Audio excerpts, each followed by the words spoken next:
Nah, you covered everything. That was a damn good briefing.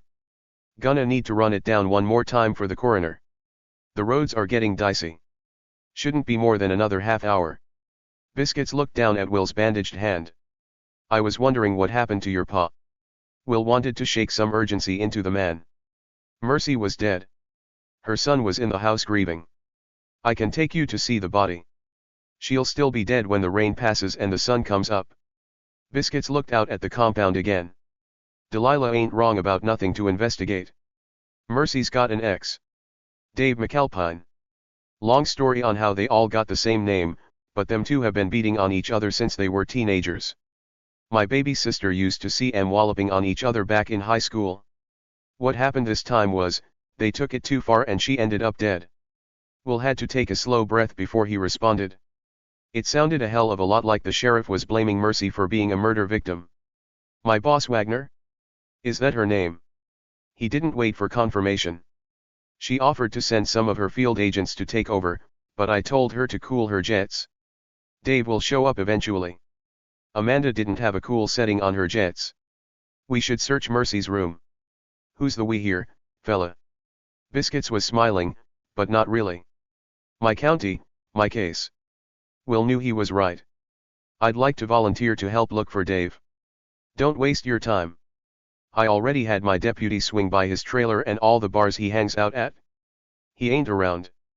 Probably sleeping it off in a ditch somewhere. Will pivoted. He might be hiding in one of the empty cottages. I don't have my weapon, but I can give you backup for the search. Don't bother, Biscuits said. Dave ain't allowed up here after 6. Papa banned him from the compound a while back. The only reason he's been up this last month is to work on the bachelor cottages. Will wondered if the man understood the words coming out of his own mouth. Dave was a murder suspect. He wasn't sticking to a curfew. Will tried another angle, asking, what kind of vehicle does he drive? He ain't allowed to drive. DUI. I think he's got a woman brings him up and down the mountain. Dave's real good at talking people into doing things for him. Will waited for the man to suggest they speak to this woman, or consider other possible places to search, or even the fact that Dave could still drive without a license, but Biscuits seemed content to watch the rain come down. Welp. The man turned back to Will. I should probably go in and check on Biddy. Been a hard couple of years for the poor little gal. Will kept his mouth shut and made himself accept the obvious. The sheriff was too close to the family. He was blinded by their same disregard for Mercy's life. He wasn't interested in searching for the main suspect or collecting evidence or even talking to witnesses. Not that the possible witnesses were going to help.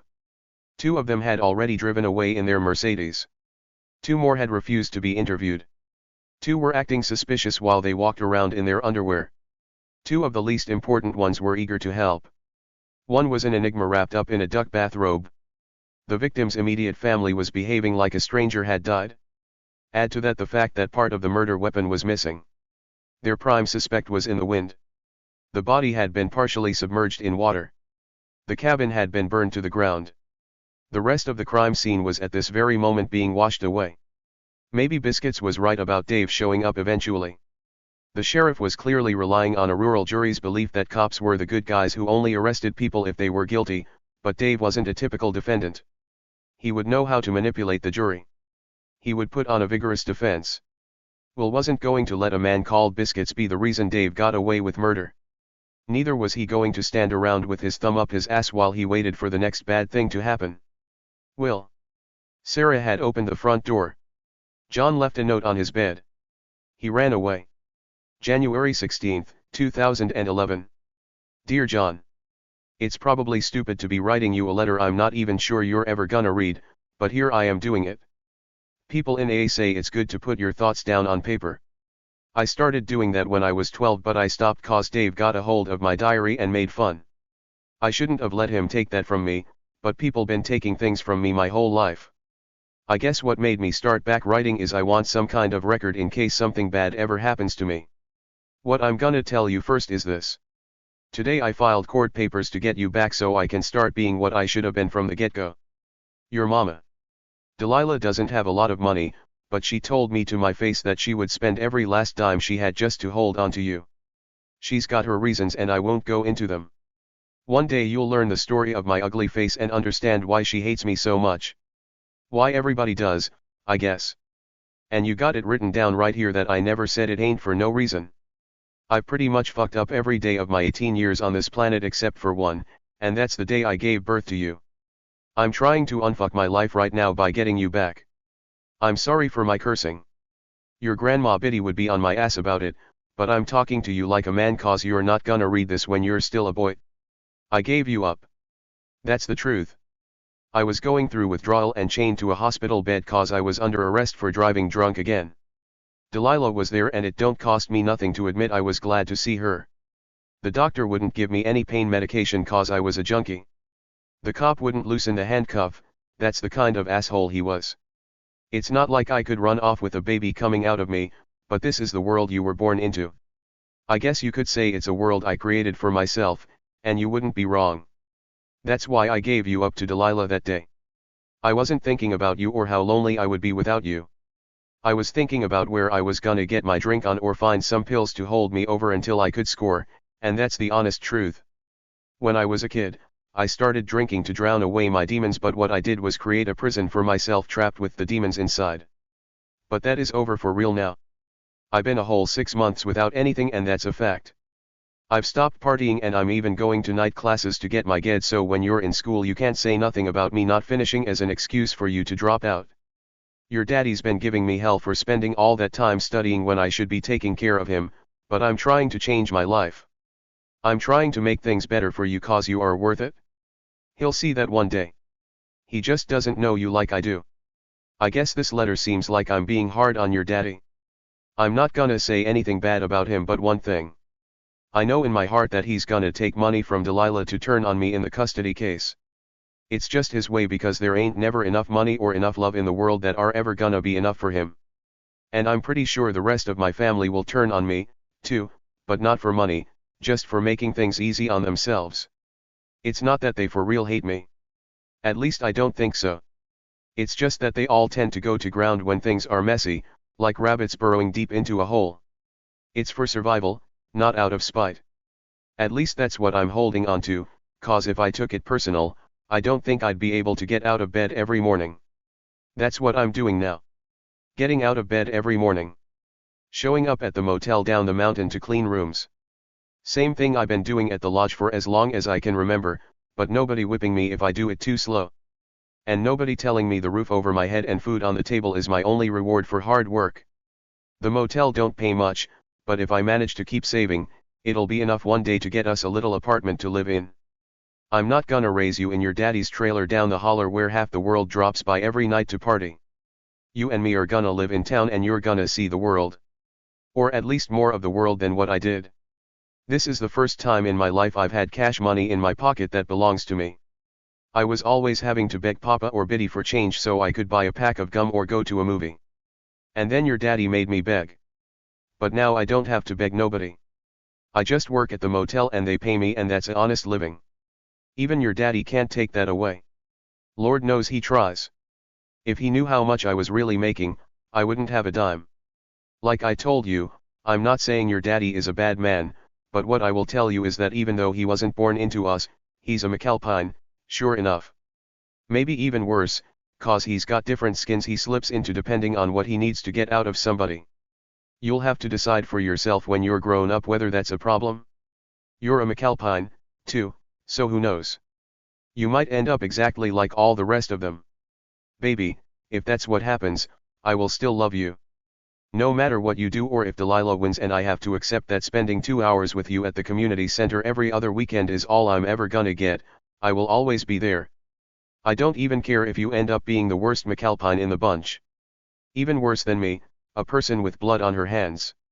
I'm always gonna forgive you, and I'm always gonna stand up for you. I will never be a rabbit hiding in a hole. At least not where you're concerned. The skin you see on me, even the ugly parts, maybe especially the ugly parts, is the same skin through to my heart. I love you forever, Mama. 9. Sarah read aloud from the brief note that John had left on his bed. I need some time. Don't come looking for me. Well, damn, the sheriff said. Maybe he'll find Dave and save us the trouble. She watched the side of Will's jaw jut out like a shard of glass. Sarah assumed he was having as bizarre a time on the porch with the sheriff as she'd had inside the house with Mercy's cold, calculating family. None of them seemed affected by her death. All they had talked about, screamed about, railed about, was money. Sarah asked the sheriff, "Do you think John went to see Mercy?" "Didn't mention it in his note," the man said, as if a 16-year-old could be relied upon to write down his intentions. "Old truck still over yonder. John would a passed through here if he was on foot. The trail to the bachelor cottages is way down that away." Sarah tried, "Does he have a girlfriend? Someone in town he might boys about as popular as a snake in a sleeping bag. We'll hear soon enough if somebody spots him in town. The hike will take him a couple of hours, and that's after the rain clears. No way he'd take a bike out in this weather. End up like Papa tumbling down a cliff." Nothing he said brought her any relief, but Sarah felt like she might as well shout at the rain as try to get the sheriff to show concern for a missing child. Will told Sarah, if he went to see Mercy, Delilah will be there. She wanted to sit with the body. Sarah felt her eyes sting with the threat of tears. At least someone actually cared. "Ma'am, I'm Douglas Harchurn, by the way." The sheriff held out his hand. "You can call me Biscuits." "Sarah Linton." His hand felt weak and clammy when Sarah shook it. She glanced at Will, who looked like he wanted to throw the man over the side of the railing. It made no sense that the two law enforcement officers were standing on the porch talking while Mercy lay brutally murdered down by the lake. They should be searching for Dave, taking witness statements, arranging for Mercy's body to be cared for. She could tell by the way Will had his left hand clenched that the lack of momentum was causing him more pain than the wound in his right hand. She couldn't give up. She asked the sheriff, "Is it possible John will try to take revenge on Dave?" Biscuits shrugged. "Note, don't say anything about revenge." Sarah tried yet again, "He's still a minor who lost his mother to a brutal murder. We should look for him." Will said, "I can help search." "Nah, the boy was raised in these woods. He'll be fine.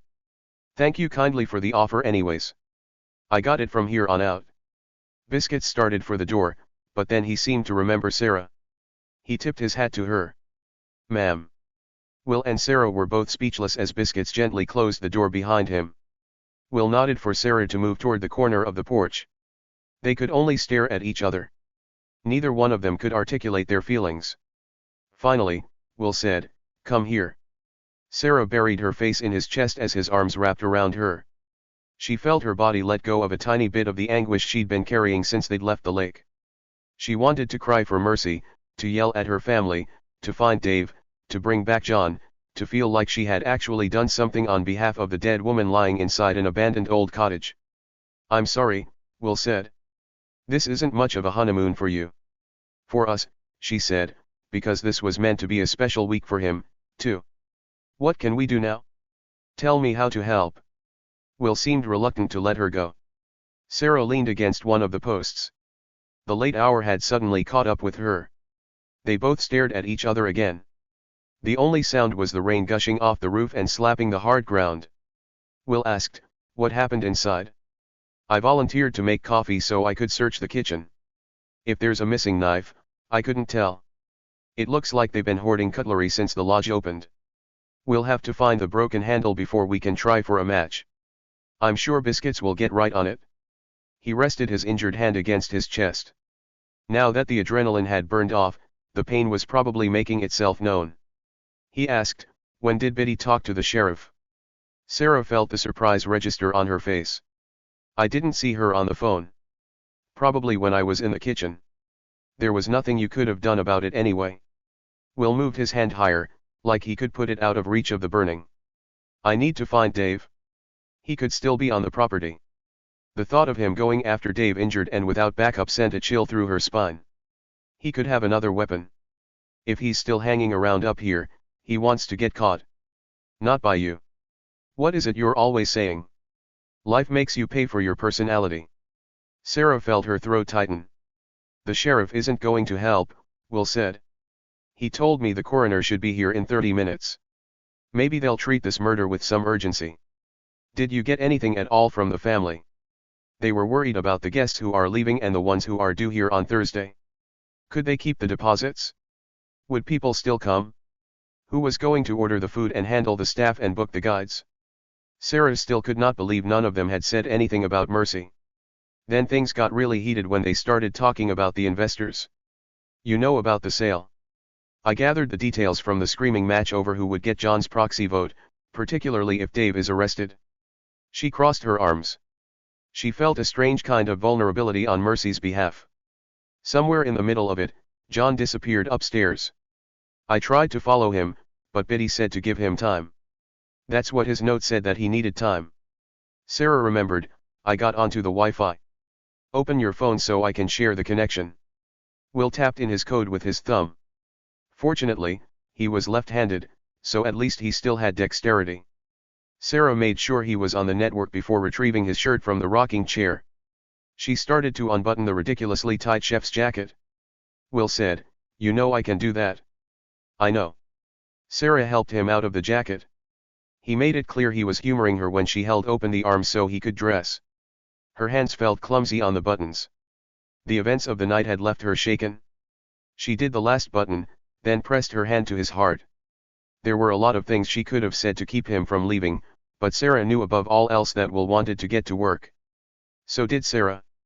Not many people had cared about Mercy when she was alive, but there were at least two people who cared very much that she was dead. "You'll need these." She took his earbuds out of her pants pocket and slid them into his. Will could read, but not quickly. It was easier for him to use the text-to-speech app on his phone. "I texted you the names of the kitchen staff along with their phone numbers. I managed to get them off a list taped by the kitchen door. They should come through when your messages load." He was looking out toward the parking pad. He was ready to go. "I'll start with the cottages, then I want to check that woodpile. Delilah told me Christopher and Chuck were hanging around there earlier. Could be there's a hiding place. I can talk to Gordon and Landry, try to figure out what that tattoo means." Landry answered to the name Paul, "So that's what you should call him until he gives a better explanation." Will pointed to one of the cottages. The lights were on. "The guys are over there. Drew and Keisha are there, but they're refusing to talk. Not that I think they'd have much to say. I doubt they could hear anything inside their cottage. It was basically a wind tunnel. They're really upset we lied to them about who we are." Sarah felt an ache over their lost week. She knew that Will had liked Drew, and she had been looking forward to spending time with Keisha. He said, there was something odd that Drew said to Biddy before they stormed off. Something along the lines of, "Forget that other business. Do what you like up here." Maybe they had a complaint about their cottage. Maybe. He continued through the rundown. "Monica and Frank are there. Chuck came out of there. Max and Sydney were there. They already left." "Great," Sarah said. The crime scene was washed out and the witnesses were disappearing along with it. What a shit show. Does anyone care that Mercy's dead? Delilah does. At least I think she does. He looked down at his phone. His messages had started to load. According to her, Christopher had a few failed relationships. One woman got pregnant by another guy and left him, another woman was lost. I don't know if that means dead or disappeared or if it even matters. People hide things for their own reasons. Sarah felt a light bulb clicking on in her head, but not about Christopher's love life. The argument the app guys had on the trail outside our cottage. What about it? Paul said, "I don't care what you think. It's the right thing to do." Then Gordon said, "Since when do you care about the right thing?" Then Paul said, "Since I saw how she fucking lives?" Will was giving her his undivided attention. She, meaning Mercy. "There are only 2 women living at this place, and the other one is Biddy." He scratched his jaw. Did Gordon have a response? Sarah closed her eyes, trying to recall. The 2 men had spent perhaps 15 seconds arguing in front of the cottage before walking down the trail.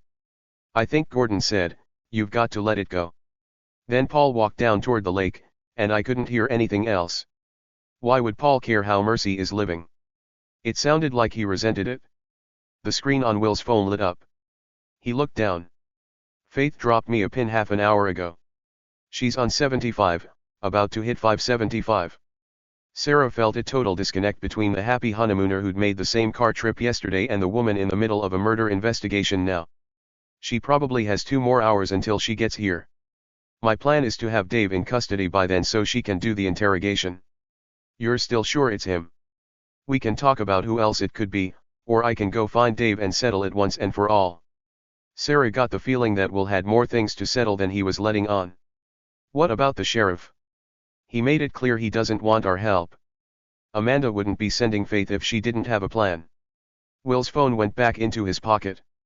I need you in the house while I check the empty cottages. Sarah couldn't go back into the depressing house. I'll talk to Gordon and Paul.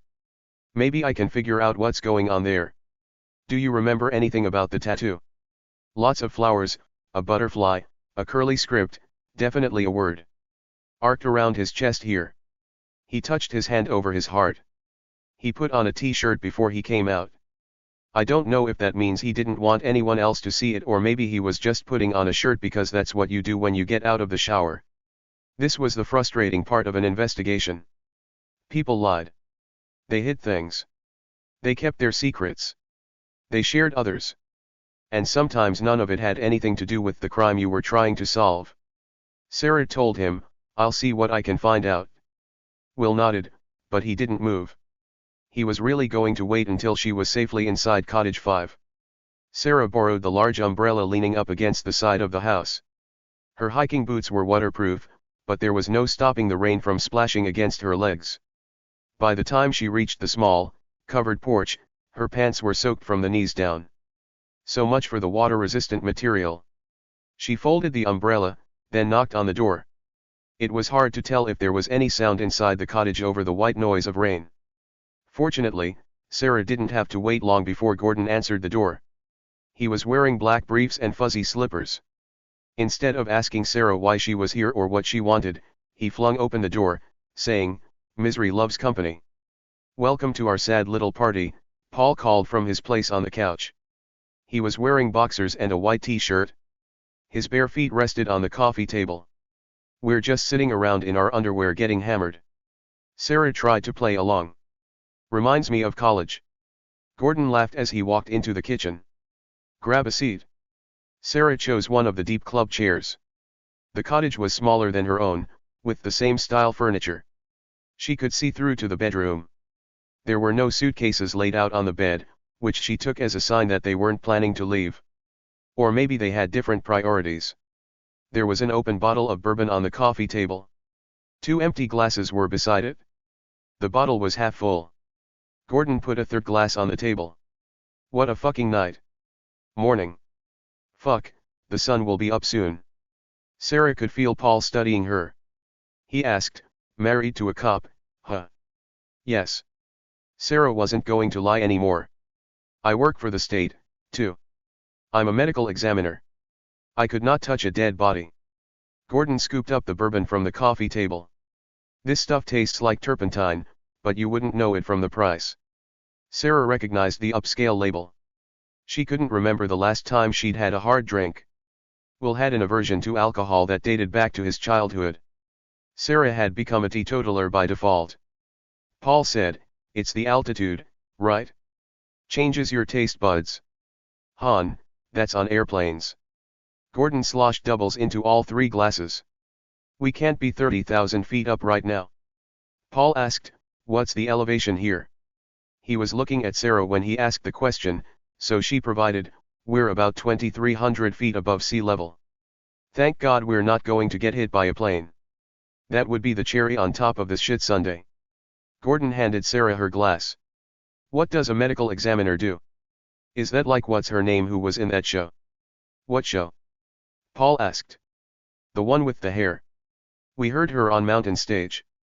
And then she was on Madam Secretary." Paul snapped his fingers. "Crossing Jordan. That's the one." Gordon downed half of his glass. "Catherine Hahn was in that. We love her."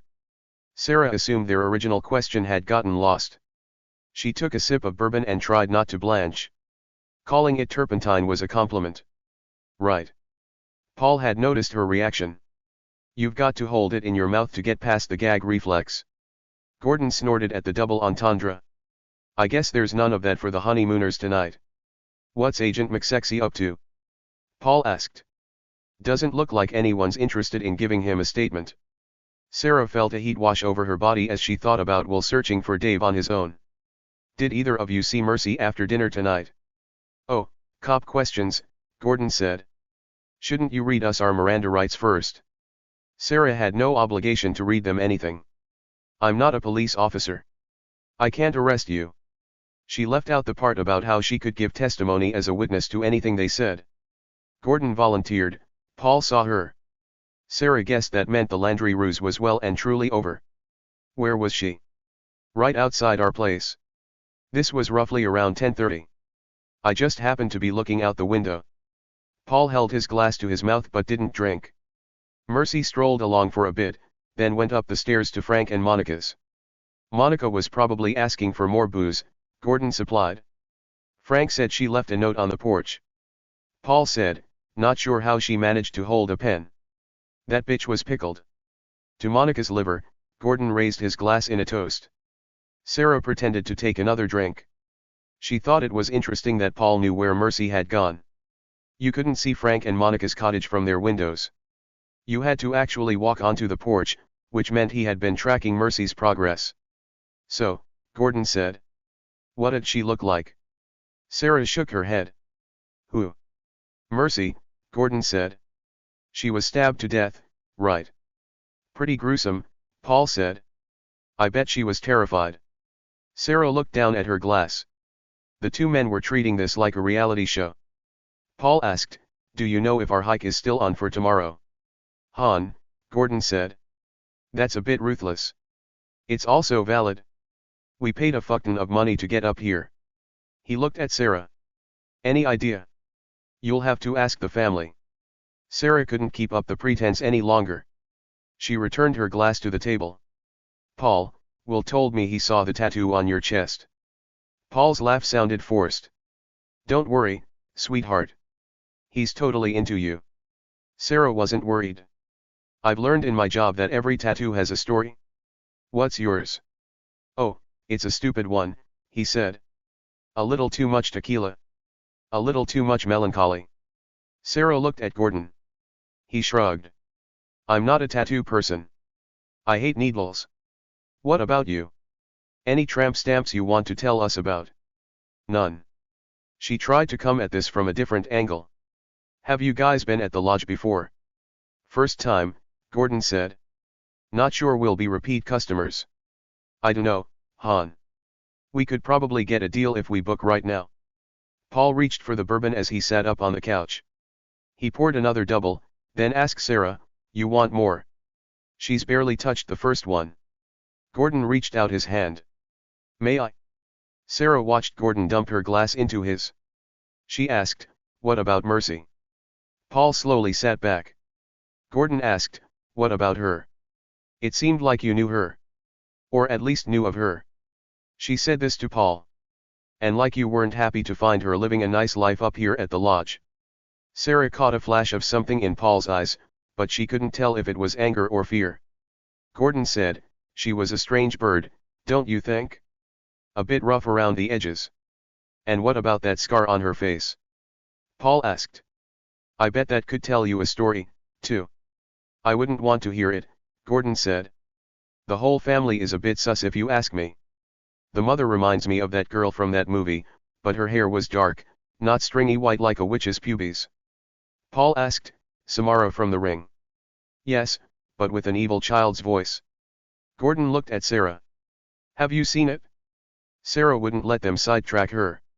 So you'd never met Mercy before you checked in? Gordon answered, I can honestly say today was the first time that I ever laid eyes on the poor woman. That was yesterday, Paul said. It's already tomorrow. Sarah pressed a little harder. Why did you lie about your name? We were just having a little fun, Gordon said. Like you and Will, right? You lied, too. Sarah couldn't argue with that logic. This was one of the many reasons she hated lying. Let's have a toast. Paul raised his glass. To all the liars on the mountaintop. May they not all share the same fate. Sarah knew it was pointless to ask if he was including Mercy in their liars' club. She watched Paul's throat work as he drank the entire contents of his glass. He slammed it down on the coffee table for good measure. The sound echoed in the silence. No one spoke.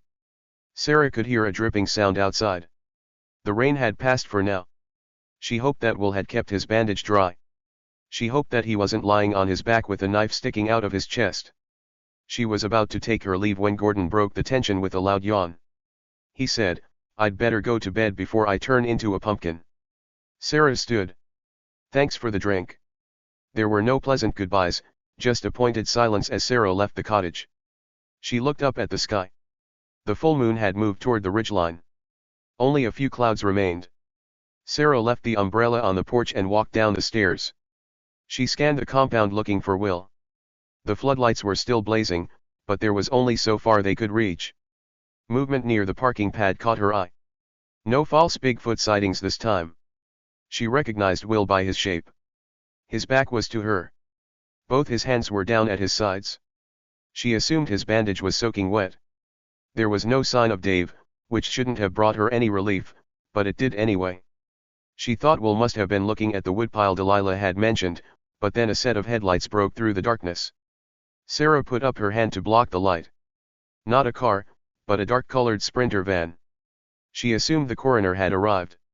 She hoped the man would be glad to have a state medical examiner already on scene, but considering the unexpected reaction Sarah had witnessed tonight, she wasn't taking anything for granted.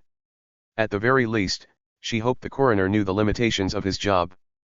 People often confused the role of medical examiner with that of a county coroner. Only the former position required a medical doctor. The latter could be, and tended to be, anything but. Which was unfortunate, because county coroners were the gatekeepers of death. They were in charge of overseeing the collection of evidence and officially ruling whether or not a death was suspicious enough to ask the state medical examiner to perform an autopsy. The state of Georgia was the first to recognize the office of coroner in its 1777 Constitution. The position was elected, and there were only a few requirements to run for office. Candidates must be at least 25 years of age, registered to vote in the county in which they were running, have no felonies on their record and have a high school diploma.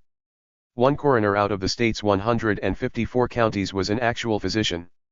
The rest were funeral directors, farmers, retirees, pastors, and in one case, a motorboat repairman.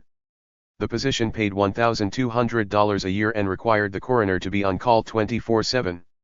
Sometimes, you got what you paid for. Which was how a suicide could be ruled a homicide and an act of domestic violence could be coded as a slip and fall. Sarah's hiking boots snicked against the mud as she walked toward the parking pad. The driver's side door opened. She was surprised to see a woman get out. She was even more surprised to see the woman was dressed in coveralls and a trucker hat. Sarah had been expecting a funeral director because of the van. The floodlights caught the logo on the back panel. Miche Heating and Air.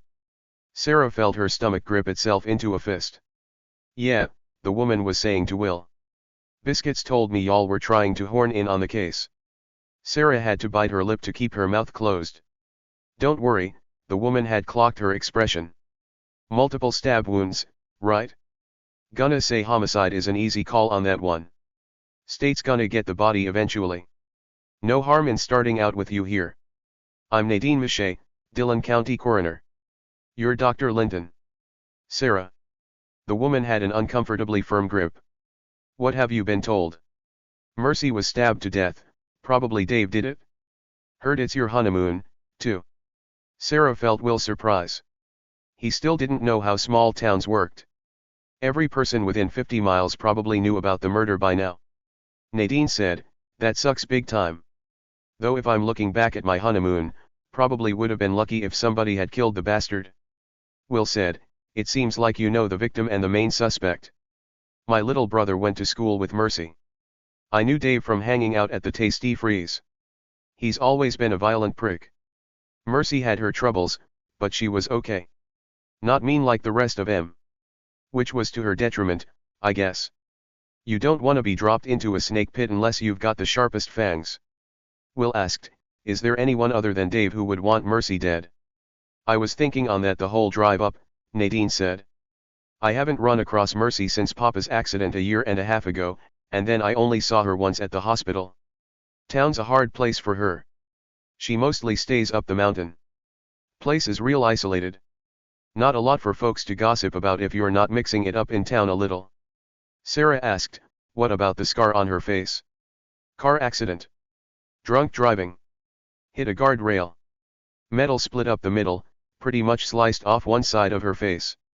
There's a long, sad story behind that, but Biscuits can tell you the nitty-gritty.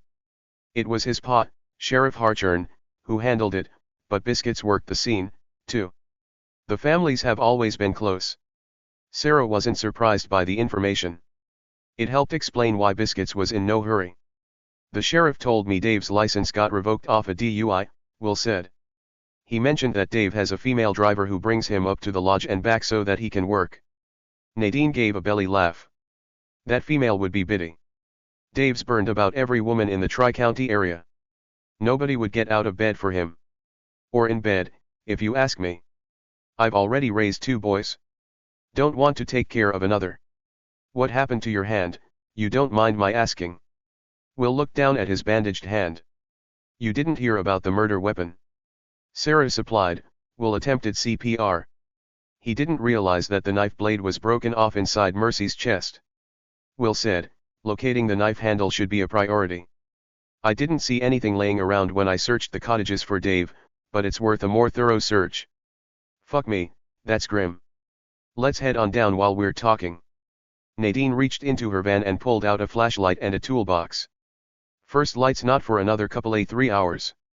We got more rain coming mid-morning, but I'm not gonna try to bring her out until the sun's up. For now, let's see what's the what. Nadine walked ahead with the flashlight. She kept the beam pointed at the ground, illuminating a few yards at a time. Will waited until they were on the bottom part of the loop trail to start briefing the coroner on the events of the evening. The fight at dinner. The screams in the night. Finding Mercy clinging to the last seconds of her life on the lake shore. Hearing it all said aloud put Sarah at the scene again. She silently added her own perspective. Rushing through the forest. Desperate to find Will. Finding him kneeling over Mercy. The look of anguish on his face. He'd been so overcome with grief that he hadn't even noticed Sarah, let alone the blade sticking out of his right hand. The memory threatened to bring tears again. When the 2 of them had been standing alone on the McAlpine's front porch, Sarah had been so relieved to feel his arms around her, but now she realized that Will had probably needed comfort, too. She reached down to hold his left hand as they started down a winding path. Sarah had seen Lost Widow Trail clearly marked on the map, but her logical brain had failed her when she dashed off into the woods, barefooted and panicked by the sound of Will's pleas for help. The terrain started to drop precipitously. The trail meandered back and forth as they spiraled down. The path wasn't as well maintained as the loop. Nadine mumbled a curse when a low-hanging branch knocked back her hat. She raised the flashlight higher to keep it from happening again. They went single file as they zigzagged down into the ravine below the dining hall. The string lights around the railing were off. Sarah guessed the staff had left shortly after dinner. She tried not to think about standing on the observation deck with Will. It felt like a lifetime ago. Will slowed his pace as the trail widened. Sarah hung back, too. She knew he wanted to know what had happened with the Ep guys. If they were even Ep guys. Both men had proven they were adept liars. But then, so had Sarah and Will. She kept her voice low, telling him, Paul saw Mercy walking to Frank and Monica's porch around 10:30. He didn't think to mention that before. He didn't mention a lot of things, Sarah said. I couldn't get anything out of him about the tattoo, why he gave a fake name, whether or not they knew Mercy, or what the argument on the trail was about. I don't think it was just the alcohol. They came across as incredibly blasé about everything. Fits the theme of the night. Will cupped her elbow as they walked down a particularly steep slope. I didn't find anything in the woodpile. No sign of Dave in the cottages. No broken knife handle. No bloody clothes. We're already 3 hours into this. Dave's probably crossed state lines by now. Did you talk to Amanda? She didn't pick up. Sarah looked up at him. Amanda always picked up when Will called. What about Faith? She got behind a pile-up on the interstate.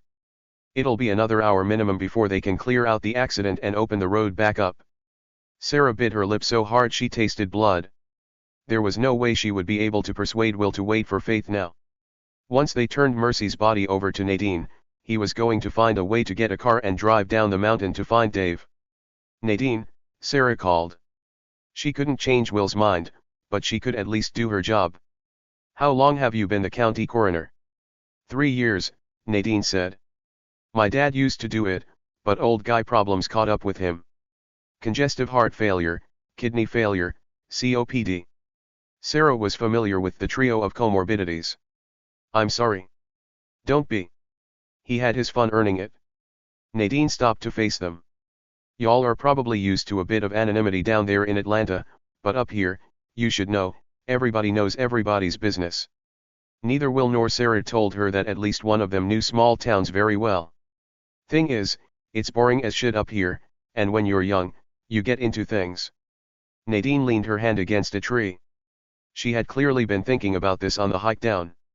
The thing about Mercy is, she was wilder than all of us put together. Knocking back booze. Taking pills. Shooting dope. Stealing shit from the store. Breaking car windows. TPing houses. Egging the school. You name a petty crime, she was part of it. Sarah tried to square the troubled woman she'd spoken to in the kitchen bathroom with the wild picture Nadine was painting. It wasn't a hard connection to make. Y'all know how parents will say their kid is good, they're just hanging around with the wrong people? That was Mercy. She was the wrong people for every kid in town. Nadine shrugged. Maybe they were right back then, but that ain't how it was now. The thing about small towns is, you're basically born into Elmer's glue. Whatever your reputation is when you're a kid, that's how folks are gonna think about you for the rest of your life. So even though Mercy cleaned herself up, started doing right by John, turned this place around when her daddy tumbled himself down a cliff, Mercy was still stuck in that Elmer's glue. You following me? Sarah nodded. She knew exactly what the woman was saying. Her own little sister had enjoyed an active sex life in high school that still earned her sideways glances, even after Tessa had married, given birth to a beautiful daughter, and served as a missionary overseas. Anyway, I'm guessing that was a question you had about why folks aren't more torn up about her murder, Nadine finished. They think Mercy deserved it?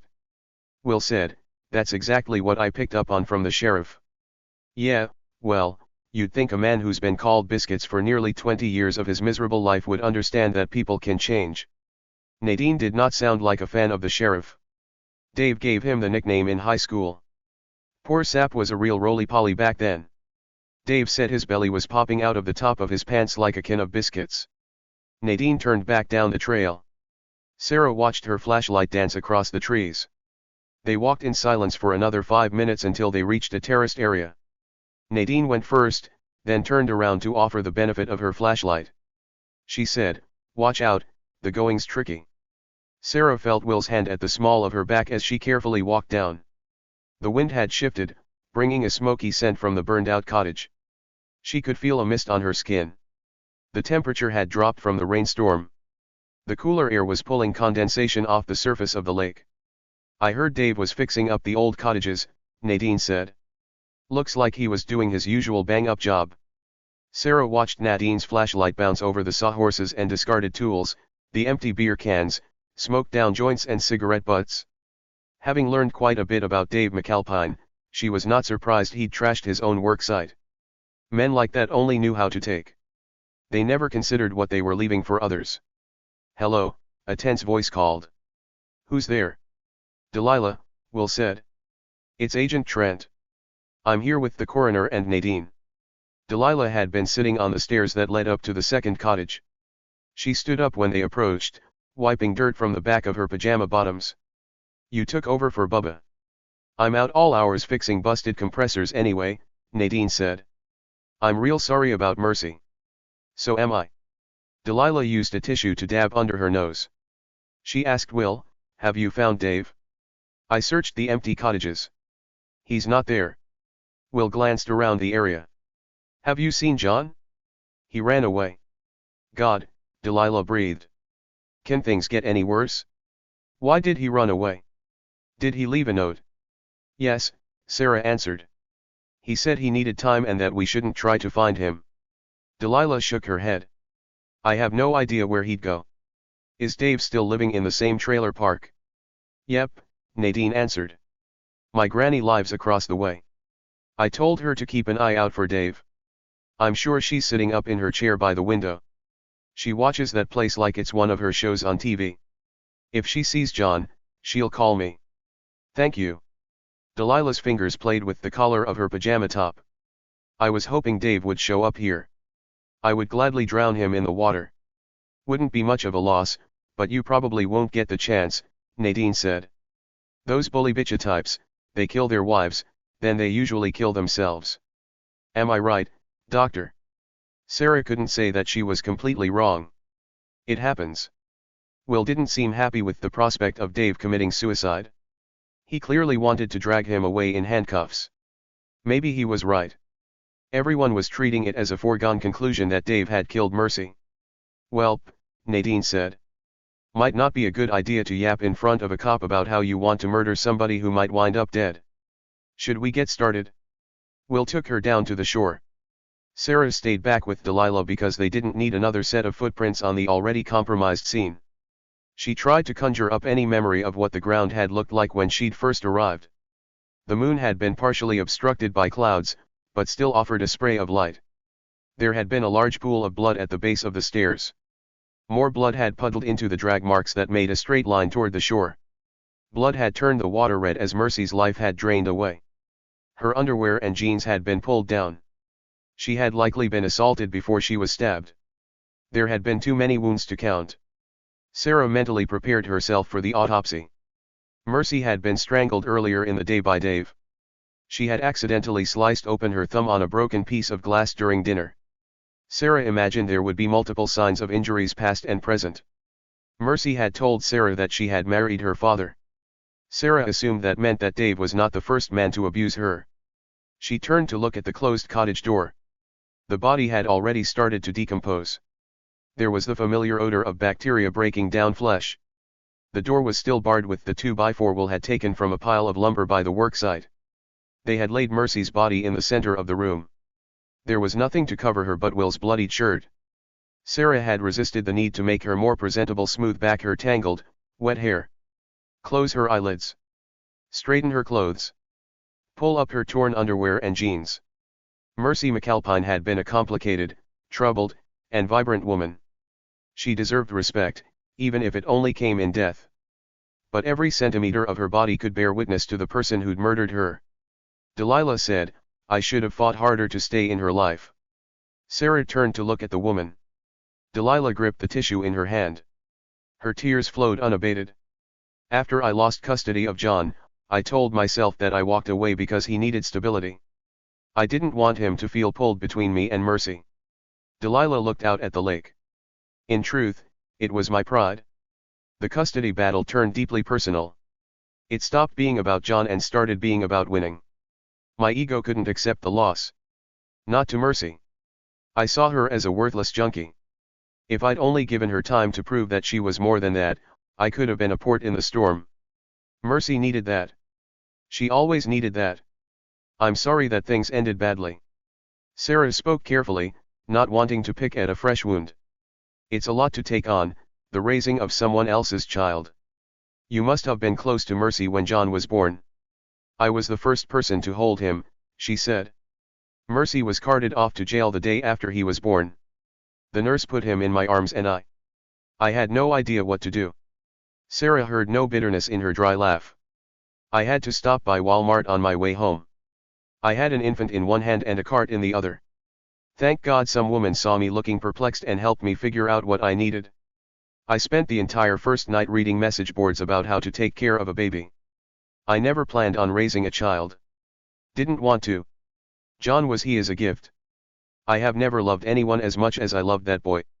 Still do, actually. Haven't seen him in 13 years, but there's a giant hole in my heart where he belongs. Sarah could tell the loss was weighing on Delilah, but she still had questions. John's grandparents didn't want to take him. Delilah gave a sharp laugh. Biddy told me I should leave him outside the fire station. Which is something, considering Dave was abandoned by his own mother at a fire station. Sarah had seen evidence of Biddy's cold-bloodedness toward her own daughter, but this was an unconscionable thing to say about an infant. It's strange, isn't it? Delilah asked. You hear all this talk about the sanctity of motherhood, but Biddy has always hated babies. Particularly her own. She would let Mercy and Christopher sit around in their own shit and piss. I tried to intervene, but Cecil made it clear I wasn't to interfere. Sarah hadn't thought it was possible to be more disgusted with Mercy's family. You lived here when Christopher and Mercy were babies. Until Cecil chased me off, Delilah said. One of my many regrets was not taking Mercy when I had the chance. Biddy would have gladly handed her over. She's one of those women who says she gets along better with men because she doesn't like other women, but the truth of the matter is other women can't stand being around her. Sarah was very familiar with the pick-me type. You seem convinced that Dave is guilty. What was it Drew said? I've seen this dateline before. It's always the husband. Or the ex-husband. Or the boyfriend. And in the case of Dave, my only surprise is that he took so long to get to this point. He was always an angry, violent little thug. He blamed Mercy for everything bad in his life when the fact is, she was honestly the only good. She folded the tissue before wiping her nose again. Besides, who else could it be? Sarah didn't know, but she had to ask, do any of the guests seem familiar to you? No, but I haven't been here in a really long while, Delilah said. If you're asking my opinion, the caterers were nice, but not as easygoing as I like. I didn't talk much to the two app guys. They're not my kind of gay. The investors, well, not my kind of assholes. Monica and Frank were lovely, though. We talked about travel and music and wine. Sarah must have looked surprised, because Delilah laughed. Monica should be forgiven for being so deep in her cups. They lost a child last year. Sarah felt a tinge of guilt for her ungenerous thoughts. How awful. Yes, it's wrenching to lose a child, Delilah said. It wasn't the same when I lost John, but to have something taken from you that's so precious. Sarah listened to her voice trail off. She could see Will walking toward the burned-out cottage with Nadine. They were deep in conversation. Sarah was relieved to see that the coroner, at least, was taking the investigation seriously. Delilah picked up where she had left off. The thing about losing a child is that it either tears a couple apart or it brings them closer together. I blew up a 26-year relationship when John was taken away from me. She was the love of my life. It was my own damn fault, but I would certainly like the chance to go back and do things differently. Sarah. Will waved her over. Come see this. Sarah couldn't think of a way to keep Delilah from following her, but at least the woman kept her distance. Nadine was shining her flashlight onto the charred remains of the third cottage. One wall was still standing, but most of the roof was gone. Smoke wafted off the chunks of charred wood that had fallen through what was left of the floor. Even with the deluge of rain, Sarah could still feel heat coming off the rubble. Will pointed to a pile of debris in the back corner. Do you see it? Sarah could see it. There were several types of backpacks on the market, ranging from the style that every child carried to school to the ones designed for serious hikers. The second category tended to offer features specifically designed for outdoor use. Some were extra lightweight for day hikes or climbing. Others had internal frames to keep them rigid for heavier loads. Still others had external metal frames that could be expanded in order to carry larger items such as tents and bedrolls. Every variation was constructed with nylon, a material that was rated by denier, a unit of density based on the length and weight of the fiber. The closest corollary would be the thread count in sheets. The higher the denier, the more durable the fabric. Add to that the various coatings that were meant to make the material weather-resistant, weatherproof, and sometimes, if a silicone and fiberglass mixture was used, fire-resistant. Which was apparently the case with the backpack in the corner of the burned-out cottage. 10. Will used the camera on his phone to document the placement and style of the backpack. It looked functional and expensive, like the type of equipment a real hiker would carry. There were 3 zippers, all closed, one for the main compartment, one for a smaller section in the front, and another for a pocket at the bottom. The material looked stretched to the limit. He could see 2 sharp corners pressing against the nylon that indicated a box or a heavy book was inside. The rain had stripped away some of the black soot from the fire. The nylon was lavender in color, almost identical to the shade of Mercy's Nikes. Delilah came closer. I saw that same bag in the house earlier. Will asked, where was it? Upstairs, she said. Mercy's bedroom door was open. I saw it leaned against her dresser drawers. It didn't look that full, though. All of the zippers were open. Will looked at Sarah. They knew what should be done. The backpack was a valuable piece of evidence, but it was sitting among other valuable evidence.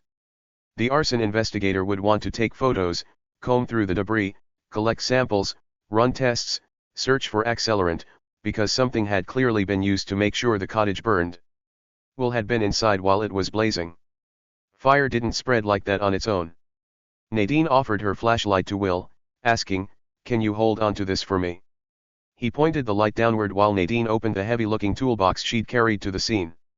She retrieved a pair of gloves. Then she reached into the back pocket of her coveralls for a pair of needle-nose pliers. He trailed her with the beam of the flashlight. Thankfully, she didn't trample through the smoldering remnants of the fire. She walked around to the back. She reached over toward the lavender backpack. With a delicate precision, she grasped the metal pull tag of the zipper between the pliers and gently tugged. The bag opened up around 2 inches before the teeth caught. Will angled up the light so she could have a better look inside. Nadine said, "Looks like there's a notebook, some clothes, women's toiletries." She was going somewhere. Sarah asked, "What kind of notebook?" "Composition type that kids take to school." She turned her head to get a different angle. "The cover looks like it's plastic. Melted from the heat. The bottom is full of water. Rain must have found its way in through the zipper. Pages are soaked together like glue." Will asked, "Can you read anything?" "Nope," she said. "And I'm not gonna try. We need somebody a lot smarter than me to handle that thing without destroying the pages."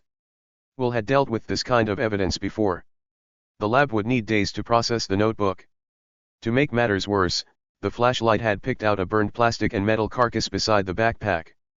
Nadine saw it, too. "Looks like an older model iPhone. That thing is toast.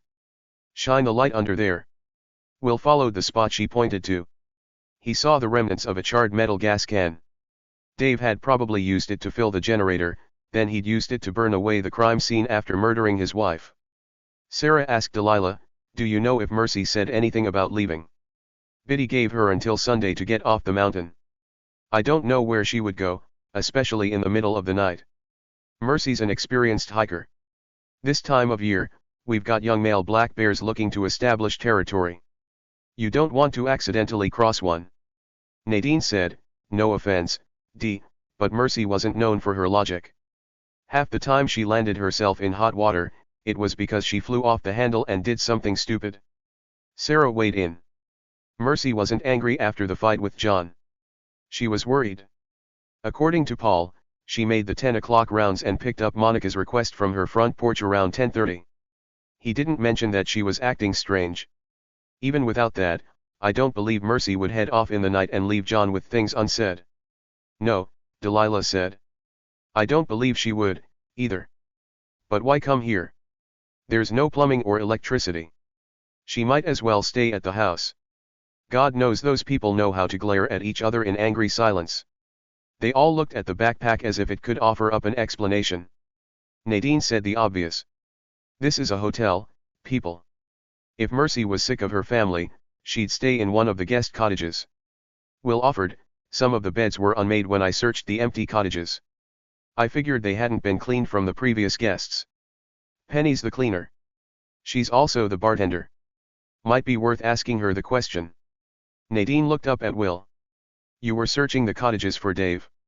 "I could have told you that was a waste of time," Delilah said.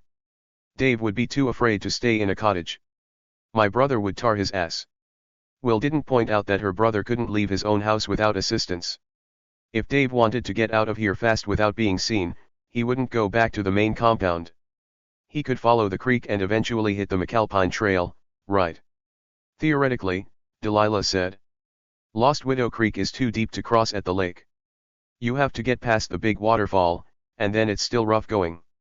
Might as well go another 200 yards and cross on the stone footbridge at the mini waterfall. It's more like a whitewater section than Niagara Falls. From there, you can make a straight line down through the woods and pick up the McAlpine Trail. You'd be down the mountain in 3 or 4 hours. Unless a bear stopped you first." "I dunno," Nadine said. "I don't see Dave going for a hike when the family truck's right by the house. He's been known to jack a vehicle or two when it suits him." Will had been so sure of who Dave was as a kid that he hadn't thought to ask about his criminal record as an adult. "Has he ever been inside?" "Early and often," Nadine said. "Dave's been in and out of county lockup for DUIs, thieving, that kind of thing, but he's never landed himself in big boy prison, as far as I know." Will could guess why Dave had never been sentenced to a state facility, but he tried to be careful. The McAlpines are close to the sheriff's family. Bingo, Nadine said. If you want to know what to worry about, Dave's specialty is bar fights. He gets wasted, then he starts needling at people, only when they snap, he's ready with a switchblade. A switchblade? Sarah's voice went up in alarm. Has he stabbed someone before? Stabbed a leg once, slashed a couple of arms. Opened up one guy's chest to the bone, Nadine said. People round here don't blink much over a bar fight. Dave took his licks. He gave some out. Nobody died. None of 'em pressed charges. That's a Saturday night. Delilah said, I thought Dave only picked on women. You're still seeing him as that stray pup looking for a home, Nadine said. Dave's grown into his badness. All those demons he carried up from Atlanta have gotten older and meaner. Not sure how he's gonna wriggle out of this one, if that's any consolation. Murder is murder. That's a life sentence. Should be the death penalty, but he plays the poor battered orphan card better than most. I'll believe it when he's behind bars, Delilah said. He's always been slippery as a snake. Ever since he slithered up the mountain. Cecil should have left him at that old campsite to rot. Will knew that everything they were saying about Dave was true, but he couldn't help but feel defensive hearing them talk about abandoning a 13-year-old kid. He tried to catch Sarah's eye, but she was studying the backpack. My God, that's where he's hiding. Delilah exclaimed. Camp Anita. Dave used to sleep there when things got bad at the house. I'm sure he's there now. Will felt like an idiot for not thinking of the campsite sooner. How long will it take to get there? You look like a sturdy man. It'll take you 50 minutes, maybe an hour. Go past the shallows, then loop around to the back section of the middle part of the lake. The camp is a 45-degree angle from the diving platform, give or take. We were in that area before dinner, Will said. We found a circle of rocks, like an old campfire. That's the bead circle for the campfire girls. It's roughly 400 yards from the campgrounds, give or take. Too many Boy Scouts were sneaking over in the middle of the night, so they pushed it farther out. What you need to do is stay on the 45-degree angle from the diving platform. You'll find some bunk houses that have been standing since the 1920s. I'm sure they're still there. Dave's bound to be in one of them. Delilah's hands were on her hips. If you give me a moment to change, I'll take you right to it. Will said, that's not happening. I agree, Nadine chimed in. We've already got one woman stabbed to death. Actually, Delilah said. Now that I'm thinking about it, a canoe would be quicker. Will liked the idea of sneaking up on Dave from the water. There's a trail to the equipment shed, right? Take Old Bachelor, just past the sawhorses. Go left on the loop trail, then back down at the fork toward the lake. The shed's tucked behind some pines. I'll go with you, Sarah volunteered. Will was about to shut her down, but then he remembered he only had one good hand. He told Sarah, you have to stay in the boat. Understood. They started to leave, but Nadine was suddenly blocking his way. Hold up there, big guy. I've been happy letting you two kids tag along up till now, but Biscuits made it real clear he's not turning over the investigating. You can have the body, but the GBI doesn't have any authorization to be hunting down a murder suspect in Dillon County. You're right, Will said. Tell the sheriff my wife and I are prepared to make our statements when he finds the time. For now, we're heading back to our cottage. Nadine knew he was full of shit, but she had the sense to stop blocking his way. She stepped aside with a heavy sigh. Delilah said, good luck. Will followed Sarah. She used the flashlight to supplement the changeable moonlight. Instead of following Delilah's directions toward the trail, she kept to the lake shore, probably because the route was more of a direct path to the shed. Will tried to plot out how they would handle the canoe. He could probably use the heel of his injured hand as a fulcrum, then pull back with his good hand, which meant the bulk of the work would need to come from his biceps and shoulders. He tested his bandaged hand. The fingers could move if he ignored the searing pain. Do you want my opinion? Sarah asked. Will hadn't thought that her opinion was any different from his. What's wrong? There's nothing wrong, she said, sounding like a lot was wrong. My opinion, if you're interested, is that you should wait for Faith. Will had waited around long enough. I told you she hit a traffic jam. If Dave's at the campsite, you're unarmed. You're injured. You're soaking wet from the rain. Your bandage is filthy. You're probably setting up an infection. You're clearly in tremendous pain. You don't have authorization, and you have never paddled a canoe in your life. Will chose the easiest point to knock down. I can figure out how to paddle a canoe. Sarah used the light to find a way past the rocky shore.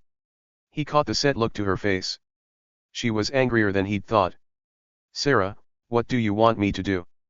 Her head started shaking as she splashed through the shallow water. Nothing. Will didn't have an argument for nothing. What he knew was that Sarah was incredibly, consistently logical.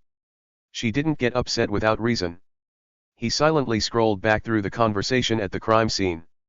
Sarah had gone quiet when Nadine had told them that Dave carried a switchblade. And that he had used it on other men. He studied her stiff back as she picked her way across a rocky incline. Her movements were jerky, like the anxiety was trying to punch its way out of her body. He said, Sarah. You need both hands to perform a forward stroke in a canoe, she lectured. Your dominant hand is the control hand. It goes on the top of the paddle at the palm grip. Your stroke hand goes on the shaft. You have to be able to stroke the paddle through the water while you push down and twist the control if you want to keep the canoe straight. Can you twist and stroke with both of your hands? I like it better when you do it. Sarah swung around on him. I do, too, babe. Let's go back to the cottage and bang one out. He grinned. Is this a trick? She whispered a filthy curse, then continued her forward momentum. Will wasn't one to break a long silence. He also wasn't going to argue with her. He kept his mouth closed as they slogged through a dense patch of brush. Sarah's sudden burst of anger wasn't the only thing making the hike uncomfortable. He was sweating. The blister on his foot was rearing its ugly head. His hand was still throbbing with every heartbeat. He tried to tighten the bandage. Water dripped from the gauze. Sarah said, You need to listen to me. I'm listening, but I don't know what you're trying to say. I'm saying that I'm going to have to paddle the boat by myself to the other side of the lake so we don't go around in circles for the rest of our natural lives? At least we'll be together. She stopped again, turning to face him. There was not even a hint of a smile on her lips. He carries a switchblade. He cut a man's chest to the bone. Do I have to tell you what organs are in your chest? He knew better than to joke this time. No. What you're thinking now that Dave is pathetic, that he's a loser. All of that's probably true. But he's also a violent criminal. He's not going to want to go back to jail. According to you and everybody else up here, he's already got one murder on his conscience. Adding another isn't going to faze him. Will could hear the naked fear in her voice. Now he got it? Her first husband had been a cop. The man had underestimated a suspect and ended up dead because of it. There was no good way for Will to tell her that same fate wasn't going to fall on him. He was built differently. He had spent the first 18 years of his life expecting people to do brutal and violent things, then the subsequent years doing everything he could to stop them. She reached for his good hand, holding so tightly that he could feel the bones shift. My love, she said. I know what your job is, that you make these life and death choices almost every day, but you need to understand that it's not just your life anymore, and it's not just your death. It's my life. It's my death. Will traced his thumb along her wedding band. There had to be a way for them to both get what they wanted. Sarah, I'm not trying to change you. I'm just telling you I'm scared. Will tried to split it down the middle. How about this, once I have Dave in custody, I'll go to the hospital with you. A place up here, not down in Atlanta. And you can take care of my hand and Faith can get a confession out of Dave and that will be the end of it. How about we do all of that, then you help me look for John. That sounds reasonable. Will readily accepted the bargain. He had not forgotten the promise he'd made to Mercy. There were things that John needed to hear. What now? Sarah looked out over the water. Will followed her gaze. They were close to the equipment shed. Moonlight bathed the diving board on the floating dock. She said, I'm not sure how long it will take me to get us across. 20 minutes? 30. I haven't paddled a canoe since Girl Scouts. Will guessed back then she hadn't been dragging the dead weight of a grown man who couldn't hold a paddle. On the return trip, there would hopefully be 2 grown men. Which brought its own problems. Will's water attack fantasy hadn't gone past taking Dave down. He would have to hike the murderer out of the campsite rather than bring him back across the water. There was no way he was going to have Sarah in a boat with Dave. He said, "I want to check the shed to see if there's any rope." Sarah didn't ask him what the rope was for. She retreated into silence as they resumed the hike, which was somehow worse than when she was yelling at him. He tried to think of something to say that would make her less worried, but Will had learned the hard way that telling a woman not to feel something was not the best way to stop her from feeling that thing. In fact, it tended to make her furious on top of feeling that thing. Fortunately, the journey didn't take that much longer. Sarah's flashlight caught the canoes first, all stored upside down on a rack. The equipment shed was roughly the size of a two-car garage. The double doors had a serious latch considering the place was so isolated. The spring-loaded chain grip slide bolt had a foot-long metal bar that had to be flipped over to release the latch. A spring safety latch looped through the end of the bar, pinning it to a hasp lock on the door. By way of explanation, Sarah said, "Bears can open doors, too." Will let her twist open the hasp, then he took over pushing the metal bar. The mechanism was tight. He had to put his shoulder into it, but finally, the doors swung open. Will caught a weird mixture of wood smoke and fish. Sarah coughed at the smell, waving her hand in front of her face as she walked into the shed. She found the light switch on the wall. The fluorescent bulbs revealed a neatly ordered workshop. Tools were outlined with blue tape on a pegboard. Fishing poles were on hooks. Nets and baskets lined an entire wall. There was a stone countertop with a sink and well-used cutting board. 2 sets of scissors and 4 knives of varying lengths were hanging from a magnetic strip. All but one of the blades was slim and non-serrated. Will was a gun guy, not a knife guy. He asked Sarah, "Is anything missing?" "Not that I can tell. It's a standard set for cleaning fish." Sarah pointed them out from first to last. Bait knife. Boning knife. Fillet knife. Chunk knife. Dressing scissors. Line snip. Will didn't see any rope. He started opening drawers. Everything was arranged in sections. Nothing was loose. He recognized some of the fasteners from his own garage, but assumed they weren't used on cars. He found what he needed in the last drawer. Whoever was in charge of the shed was too thorough not to have the basics, a roll of duct tape and heavy-duty zip ties. The ties were neatly bound together with a bungee strap. Will couldn't bind them back with one hand. He felt guilty leaving the ties loose in the drawer, but there were more important things to worry about. 6 of the larger ties went into his back pocket. He shoved the roll of tape into a deeper pocket in the leg of his cargo pants. He was shutting the drawer when he thought about the knives on the wall. Will took the smallest one, the bait knife, and tucked it down the side of his boot.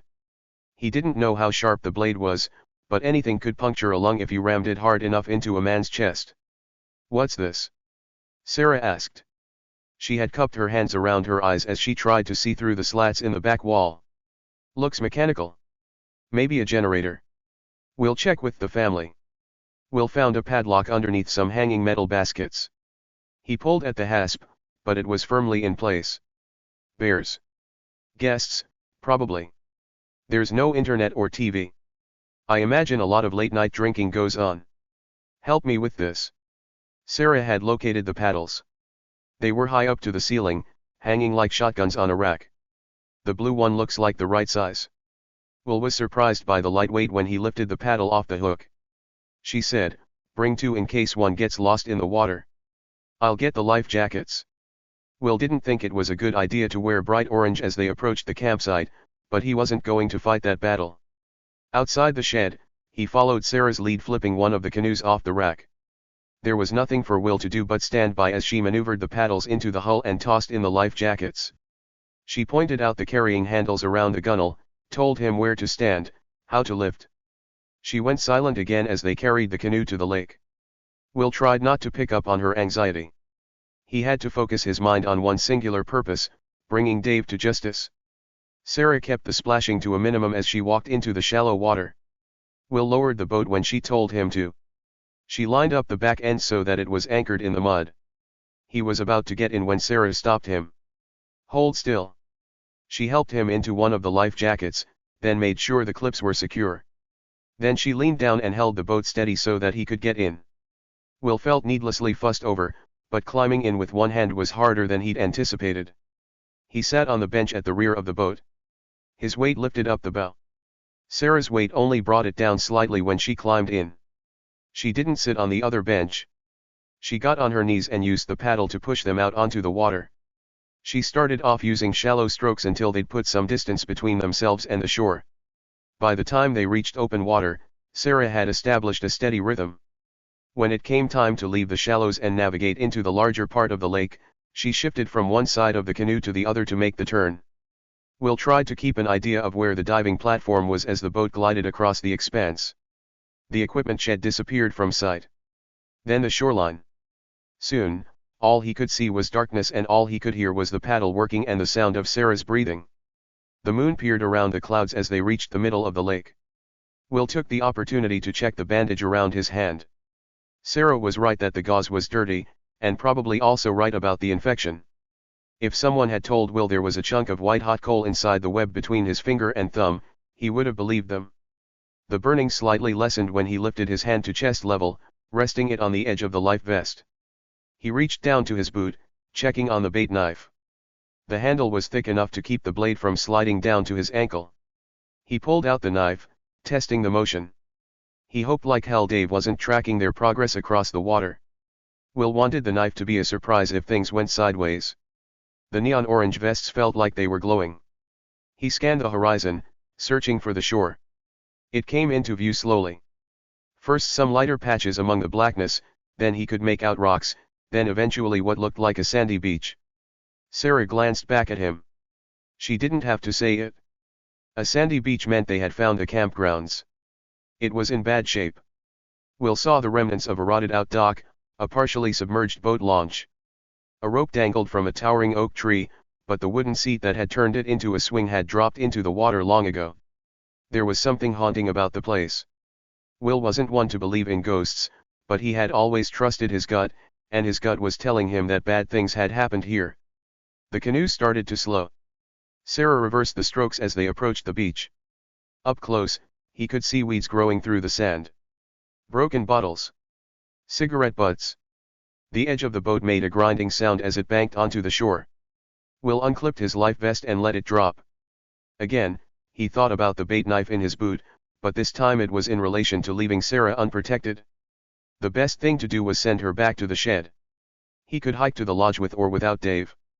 No, she had a bad habit of reading his mind. "I'll wait for you 10 yards out." Will got out of the boat before she told him she was going to supervise the search. Nobody would have called his dismount graceful. He tried to keep the splashing to a minimum as he righted himself onto solid ground.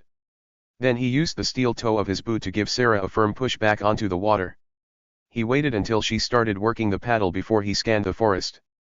First light had yet to break, but the terrain was more visible than it had been when they'd left the equipment shed. He turned to find Sarah again. She was paddling backward, keeping her eyes trained on Will. He thought about watching her swim toward the floating dock in the shallows only a few hours ago. She was doing the backstroke, inviting him to join her. Will had felt such elation that his heart had turned into a butterfly. And across the water, Dave was raping and stabbing the mother of his child. Will turned away from the canoe and walked into the woods. He tried to get his bearings. Nothing looked familiar from their earlier search for the campsite. It wasn't just the lack of light. Before, they had approached from the back end of the shallows. They'd stopped when they'd reached the circle of rocks. Will slipped his phone out of his pocket and tapped open the compass app as he headed in what he hoped was the right direction. The forest was dense and overgrown, more so than the uncleared areas around the lodge. Using his flashlight app would be tantamount to lighting a beacon. He turned down the brightness on his screen as he followed the compass. After a while, Will realized that he didn't need it. There was the musty scent of smoke in the air. Fresh, like a campfire burning, but with a revolting undertone of cigarettes. Dave. Will didn't immediately move toward the target. He stood absolutely still, focusing on regulating his breathing and quieting his mind. Any worries about Sarah, the pain in his hand, even Dave, were pushed to the side. The only thing he thought about was the person who truly mattered. Mercy McAlpine. Only a few hours ago, Will had found the woman clinging to the last few moments of her life. She had known it was the end. Refused to let Will go for help. He was on his knees in the water, begging Mercy to tell him who was responsible for the attack, but she had shaken her head like none of it mattered. And she was right. In those final moments, none of it really did matter. The only person she cared about was the person she had brought into the world. Will silently repeated the message he would relay to John: your mother wants you to get away from here. She said you can't stay. She wanted you to know it's okay. That she loves you so much. That she forgives you for the argument. I promise you that you're going to be okay. Will continued forward at a deliberate pace, careful not to step on any fallen branches or piles of leaves that might alert Dave to his presence. As he got closer, the silence of the forest was broken by the soft beat of 1979 by the Smashing Pumpkins. The music was turned down low, but it offered enough cover for Will to move more freely toward the source. He altered his trajectory, approaching Dave from the side. He saw the outline of a few bunkhouses. All one story, rough-hewn, raised 2 feet in the air on what looked like telephone poles. There were 4 houses clustered together in a half-circle. Will peered into the windows, scanning the interiors to make sure Dave was alone. In the last bunkhouse, he saw a sleeping bag, some boxes of cereal, cartons of cigarettes and cases of beer. Dave had planned on being here for a while. Will wondered if that would help him build a case for premeditation. There was a difference between a spur-of-the-moment murder and one where you carefully planned your escape ahead of time. Will kept himself low as he carefully approached his target. The fire Dave had built wasn't blazing, but it was generous enough to illuminate his immediate surroundings. He'd also done Will the courtesy of bringing a Coleman lantern that was giving off upwards to 800 lumens, the rough equivalent of a 60-watt light bulb. Dave had always been afraid of the dark. The large, circular clearing wasn't as overgrown as the rest of the grounds. Boulders cropped up around a fire pit. Stumps of trees had been placed for seating. There was a grilling rack that swung out over the pit. Will knew there were more clusters of bunkhouses, more fire pits, scattered around the campsite. Back at the children's home, he had heard stories about nightly marshmallow roasts and impromptu sing-alongs and scary stories. Those days were long gone. There was an eerie feeling about the circle, more like a place of sacrifice than a place of joy. Will found a spot behind a large water oak to crouch down. Dave was leaning against a felled log that was about 4 feet long and maybe 18 inches in diameter. Will debated strategies. Surprise Dave from the rear? Jump him before he could think to act? Will needed more information. He carefully moved forward, knees bent, muscles tensed in case Dave turned around. The smell of smoke thickened. The recent rain had made the wood smolder. As Will got closer, he caught a familiar metallic clicking sound. A thumb quickly rotating a friction wheel, the wheel meant to create a spark that ignites the gas from butane, the gas meant to feed a flame that lit the end of a cigarette. He heard the metallic click again, then again, then again. It was just like Dave to keep trying a lighter that was clearly empty. He kept flicking the wheel, hoping to pry out one more spark. Finally, Dave gave up, mumbling, "Fuck, man." The fact that he had a fire source 2 feet in front of him didn't give Dave any ideas. Even after he tossed the plastic lighter into the fire, the ensuing spit of flames made Dave throw up his hands to protect his face. Will took the distraction as his chance to close the distance between them. Dave slapped the melted plastic off his forearms. The pain didn't seem to register. It didn't take Sherlock Holmes to figure out why. Crushed beer cans littered the ground. Will stopped counting after 10. He didn't bother cataloging the spent joints and cigarette butts, which were all smoked down to the filters. A fishing pole was leaning against an overturned log. The grill had been swiveled out. Stray bits of charred meat were glued to the grate. Dave had used the surface of a tree stump to prepare the fish. Decapitated heads, tails and bones rotted in a pool of dark blood. A long, slender boning knife rested beside a 6-pack of beer. Will calculated that the curved 7-inch blade was easily within Dave's reach.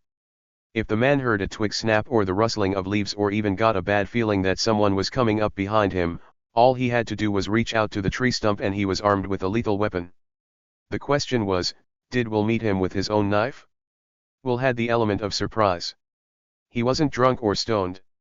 Normally, Will could confidently predict that he could have Dave pinned to the ground before the man knew what hit him. Normally, Will had 2 working hands. 1979 faded into the blasting guitar of Tales of a Scorched Earth. Will took the opportunity to reposition himself again.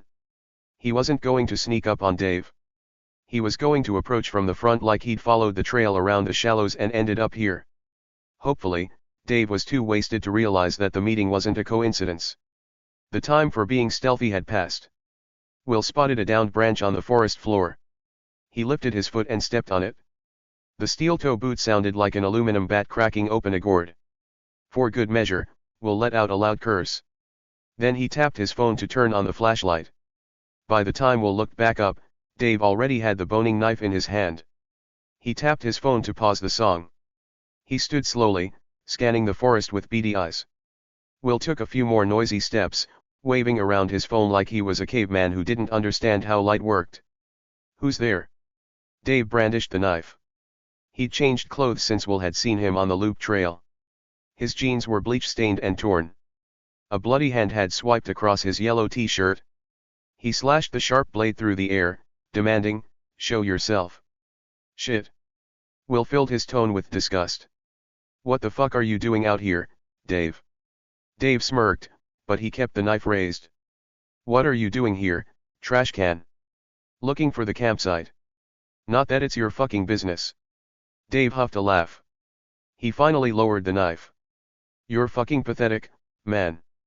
Will stepped into the clearing so that Dave could see him. "Just tell me how to get out of here and I'll leave." "Go back the way you came, dumbass." "You think I didn't try that already?" Will kept walking toward him. "I've been out in these goddamn woods for over an hour. You wouldn't see me leaving that sexy little redhead alone." Dave's wet lips twisted into a smirk. "What was her name again? If I ever hear you say it, I'll punch it out of your mouth through the back of your skull." "Shit," he said, but he backed down easily enough. "Just go left up to the rock circle, then hook a right around the lake, then left back up to the loop trail." Will was a second too late, figuring out Dave hadn't backed down at all. Telling a dyslexic to go left then right was the equivalent of telling him to go fuck himself. Dave started chuckling as he took his place back in front of the fire.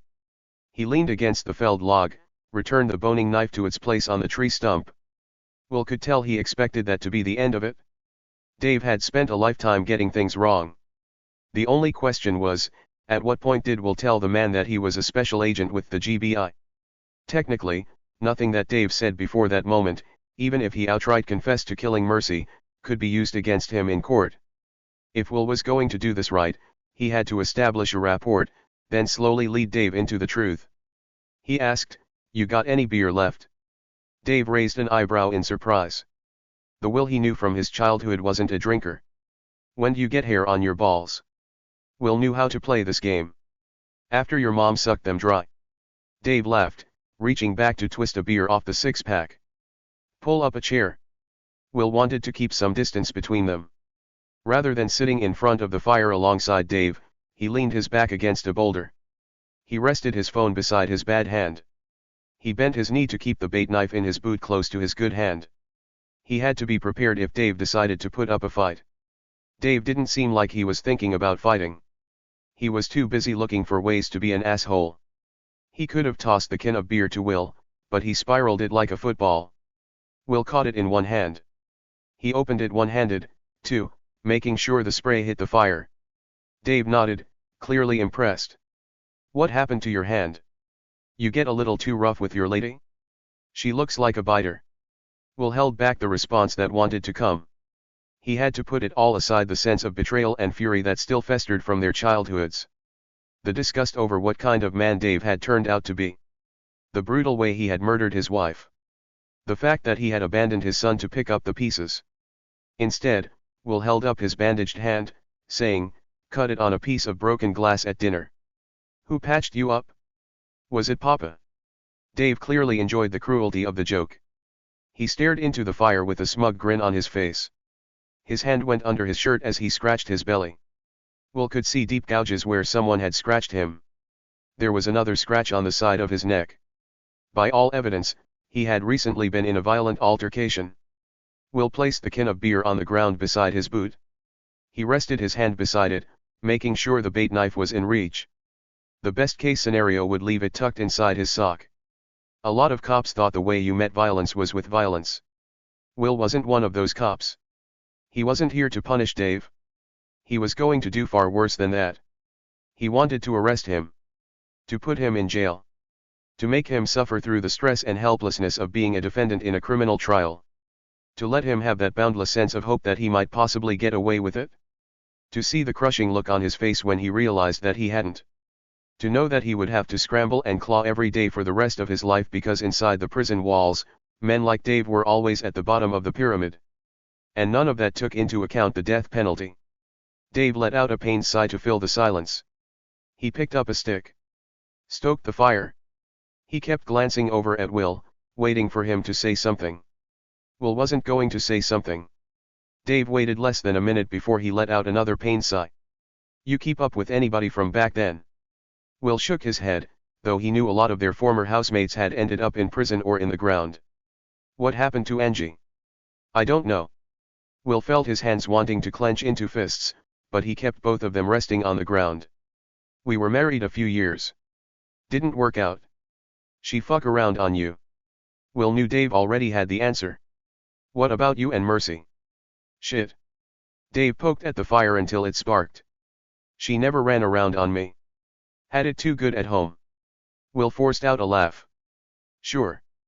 Believe whatever you want, trash can. I'm the one what left her. Got tired of her bullshit. All she ever does is complain about this place, then she gets a chance to leave, and, Will waited for him to say more, but Dave dropped the stick and grabbed a fresh beer. He didn't speak again until the can was drained and laying crushed on the ground. They had to close this place down. Too many counselors diddling the kiddies. Will shouldn't have been surprised. This wasn't the first time the idyllic setting he'd imagined as a child had been spoiled by a predator. Dave asked, "Why'd you come up here, trash can? You never wanted to see the camp when we was kids. You were better at memorizing them Bible verses than I ever was." Will shrugged. He wasn't going to tell Dave the truth, but he needed to come up with a believable story. He remembered what Delilah had said about the circle of rocks. My wife used to come here when she was in the Campfire Girls. She wanted to see it again. You married a Campfire Girl? Does she still got the uniform? He snorted a laugh. Jesus Christ, how is it fucking trash cans living in a porn movie while I'm lucky if I find poon that ain't stretched out like a gummy bear? Will steered the conversation back to Mercy. Your ex gave you a son. That's something. Dave opened another beer. Will said, John seems like a nice kid. Mercy did a good job with him. Wasn't all her doing. Dave slurped foam off the top of the can. He hadn't downed it like the previous one. He was pacing himself now.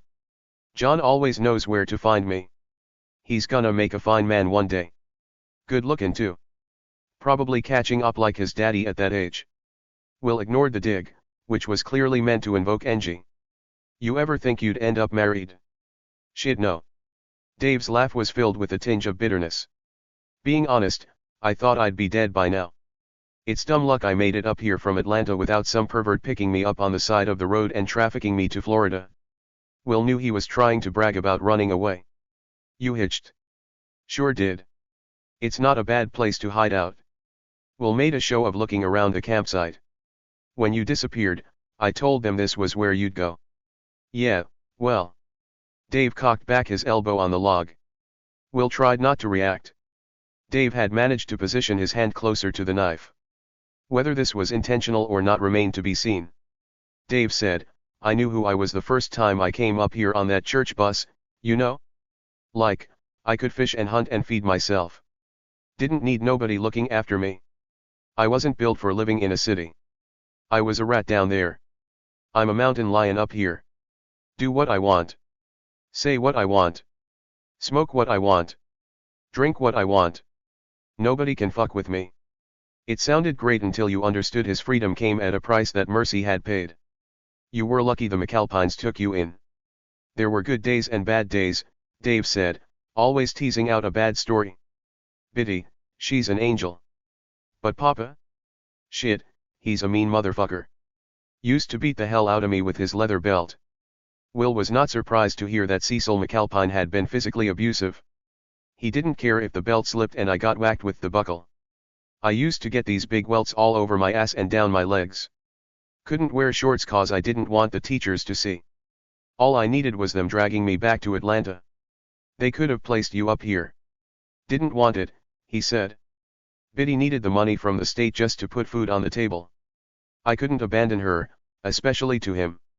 Will was familiar with an abused child's need to help everyone but themselves. Anyways. Dave gave a practiced shrug. What about you, trash? What happened when I left your pathetic ass? I aged out of the system. Turned 18, got $100 and a bus ticket. Ended up at the Salvation Army. Dave hissed air between his teeth. He probably thought he knew how bad things could get for an unaccompanied teenager sleeping in a homeless shelter. He did not know. Dave asked, then what? Will skirted the truth, which was that he'd ended up sleeping on the street, then sleeping in a jail cell. I managed to figure it out. Put myself through college. Got a job. College. He huffed a laugh. How'd you manage that with barely being able to read? Hard work, Will said. Sink or swim, right? You're damn right about that. All that bad shit we went through when we was little, it made us survivors. Will didn't like his tone of shared camaraderie, but Dave was a murder suspect. He could use whatever tone he wanted so long as he ended up confessing. Will asked, the McAlpines didn't have a problem with you hooking up with Mercy. Hell yeah they did. Papa used a fucking chain on me when she wound up pregnant. Kicked me off the mountain. Her, too. Dave's raspy chuckle turned into a cough. I took care of Mercy, though. Made sure she was clean when John was born. Helped Delilah get him settled in. Gave her whatever money I could spare to help. Will knew for a fact that he was lying. You didn't want to raise him yourself. Shit. What do I know about taking care of no baby? Will figured if you were man enough to make a baby, you should be man enough to figure out how to take care of one. Dave asked, you got kids? No, Sarah wasn't capable, and Will knew too many terrible things that could happen to a child. Seems like there's still a lot of bad blood between Mercy and her family. You think? Dave knocked back the rest of his beer. He crushed the can, then dropped it with the others. It's hard this far up the mountain. You're isolated. Not much to do. You got rich, stuck-up bitches expecting you to wipe their skinny, tight asses. Papa pushing you around. Taking you to the barn to beat the fire out of your ass cause you didn't put the towels in the right place. Will knew Dave wasn't just venting. He was looking for a gold medal in the abused kids Olympics. Sounds pretty bad. It sure as hell was, Dave said. You and me learned the hard way you just gotta count the minutes until it's over, right? They'll get tired eventually. Will looked into the fire. He was cutting a little too close.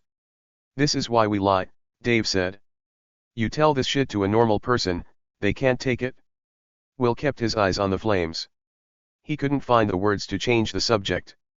You tell your wife all that shit you've been through. Will shook his head, but that wasn't completely true. He had told Sarah some things, but he would never tell her all the things. What's it like?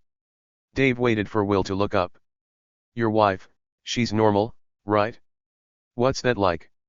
Will could not bring Sarah into this moment. Don't think I could be with a normal woman, Dave admitted.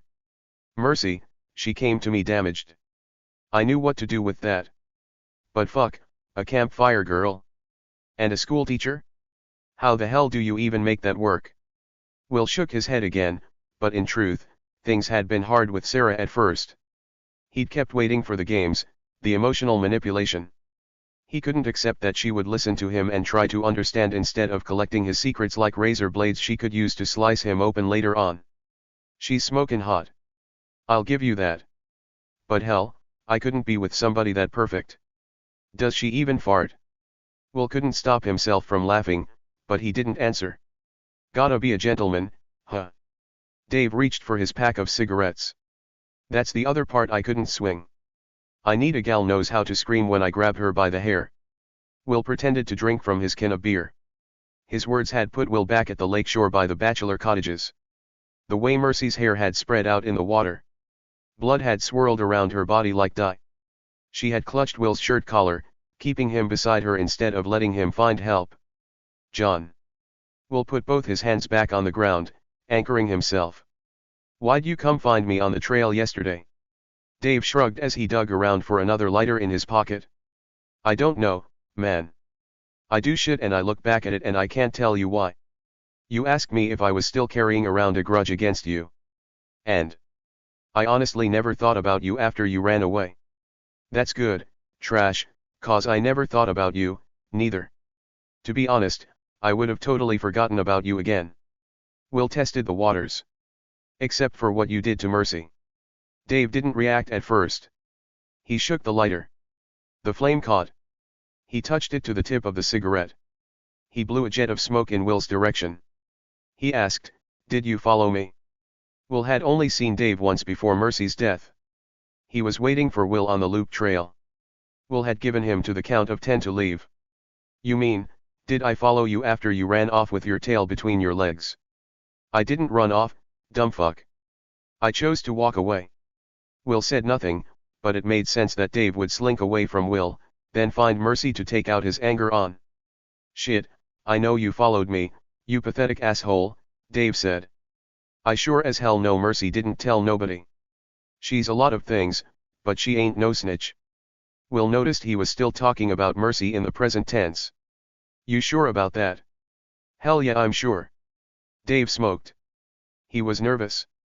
"What do you think you saw?" Will assumed he was worried about the strangulation. "I saw you choke her." "She didn't pass out," he said, as if that was a defense. "She fell against the tree, then her ass hit the ground. I had nothing to do with that. Her legs give out. That's all." Will stared his credulity into him. "Look, dude, whatever you think you saw, that's between me and her." Dave threw his hand in the air, then rested it in his lap. He flicked the cigarette end, knocking off the ash. "Why are you even asking? You sound like a fucking cop." Will guessed now was as good a time as any to give him the news. "I am, actually." "You am what?" "I'm a special agent with the Georgia Bureau of Investigation." Smoke puffed out of his mouth as he laughed. Then he stopped laughing. "For real?" "Yep," Will said. "That's what got me through college. I wanted to help people. Kids like us. Women like Mercy." "That's bullshit, man." Dave pointed at him with his cigarette. "Ain't no cop ever helped kids like us. Look at what you're doing here now, asking me about some private shit that happened a couple of 3 hours ago. Ain't no way Mercy filed a report. You're just all up in my business 'cause that's what you fuckers do." Will slowly moved his injured hand across the ground until he felt the edge of his phone. "You're right. Mercy didn't file a report. I can't arrest you for strangling her." "Damn right you can't. But if you wanted to admit to abusing your wife, I'd be happy to take your confession." Dave laughed again. "Sure, man, give it your best shot." Will forced his thumb to double-click the button on the side of his phone, turning on the recording app. "Dave McAlpine, you have the right to remain silent. Anything you say or do can be used against you in a court of law." Dave laughed again. "Yeah, I'm gonna be silent. You have the right to an attorney. Can't you afford no attorney? If you can't afford an attorney, one will be provided for you by the courts. Or the courts can suck my fat dick. With these rights in mind, are you willing to talk to me?" "Sure, dude, let's talk about the weather. Rain passed real quick, but we're gonna get more. Let's talk about the good ol' days at the children's home. Let's talk about that tight little snatch you got up at your cottage. Why you down here dickin' around with ol' Dave when you could be pounding it into that throat goat? I know you strangled Mercy on the trail this afternoon. So what? Mercy likes being roughed up every now and then. And there ain't no way in hell she's gonna turn me in for it." Dave sounded smugly confident. "Stay the fuck out of my business or you're gonna figure out real soon what kind of man I grew up to be." Will wasn't satisfied with getting Dave admitting to domestic violence. He wanted more. "Tell me what happened tonight." "What about tonight? Where were you?" Dave smoked his cigarette, but something had changed. He had talked to enough cops to know when one was asking him for an alibi. Will said, "Where were you, Dave?" "Why? What happened tonight? You tell me." "Shit." He sucked on the cigarette. "Something bad went down, didn't it? You weren't just wandering around out here like a dumbass." "What are we talking about? State crime, right? Drug deal go bad? You onto some traffickers?" Will said nothing. "That's why it's you and not fucking biscuits." Dave sucked down to the filter. "Fucking bullshit, man." Will still said nothing. "What now?" Dave said. "You think you're gonna take me in, motherfucker?" With your one hand and your bullshit story about seeing me strangle my wife. Mercy isn't your wife anymore. She's mine, you fucking piece of shit.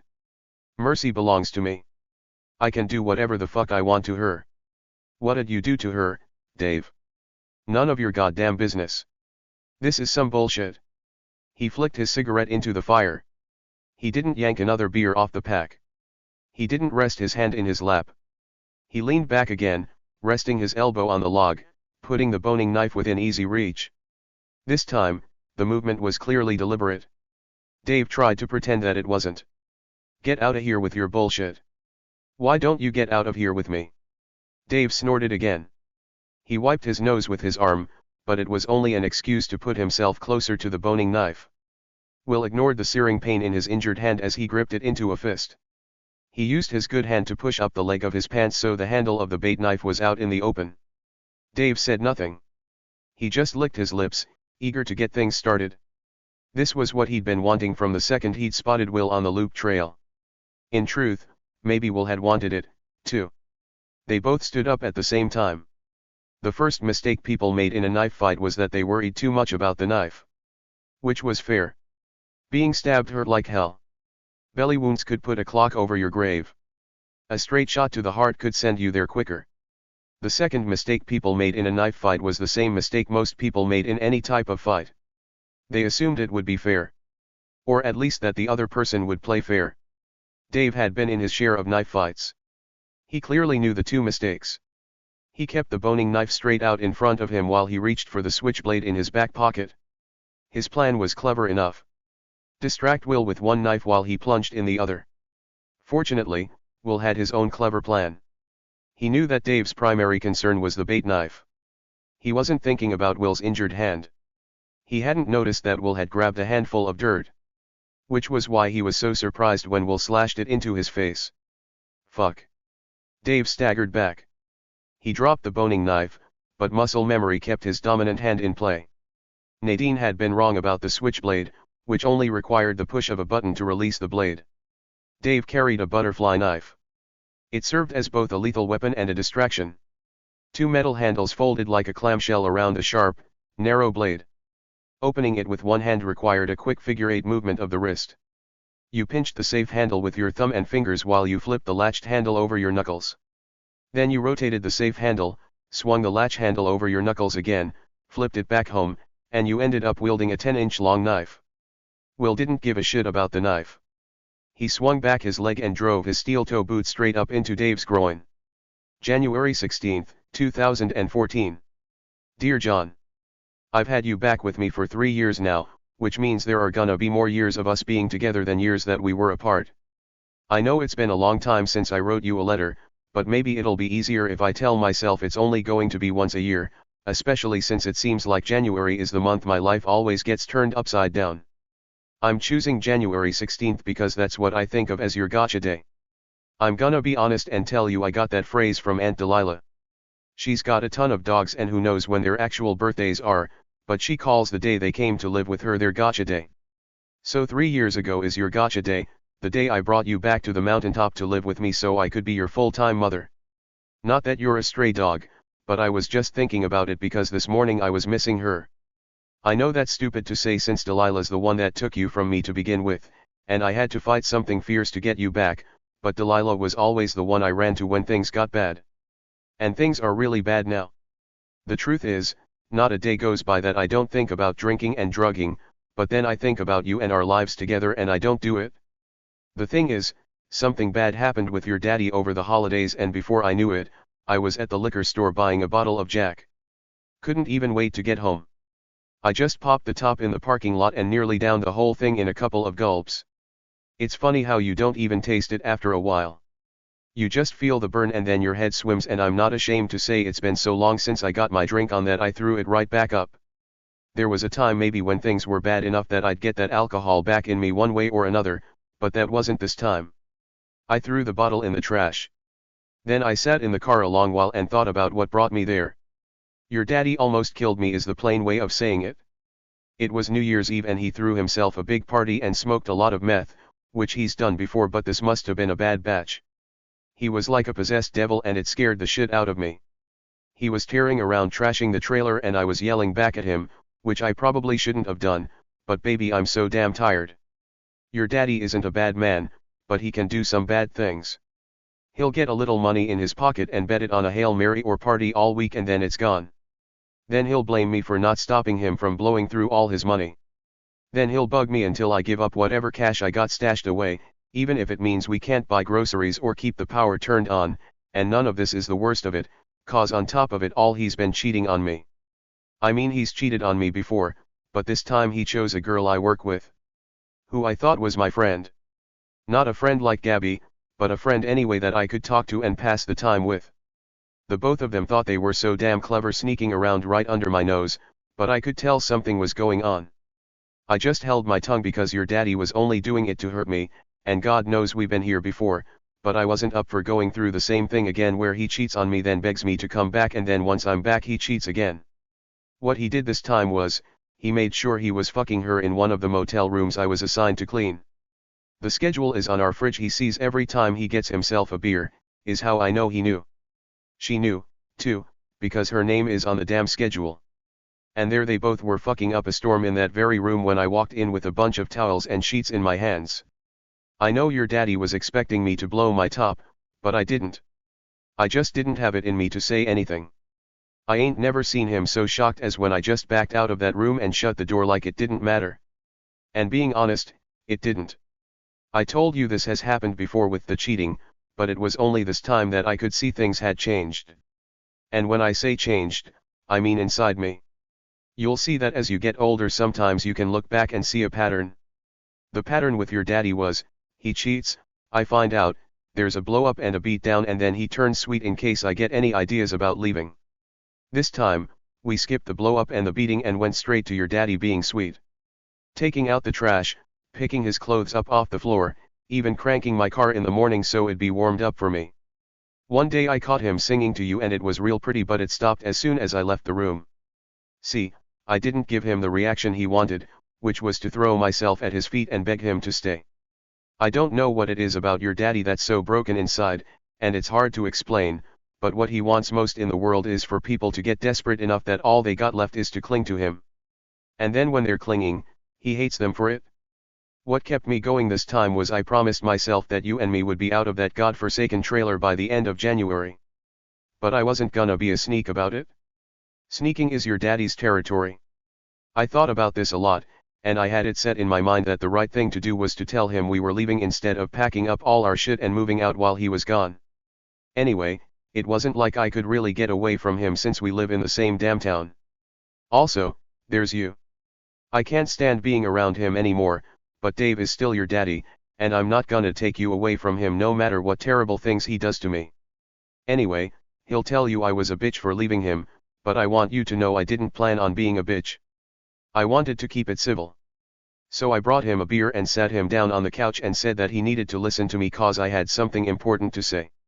He was dead quiet right up until I mentioned the apartment in town. I guess that's when it got real for him, and also looking back I think that's when he realized I hadn't told him about all the money.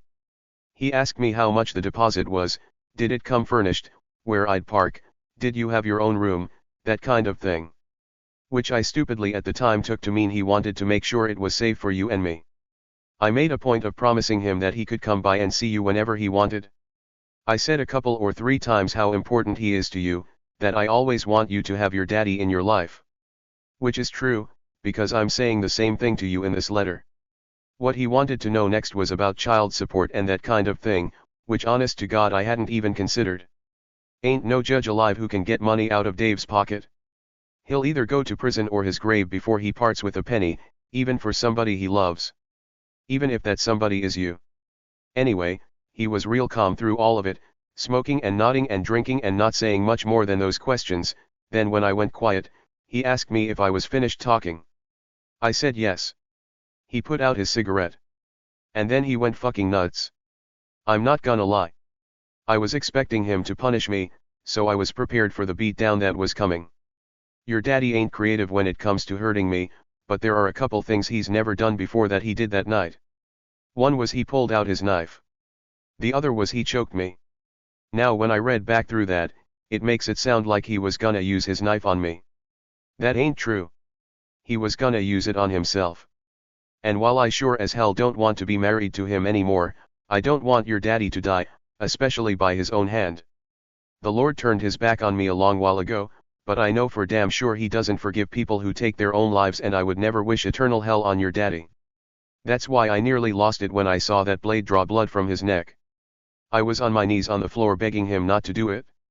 He kept saying he loved me, that I was the only person on earth who made him feel like he belonged, and that he lost so much at the children's home and I was the only one who could make it up to him.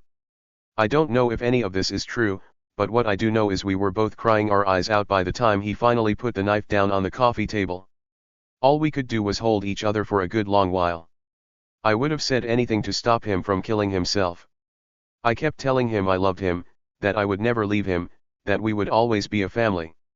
After that part was over, we both sat on the couch just staring at the wall, so exhausted from our own emotions, but then he says to me, "I'm glad you're not leaving," and that part I could not abide, because I was even more sure after that emotional display that I had to go.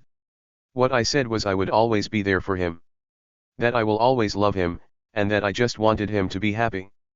Then I guess the mistake I made was I should have just left it at that, but I had to open my stupid mouth and tell him that I wanted to be happy, too, and there was no way either of us would ever be really happy while we were still together.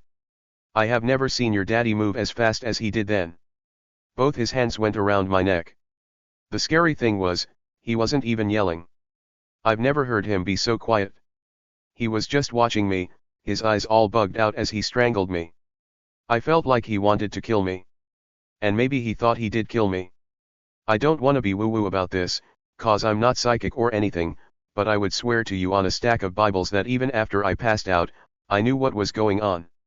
The closest I can come to describing it is, I was hovering up by the ceiling, and I looked down and saw myself lying there on that ugly green carpet that I could never get clean. I remember feeling embarrassed because my pants were wet like I'd pissed myself, which ain't happened in a good long while, not since I gave up the drink and drugs. Anyway, your daddy was still choking me out while I watched from the ceiling. Then he gave me one last shove and stood up. Instead of leaving out the door, he just stared down at me. And stared. And stared. It was the look on his face that struck me most, cause there was no expression. Just a few minutes before, he was sobbing and all emotional, threatening to kill himself, and then he went to nothing. Absolutely nothing. And it come to me that this was maybe the first time I've really seen him for who he is. That the crying Dave or the laughing Dave or the high Dave or the angry Dave or even the Dave who pretends he loves me ain't the Dave that he is at all. The real Dave is empty inside. I don't know what all those foster parents took from him, or the PE teacher who abused him, but they dug down so deep into his soul that there was nothing else left. Sure as shit nothing was left for me. Being honest, I don't even know if he's got anything in there for you. I'm gonna be real with you, it shook me seeing him like that. More so than losing my breath, which was something I've been terrified of since I was little. And that made me wonder what else Dave's been hiding. God knows he loves your grandma Biddy something fierce, but did he ever really love me? Did he ever care? In his own way, he gave me time to figure it out. He's in jail now on account of getting into another bar fight after he finished with me. Which is what he deserves, but still I'm worried about him. Jail is a hard place for men like your daddy. He has a habit of pissing people off. And I'm really scared of him getting out if you want to know the whole truth. I'm scared of that empty man who was looking down at me like a fly he just pulled the wings off of. And all that makes me worry about you, baby. You know there's nothing you could do that I wouldn't forgive, but your daddy ain't happy being the way he is. Nobody could be happy with that. He's so empty, the only thing that fills him up is getting emotions off other people. Sometimes that's good when he's buying rounds and being the big man around town. Sometimes that's bad when he's smoking meth and tearing up his trailer. And sometimes it's really bad when he's choking me so hard that I'm thinking I'm gonna die. And then I'm looking at his face. And what I'm seeing is that the only thing he has ever enjoyed in his life is shifting his misery onto other people. Lord, this is a dark tale of a man. Maybe you will never see that side of him. I hope that you never do, because it's like staring into the mouth of hell. Your daddy can do whatever he wants to me, but he ain't never, ever, gonna raise a hand to you. But I'm not gonna be the kind of ex-wife who turns her child against his father, neither. If you end up thinking he's a bad man, it's gonna be because you saw it for yourself with your own two eyes. So I'm gonna end this letter by telling you 3 good things about your daddy. One is, I know this is gross and I've been saying from the beginning that it ain't true, but your daddy is family to me. He ain't like your Uncle Fish in that he's like a brother, but he's close to that, and I'm not gonna deny it to you of all people. 2 is, he can still make me laugh. That might not sound like a lot, but I haven't had much joy in my life, which is why it's so hard for me to let him go. Me and Dave didn't start out like this. There was a time when your daddy was everything to me. It was him I ran to when Papa came after me. It was him I confided in. Him I wanted to please. He was so much older than me and had been through so much bad shit that I felt like he understood me. I never even really wanted him. I just wanted him to want me. But don't go feeling sorry for your daddy. He knew what was up and he was fine with it. Even happy with it. I hope you don't ever have to feel that for yourself, where you're in a situation where you'd rather be tolerated than loved. Anyway, that's enough about that. 3 is, your daddy saved my life when I got into that car accident. I know that sounds dramatic, but he really did save me. Visited me in the hospital. Held my hand. Told me I was still pretty when we both knew that wasn't never gonna be the truth. Said it wasn't my fault when we both knew that wasn't true, either. I've only ever seen him treat one other person that gentle, and that's Biddy.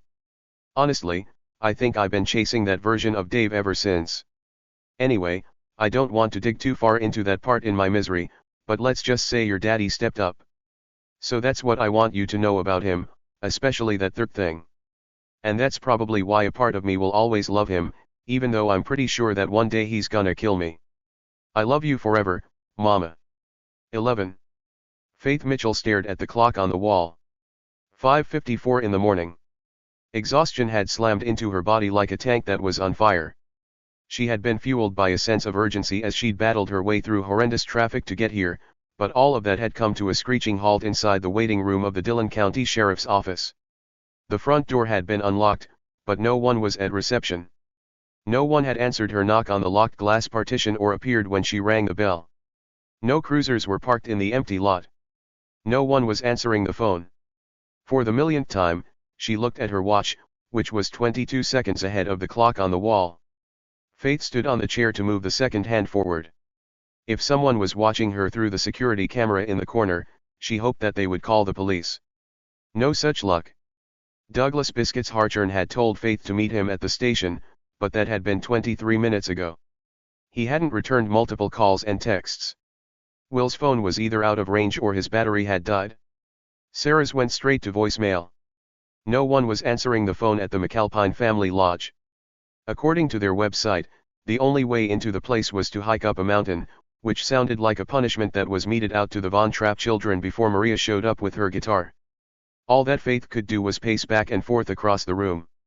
She wasn't actually sure what her job was at the moment. Her one phone call with Will had been staticky because of the torrential downpour, but he'd given her enough information to know that a bad thing had happened because of a bad guy. Faith had listened to the audio files he'd texted her during the never-ending drive up to the mountains, and from what Faith could tell, it sounded like Will had pretty much wrapped up the case. The first recording was like backstory for the worst episode of Full House ever. Delilah had offered the rundown on Mercy McAlpine's shitty relations, from her abusive father to her cold mother to her weird brother to her brother's even weirder friend. Then there was the gross stuff about Dave and Mercy, which wasn't exactly incest but wasn't exactly not incest. Then Sheriff Biscuits had ambled in after the commercial break expressing zero fucks about a brutally murdered woman and her missing teenaged son. The only pertinent information Faith had learned from the entire conversation was Will's very thorough rundown of how exactly he'd come across the body of Mercy McAlpine. And ended up with a knife in his hand for his trouble. The second recording was like an episode of 24, but as if Jack Bauer was actually required to follow the Constitution he had sworn to protect. It started with Will reading Dave McAlpine his Miranda rights, then Dave admitting to strangling his wife earlier in the day, then a standoff that led to a scuffle wherein if Faith knew her partner Will had kicked Dave so hard in the nuts that the man had projectile vomited. A warning on this last part would have been nice. Faith had heard it in Dolby Digital surround sound from the speakers inside her Mini. She'd been stuck in traffic in the middle of nowhere in the pitch dark in the pissing rain and had to open her door so that she could dry heave onto the pavement. She looked at the clock again. 5:55. One more minute down. There couldn't be that many more to go. She dug around in her purse for some trail mix. Her head was aching like she had a low-grade hangover, which made sense considering a handful of hours ago, she had been blissfully living the life of a woman who was not expected to participate in any form of adulting. In fact, Faith had been enjoying a cold beer in the shower when her phone had made a funny noise. The triple chirping was like a bird perched on her bathroom basin. Her first thought was that her 22-year-old son was too old to be messing with her ringtones. Her second thought put her into a full-on sweat even though she was standing under a stream of water. Her 2-year-old daughter had figured out how to change the phone settings. Faith's digital life would never be safe again. A virtual walk of shame flashed in front of her eyes, the selfies, the sexting, the random dick pics that she had absolutely solicited. Faith had nearly dropped her shower beer as she'd bolted out from behind the curtain. The text was so alien that she had stared at the screen like she had never seen words before. Emergency SOS report. Crime. Information sent. Emergency questionnaire. Current location. Lather, rinse, repeat. Her first thought was of Jeremy, who was on an ill-advised road trip to Washington, D.C., if ill-advised meant his mother did not want him doing it. Her second thought was of Emma, who was on her first sleepover with a close friend. Which was why Faith's heart was in her throat as she'd scrolled past the response from the satellite relay. Of all the things she had been expecting to read, from a mass shooting to a catastrophic accident to a terrorist attack, what she'd read was so unexpected that she wondered if it was some kind of phishing scam. GBI Special Agent Will Trent requesting immediate assistance with murder investigation. Faith had actually looked at herself in the mirror to check if she was having another crazy work dream. 2 days ago, she had danced her ass off at Will and Sarah's wedding. They were supposed to be on their honeymoon. There shouldn't be a murder, let alone an investigation, let alone a satellite text for assistance. Faith was so out of it that she had literally jumped when her phone had started to ring. Then she was perturbed that the caller ID showed her boss, exactly who you wanted to talk to when you were staring at your naked self in your bathroom mirror with a beer in your hand at 1:15 in the morning. Amanda hadn't bothered with an "I'm sorry to bother you on your week off" like a normal human being who cared about other human beings. All she had given Faith was an order: "I want you out the door in 10 minutes. Faith had opened her mouth to respond, but Amanda had already ended the call. There was nothing to do but wash the soap off her body and frantically search for some work clothes in the Mount Everest of dirty laundry piled around her washing machine.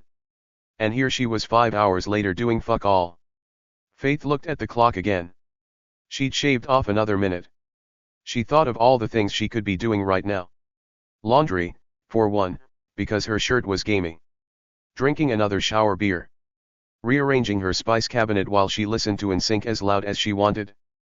Playing Grand Theft Auto without having to explain her indiscriminate killing. Not worrying whether Emma was scared about sleeping in a different bed. Not worrying that Emma was loving sleeping in a different bed. Not worrying that Jeremy was on a road trip to Tour Quantico in hopes of joining the FBI. Not worrying that the FBI agent who was driving him there happened to be the man Faith was sleeping with, and that they'd been going at it hot and heavy for 8 months and Faith still couldn't bring herself to call him anything other than the man she was sleeping with. And that was just her problems for the right now.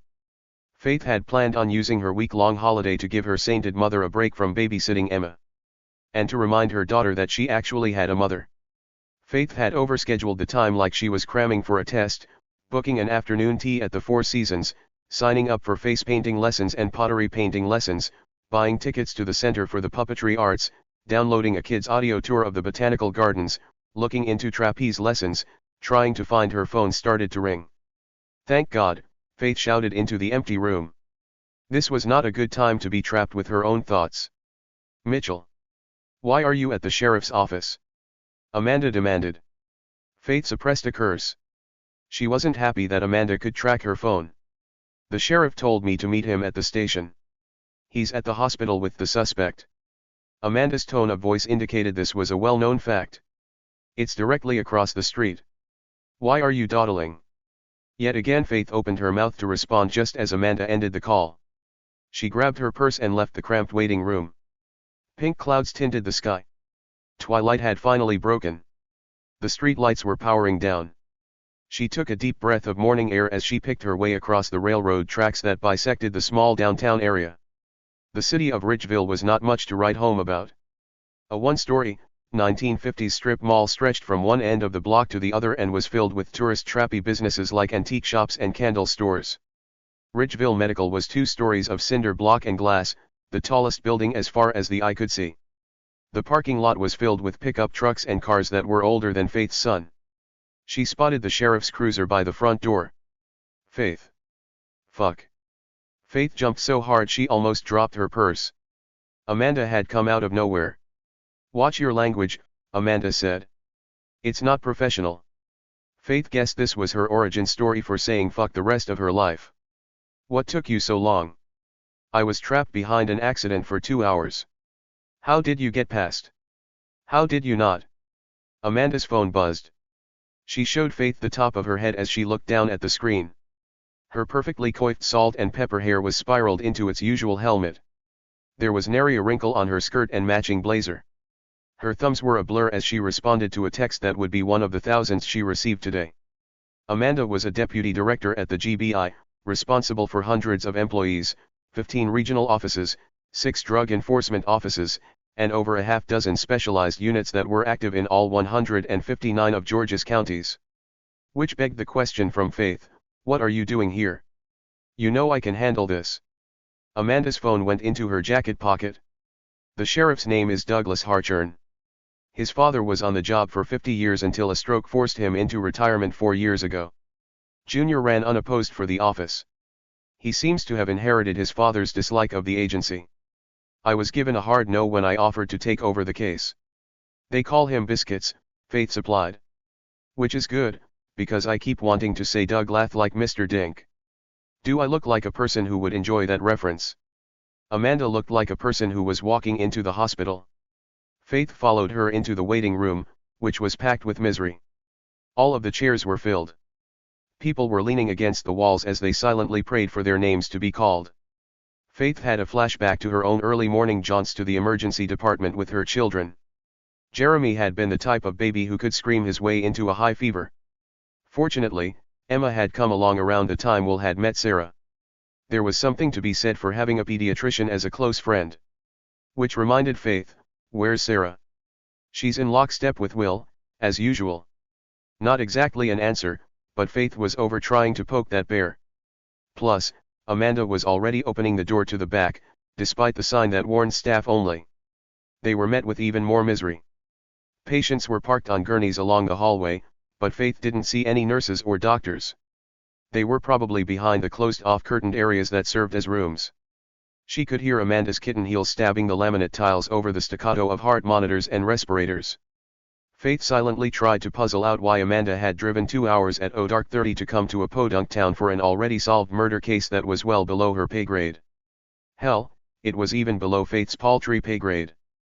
The GBI only stepped in after an investigation went sideways, and even then, their services had to be requested. Biscuits had made it clear he wasn't interested. Amanda stopped at the empty nurse's station and tapped the bell. The ring barely registered over the sounds of moaning and machinery. Faith asked, "Why are you really here?" Amanda was on her phone again. "Will is supposed to be on his honeymoon. I'm not going to let this job suck the life out of him." Faith suppressed a whiny "what about me?" Amanda had always had a stealthy connection to Will. She'd been working patrol with the Atlanta Police Department when she'd found baby Will in a trash can. Until recently, he'd had no idea that Amanda's invisible hand had been guiding him his entire life. Faith was dying to know more than the bullet points, but neither one of them were given to sharing deep, dark secrets, and Sarah was annoyingly loyal to her husband. Amanda looked up from her phone. "Do you like Dave for the murder?" Faith hadn't considered the question because it seemed so obvious. He admitted to strangling Mercy. He didn't offer an alibi. The aunt documented a long history of domestic violence. He was hiding in the woods. He resisted arrest. If you can call 10 seconds of machismo and 30 seconds of vomiting resisting. The family seems strangely unaffected by the loss.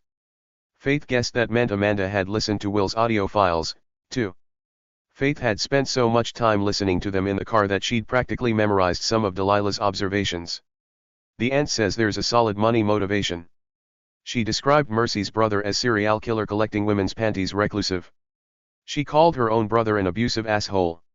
She said her sister-in-law was a cold fish. And that biddy threatened to put a knife in Mercy's back a few hours before she had a knife broken off in her back. Delilah also said something about the exhibitionists in Cottage 5. Faith had wanted to know more about that part, too, but only because she was as nosy as Delilah. Chuck sounds like he'd be interesting to talk to. He's close to the brother. He might know some secrets. Then there's the rich assholes who were trying to buy the lodge. We'll never get to them. They'll have lawyers on top of lawyers, Amanda said. How many guests are staying at the lodge? I'm not sure. The website says they don't allow more than 20 total guests at a time. If you like being outside and sweating, the place looks fantastic. I couldn't find out how much it costs, but I'm assuming $11 billion. Will must have spent an entire year's pay on that place. Another reason to keep him out of this, Amanda said. I want you to handle the interview with Dave. He was transported here by ambulance. Sarah wanted to rule out testicular torsion. Faith knew it wasn't funny, but she found it a little funny. What code should I use for that in the report? 88. Amanda walked straight past Faith. She had spotted Sarah at the end of the hallway. Once again, Faith found herself skipping to catch up. Sarah was wearing a short-sleeved t-shirt and cargo pants. Her hair was piled onto the top of her head. She looked exhausted as she squeezed Faith's arm. Faith, I'm so sorry you got pulled into this. I know you had your whole week planned out with Emma. She'll be fine, Amanda said, because toddlers were super chill about unexpected changes. Where's Will? Getting cleaned up in the bathroom. I had him soak his hand in a dilute betadine solution before he was stitched up. The blade missed the nerves, but I'm still worried about infection. Amanda asked, and Dave? His epididymis took the brunt of the blow. That's a coiled tube attached to the posterior side of the testicles that sperm travels through during the ejaculatory process. Amanda looked annoyed. She hated medical speak. Dr. Linton, in plain terms. His balls are bruised in the back. He'll need to rest, elevate, and ice, but he should be fine in a week. Since Faith was going to be interviewing Dave, she asked, is he on any pain medication? His doctor gave him Tylenol. It's not my call, but I would have prescribed tramadol, a round of ibuprofen for the swelling, and something for the nausea. The spermatic cord loops from the testicles through the inguinal canal into the abdomen, then back behind the bladder to attach to the urethra at the prostate gland, and finally the urethra goes out to the penis. Which is a long way of saying that Dave experienced a horrific trauma. Then again she shrugged. That's what he gets for threatening Will with a butterfly knife. Faith smelled another criminal charge. Where's the knife? Will gave it to the sheriff. Sarah knew what she was thinking. The blade is under 12 inches, so it's legal. Amanda said, not if he was carrying it concealed with the purpose of using it for offense. Faith countered, that's only a misdemeanor, but if we can tie it back to the murder. Dr. Linton, Amanda interrupted. Where is Dave now? He was admitted overnight for observation. The sheriff's in the room with him. I should add that Dave was wearing a shirt that had a bloody handprint on the front. The sheriff is logging the clothes and personal items into evidence. He should also be taking photos of the scratches on Dave's torso and neck. The local coroner's name is Nadine Miche. She's already put in an official request for the GBI to handle Mercy's autopsy. Sarah looked at her watch.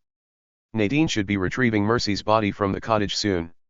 She told me to meet her downstairs in the morgue at 8. Amanda said, I've alerted the SAC overseeing Region 8 that she needs to oversee transporting the body to headquarters. Are you saying I should step back? Is your input entirely necessary? Do you mean, should a board-certified medical examiner who saw the victim in situ offer her expert opinion during a preliminary physical exam? You've developed the habit of asking questions rather than giving answers. Have I? Amanda's expression was unreadable. She was technically Sarah's boss, but Sarah had always treated her more as a colleague. And now because of Will, Amanda was in some ways Sarah's mother-in-law, but also not. Faith broke the standoff. Is there anything else we should know? Sarah said, there was a backpack at the crime scene. Delilah identified it as belonging to Mercy.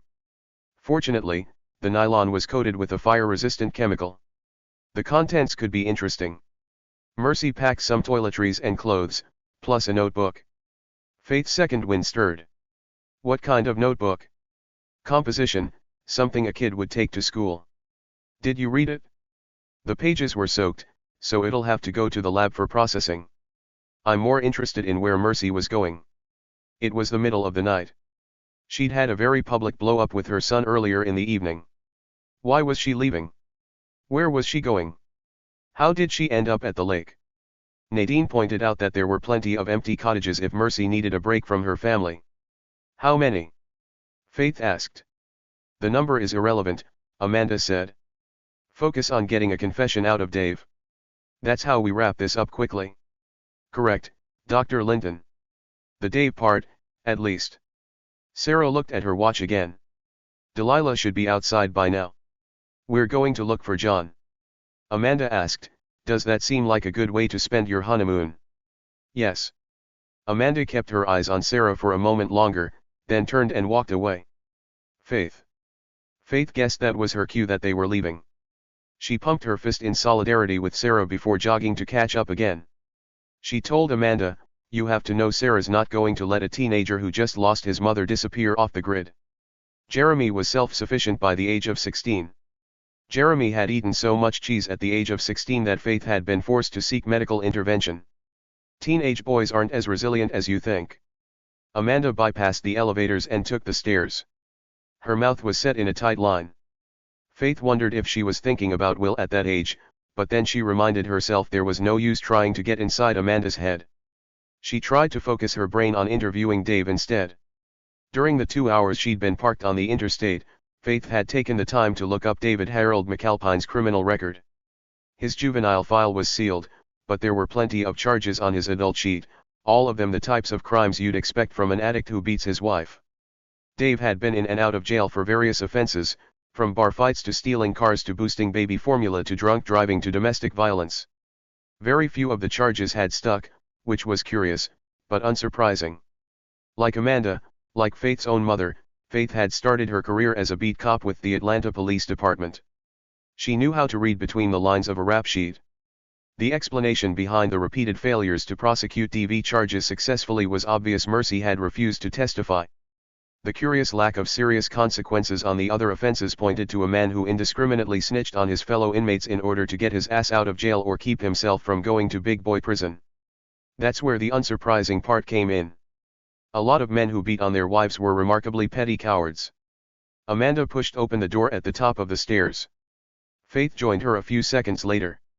The hallway lights were dimmed. There was no one manning the nurse's station across from the elevator. Faith saw a board on the wall that listed patient names and nurse assignments.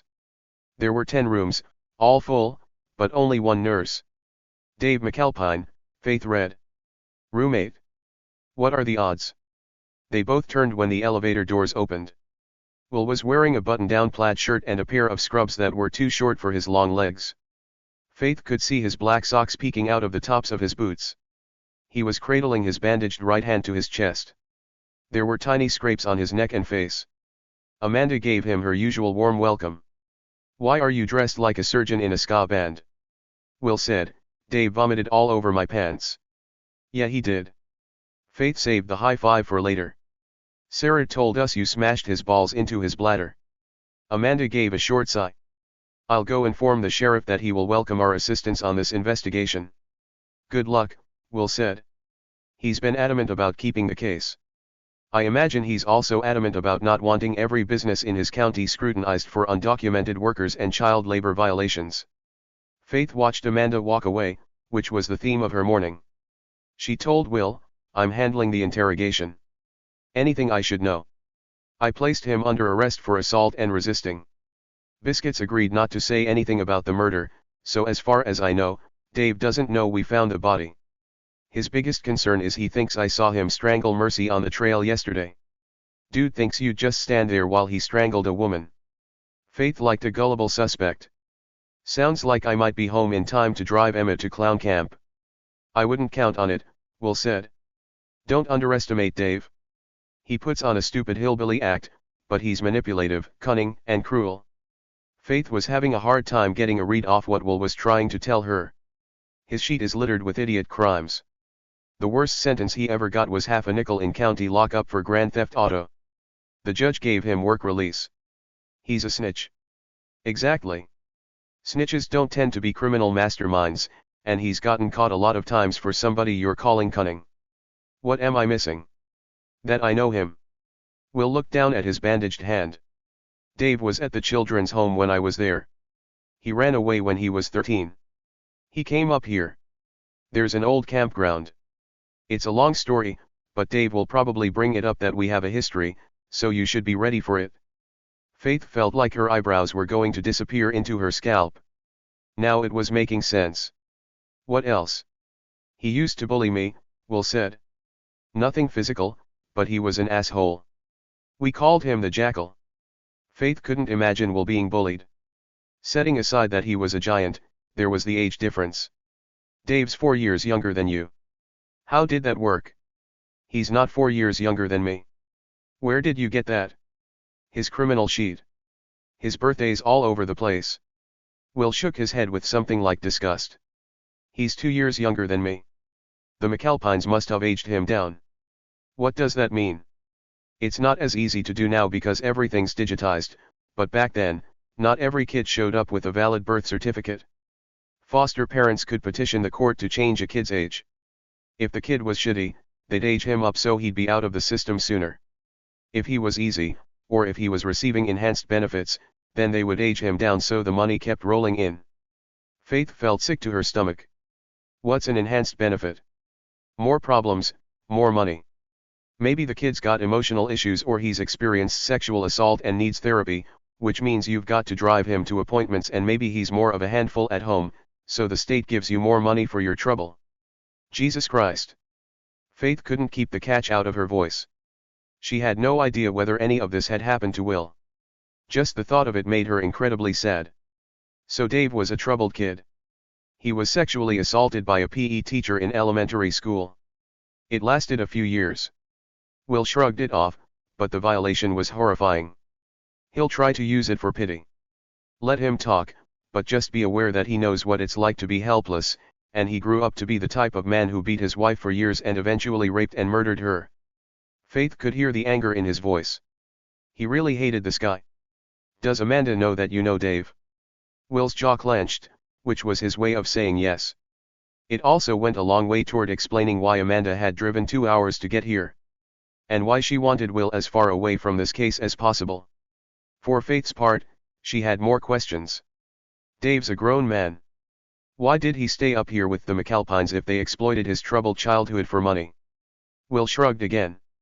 Before he ran away, Dave had a suicide attempt that landed him a psych hold. Once you're in a facility, it's hard to get out. On the facility side, there's a money incentive to keep the kid in treatment. On the kid side, you feel really angry and suicidal because you're locked down in a psych ward, which kind of wags the dog. They kept Dave locked up for 6 months. He was back at the home less than a week before he bolted. The McAlpines had their problems, but I can see where he felt like they saved him. He definitely would have been sent back to Atlanta without the adoption. Faith stored all of this away in her heart so she could cry about it later. A 13-year-old boy knows he's not 11. The judge would have asked him.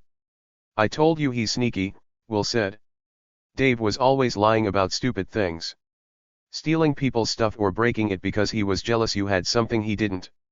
He was one of those kids who always kept a running tally. Like, you got an extra handful of tater tots at lunch so I should get an extra handful at dinner. Faith knew the type. She also knew how hard it was for Will to talk about his childhood. Tater tots are delicious. I'm really hungry. Faith rooted around in her purse for a candy bar. I take it you want something with nuts. Will grinned as she handed him a Snickers bar. By the way, Sarah wasn't 100% on Dave being the murderer. This was new information. Okay. But you are. I absolutely am. But Sarah's gut is usually pretty good. So. Will ripped open the wrapper with his teeth. The last witness to see Mercy before she died had her outside cottage 7 around 10:30. Faith found her notebook and pen. Talk me through the timeline. Will had already shoved half the Snickers bar into his mouth. He chewed twice, then swallowed, then said, Sarah and I were at the lake. I looked at my watch before I got in.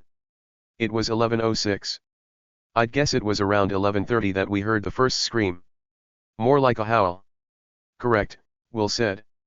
We couldn't tell which direction it came from, But we thought probably the compound. That's where the house and most of the cottages are. Sarah and I walked together for a bit, then we split up so I could take a more direct route. I ran through the forest. Then I stopped because I thought it was stupid, right? We heard a howl in the mountains and we ran into the woods. I decided to go find Sarah. That's when I heard the second scream. I'd ballparked the time between the howl and the first scream at around 10 minutes. Faith started writing again. Mercy screamed a word, help. Right. Then she screamed, please. There was a much shorter gap between the second and third scream, maybe a second or two. But it was clear they both came from the direction of the bachelor cottages by the lake. Bachelor cottages. Faith noted the name. Is that where you were swimming? No, we were at the opposite end. It's called the Shallows. The lake is really big. You need to get the map. The Shallows is on one end and the bachelor cottages are on the other. The compound is high above both, so basically I went up one side of a hill, then down the other side. Faith really needed to see that map. How long after the second and third scream did it take you to reach Mercy? Will shook his head and shrugged. It's hard to say. I was amped up, surrounded by trees in the middle of the night, trying not to face plant. I wasn't paying attention to time. Maybe another 10 minutes. How long does it take to get from the compound to the bachelor cottages? We took one of the trails down with the coroner to show her the crime scene. That was about 20 minutes, but we were walking as a group and sticking to the path. He shrugged again. Maybe 10 minutes. You're just going to say everything took 10 minutes. Will shrugged a third time, but told her. Sarah looked at my watch when she pronounced Mercy dead. It was exactly midnight. Faith wrote that down. So, ballpark, there was roughly 20 minutes between the howl at the compound and when you found Mercy in the water, but Mercy needed 10 of those minutes to get from the howl point to the scream point where she died. 10 minutes is plenty of time to murder a woman, then set a cottage on fire. Especially if you had it all planned out in advance, Will said. Then you stroll back around the lake to the old campsite and wait for the local sheriff to botch the investigation. Are you sure the howler was the screamer? Will thought about it. Yes. Same tone of voice. Also, who else would it be? We're going to end up running around this entire property with stopwatches, aren't we? Accurate. He looked a hell of a lot happier about that than Faith was. So why does Sarah think Dave's not our guy? The last time I laid eyes on Dave was around 3 in the afternoon. Sarah talked to Mercy roughly 4 hours later. She saw bruising on Mercy's neck. Mercy said it was Dave who strangled her. But she seemed more concerned about her family coming after her, I guess over blocking the sale of the lodge. Mercy wasn't worried about Dave. In fact, she said that everybody on the mountain wanted her dead. Guests included. Will shrugged. I mean, Faith tried not to get ahead of herself. She had always wanted to work a real-life locked room mystery. You've got a limited number of suspects trapped in a remote location. That's some Scooby-Doo shit. There were 6 family members at dinner: Papa and Biddy, Mercy and Christopher, Delilah, and I guess you can throw in Chuck. John showed up before the first course, drunk off his ass and yelling at Mercy. Then there were the guests. Me and Sarah, Landry and Gordon, Drew and Keisha, Frank and Monica. Also the investors Sydney and Max. We were all packed in around a long dinner table. Faith looked up from her notebook. Were there candelabras on the table? He nodded. And a chef and a bartender and 2 waiters. And then there were none. He shoved the last of the Snickers into his mouth. Heads up. Amanda was walking back toward them, the sheriff straggling behind her. Biscuits looked exactly how Faith had imagined when she'd heard his voice on the recording. A bit round, at least a decade older than her and several IQ points shorter. She could tell from the look on his pasty face that he'd reached the 3rd stage of dealing with Amanda, skipping over anger and acceptance and going straight to sulking. Special Agent Faith Mitchell, Amanda introduced. This is Sheriff Douglas Harchurn. He's graciously agreed to let us take over the investigation. Biscuits didn't look gracious. He looked pissed off. He told Faith, I'm gonna be in the room when you talk to Dave. Faith didn't want the company, but she gathered from Amanda's silence that she didn't have a choice. Sheriff, has the suspect said anything about the crime? Biscuits shook his head. He ain't talking. Did he ask for a lawyer? Nope, and he's not gonna give you anything, and it's not like we even need it. We already got the evidence to put him away. Blood on his shirt. Scratch marks. History of violence. Dave likes to use knives. Always carries one in his back pocket. Faith asked, does he usually carry anything other than the butterfly knife? Biscuits clearly didn't like the question. This is a local matter, ought to be handled locally. Faith smiled. Would you like to join me in room 8? Biscuits made a grand sweep with his arm in an after-you gesture. He trailed Faith down the hall so closely that she could smell his sweat and aftershave. He said, look, sweetheart, I know you're just following orders, but you need to understand something. Faith stopped, turning to face him. What's that? You GBI agents, you go from the classroom to the conference room. You don't know what it's like to do street-level policing. This kind of murder, it's a real cop's bread and butter. I could a told you 20 years ago one of 'em would a ended up dead and the other would a ended up in the back of a squad car. Faith pretended like she hadn't spent 10 years of her life on patrol before earning her slot on the Atlanta Homicide Squad. Educate me. The McAlpines, they're a good family, but Mercy was always a handful. In and out of trouble. Drinking and drugging. Sleeping around. Girl was pregnant by the time she was 15. Faith had been pregnant at 15, but she said, wow. Wow is right. Pretty much ruined Dave's life, Biscuits said. Poor guy never managed to right himself after John was born. In and out of jail. Always getting into scrapes. Dave was battling his own demons even before Mercy got knocked up. Had a rough time of it in foster care. Got sexually assaulted by a teacher. It's a goddamn miracle he ain't blown his brains out. Sounds like it, Faith said. Should we go talk to him about the murder? She didn't wait for his answer. Faith pushed open the door to a short vestibule. Bathroom on the right. Sink and cabinet on the left. The lights were dimmed. She could hear the soft murmur of a television. The air was filled with the stale scent of a habitual smoker. A set of clothes was piled into the sink bowl. She saw an empty paper bag marked evidence on the counter. The sheriff had gone so far as to take out a pair of gloves, but he hadn't actually bagged and tagged the suspect's personal items, a pack of cigarettes, a bulging Velcro wallet, a tube of chapstick and an Android phone. Dave McAlpine muted the television when Faith turned up the lights. He didn't look worried about being under arrest or having 2 cops in his hospital room. He was reclining in bed with one arm over his head. His left wrist was handcuffed to the bed railing. His hospital gown had slipped off his shoulder. His lower half was covered by a sheet, but he must have been sitting on a pillow because his pelvis was rotated up like Magic Mike taking center stage. If Biscuits looked exactly how she'd imagined from Will's recording, Dave McAlpine was the exact opposite. Faith had somehow framed him in her head as somewhere between Moriarty from Sherlock Holmes and Wile E. Coyote. In person, Dave was handsome, but in a bedraggled, high school prom king gone to seed kind of way. He'd probably slept with every other woman in town and had a $20,000 gaming set up inside his rented trailer. Which was to say, exactly Faith's type. Who's this? Dave asked Biscuits. Special Agent Faith Mitchell. Faith flipped open her wallet to show him her credentials. I'm with the Georgia Bureau of Investigation. I'm here to your prettier in person.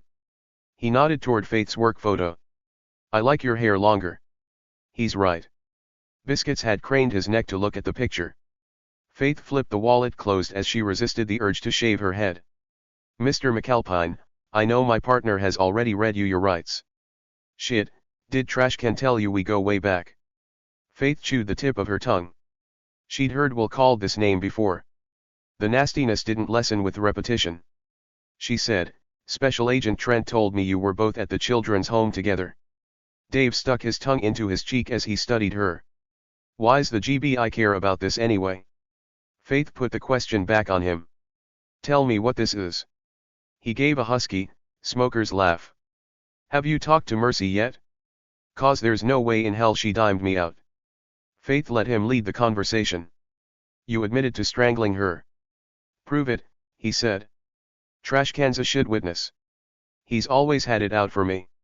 Wait till my lawyer gets him on the stand. Faith leaned against the wall.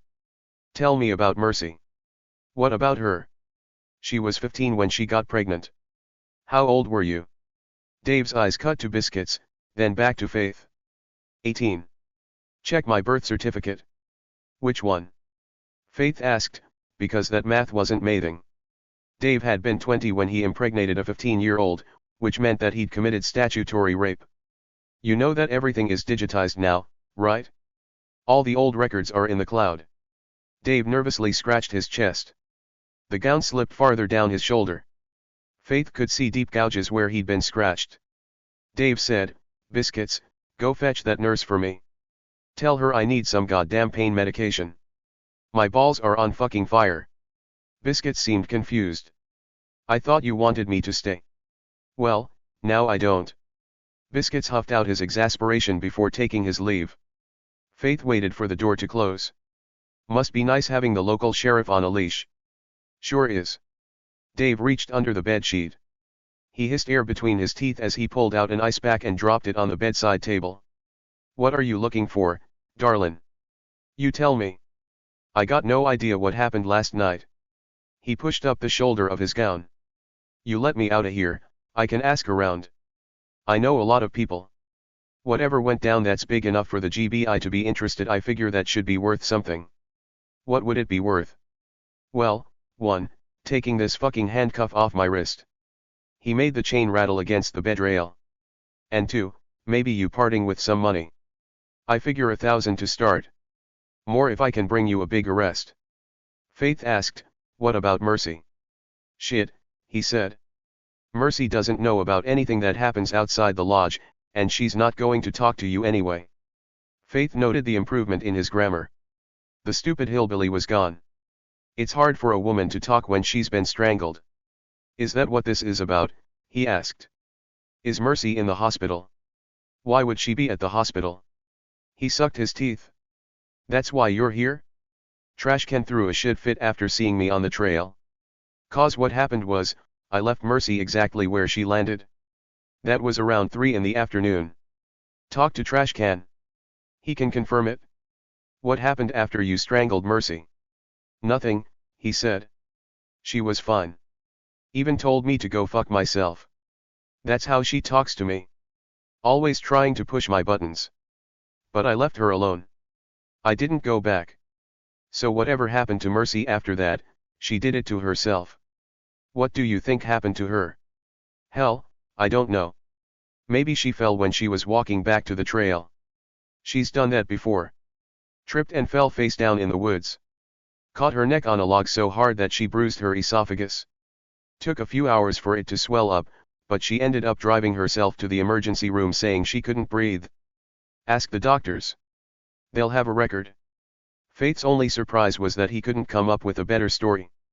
"When did this happen?" "A while back. John was still little. It was right before I divorced her. Mercy will tell you herself she was overreacting. She could breathe fine. She just worked herself up into a panic.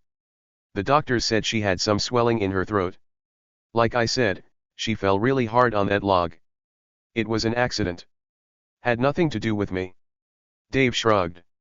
"If the same thing happened again, that's on Mercy. Talk to her. I'm sure she'll tell you the same thing." Faith was confused. Will had warned her not to underestimate Dave, but this was neither cunning nor clever. "Tell me where you went after you left Mercy on the trail." "Biddy didn't have time to drive me back into town. I hiked down to the old campsite and got my drink on." Faith silently weighed her options. This was getting them nowhere. She had to change tactics. "Mercy's dead." "Shit," he laughed. "Right. I'm not lying," Faith assured him. "She's dead." He held her gaze for a good long moment before looking away. Faith watched tears flood into his eyes. His hand went to his mouth. "Dave." The word got tangled up in his throat. "When?" "Around midnight last night." "Did she?" Dave gulped. "Did she suffocate?" Faith studied his profile. This was the cunning part. He was really good at this. Dave asked, "Did she know that it was happening? That she was dying?" "Yes," Faith said. "What did you do to her, Dave?" His voice caught. "I strangled her. It was my fault. I choked her out too hard. She was gonna pass out, and I thought I pulled myself back in time, but Jesus. Oh, Jesus." Faith pulled some tissues from the box and handed them over. Dave blew his nose. Did she suffer? Faith crossed her arms. She knew what was happening. Oh, fuck. Fuck. What's wrong with me? Dave put his head in his hand. The handcuff rattled against the railing as he cried. Mercy, Mac. What did I do to you? She was terrified of suffocating. Since we were kids, she always had these dreams where she couldn't breathe. Faith tried to figure out where to go from here. She was used to long negotiations with suspects who parceled out the truth. Sometimes they put themselves in the vicinity of the scene as opposed to in the actual spot, or admitted to one part of the crime but not the other. This was another thing entirely. John Dave looked up at Faith. Does he know what I did? Faith nodded. Fuck. He's never gonna forgive me. Dave's head went back into his hand. She tried to call me. I didn't see it come in cause I didn't have a signal up on the mountain. I could have saved her. Does Biddy know? I need to see Biddy. I gotta explain. Wait, Faith said. Go back. When did Mercy call you? I don't know. I saw the messages when Biscuits took my phone away. They must have loaded when we got down the hill. Faith found Dave's Android on the sink by the door. She used the edge of her notebook to bump the screen on. There was at least half a dozen notifications, all time-stamped, all but one with the same message. Missed call 10:47 p.m., Mercy Mac. Missed call 11:10 p.m., Mercy Mac. Missed call 11:12 p.m., Mercy Mac. Missed call 11:14 p.m., Mercy Mac. Missed call 11:19 p.m., Mercy Mac. Missed call 11:22 p.m., Mercy Mac. Faith scrolled down to the last one. Voicemail 11:28 p.m., Mercy Mac. Faith flipped open her notebook. She looked at the timeline. By Will's estimation, Mercy had howled at 11:30 p.m., 2 minutes after she had left a voicemail for Dave. Faith stuck her notebook back in her pocket.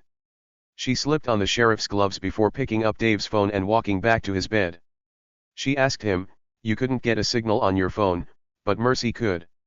There's Wi-Fi around the main house and at the dining hall, but you don't get cell coverage until you're halfway down the mountain." He wiped his eyes. "Can I listen to it? I want to hear her voice." Faith had assumed she'd have to file a warrant to hack the phone. "What's your password?" "My gotcha day," he said. 080492. Faith traced the numbers into the lock. The phone opened. She felt an unwelcome shakiness as her finger hovered over the voicemail icon. Before she played it, she took out her own phone to record whatever the message said. Her hand was sweating inside the glove when she finally tapped play. "Dave." Mercy cried, almost hysterical. "Dave. Oh my God, where are you? Please, please call me back. I can't believe, oh, God, I can't, please call me. Please. I need you. I know you've never been there for me before, but I really need you now. I need your help, baby. Please see call." There was a muffled sound, like Mercy had pressed the phone to her chest. Her voice was heartbreaking. Faith felt a lump in her throat. The woman sounded so desperately alone. "I failed her," Dave whispered. "She needed me, and I failed her." Faith looked at the progress bar under the message. There were 7 more seconds left. She listened to Mercy's soft cries as the bar got smaller and smaller. "What are you doing here?" Mercy's voice sounded different, angry, afraid. "Don't," she yelled. "Dave will be here soon. I told him what happened. He's on his." There was nothing more. The bar had reached the end.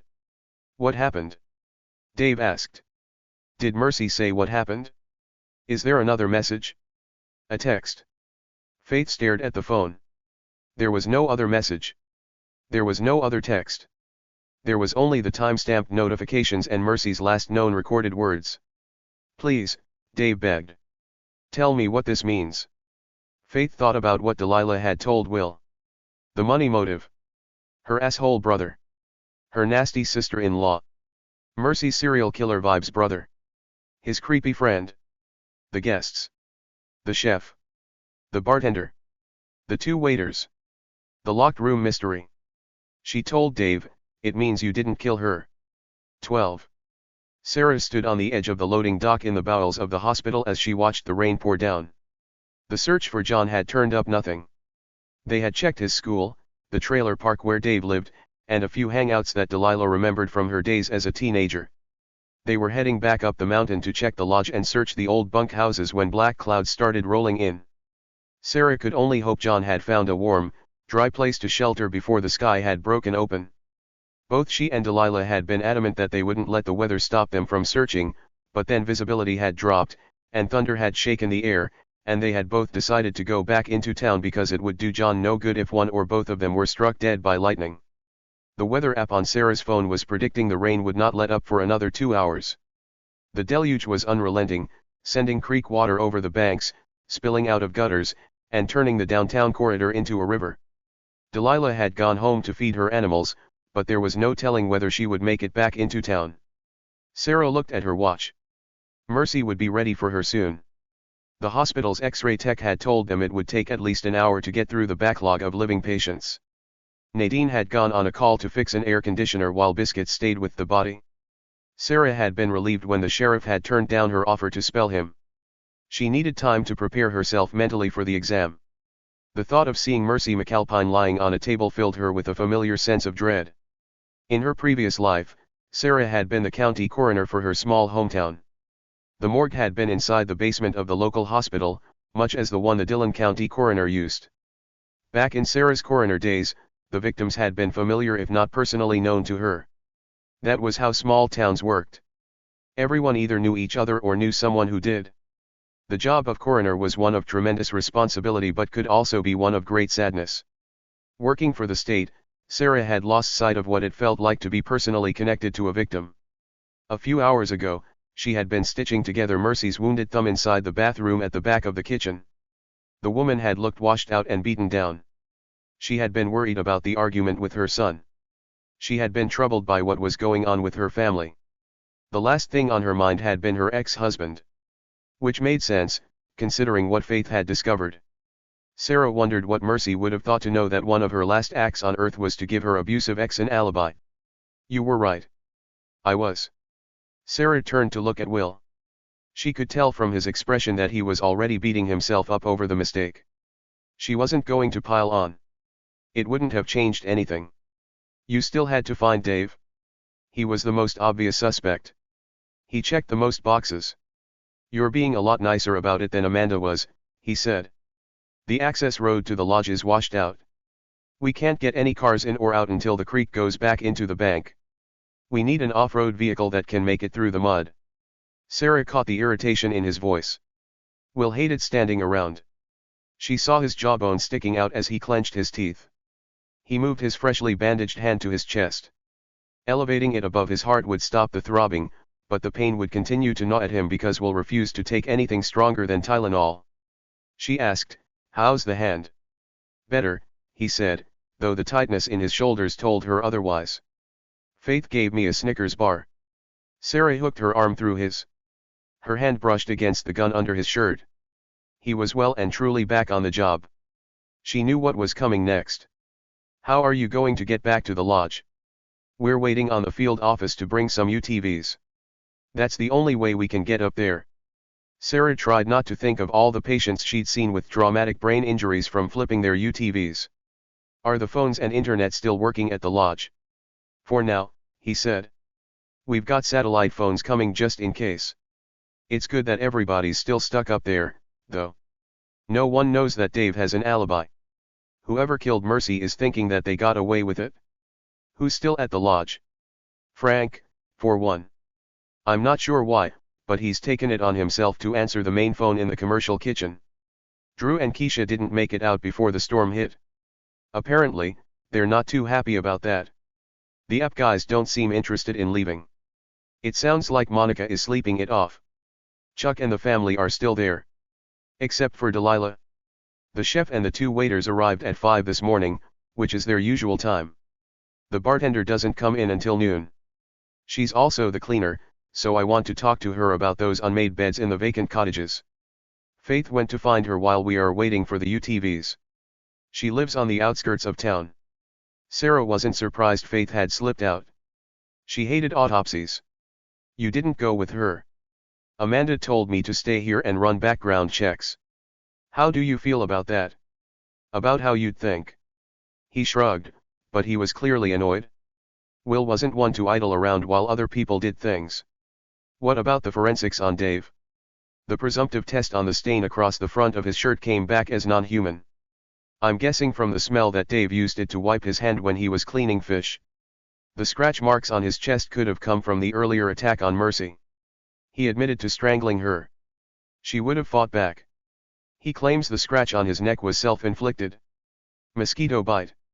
There's no way to tell if he's lying, so the mosquito scratch wins. Are you going to be able to hold him on anything? I could bring charges for resisting arrest and threatening me with a knife. He could accuse me of excessive use of force and targeting him because of our past. Mutually assured destruction. He's free to walk out of here anytime he wants. Will shrugged it off, but she could tell he wasn't happy with the situation. It's just another pile of shit Dave managed to skate through unscathed. If it's any consolation, walking is exceptionally difficult for him right now. Will didn't seem consoled. He stared out at the rain. She didn't have to wait long for him to tell her what was really bothering him. Amanda isn't happy we got caught up in this. I'm not happy, either, Sarah admitted. We weren't given much of a choice. We could go home. She could feel Will studying her face, looking for a sign that she was wavering. She said, John is still missing, and you promised Mercy that you would tell her son that she forgives him. I did, but odds are that John will turn up eventually, and Faith already has her teeth in the case. She's always wanted to solve a locked room mystery. Will nodded, but he didn't say anything else. He was waiting for Sarah to decide. She felt to her back teeth that this was a marriage-defining moment. Her husband was placing an awful lot of power in her hands.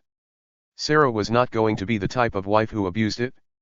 Let's get through the day, then you and I can make a decision together about what to do about tomorrow.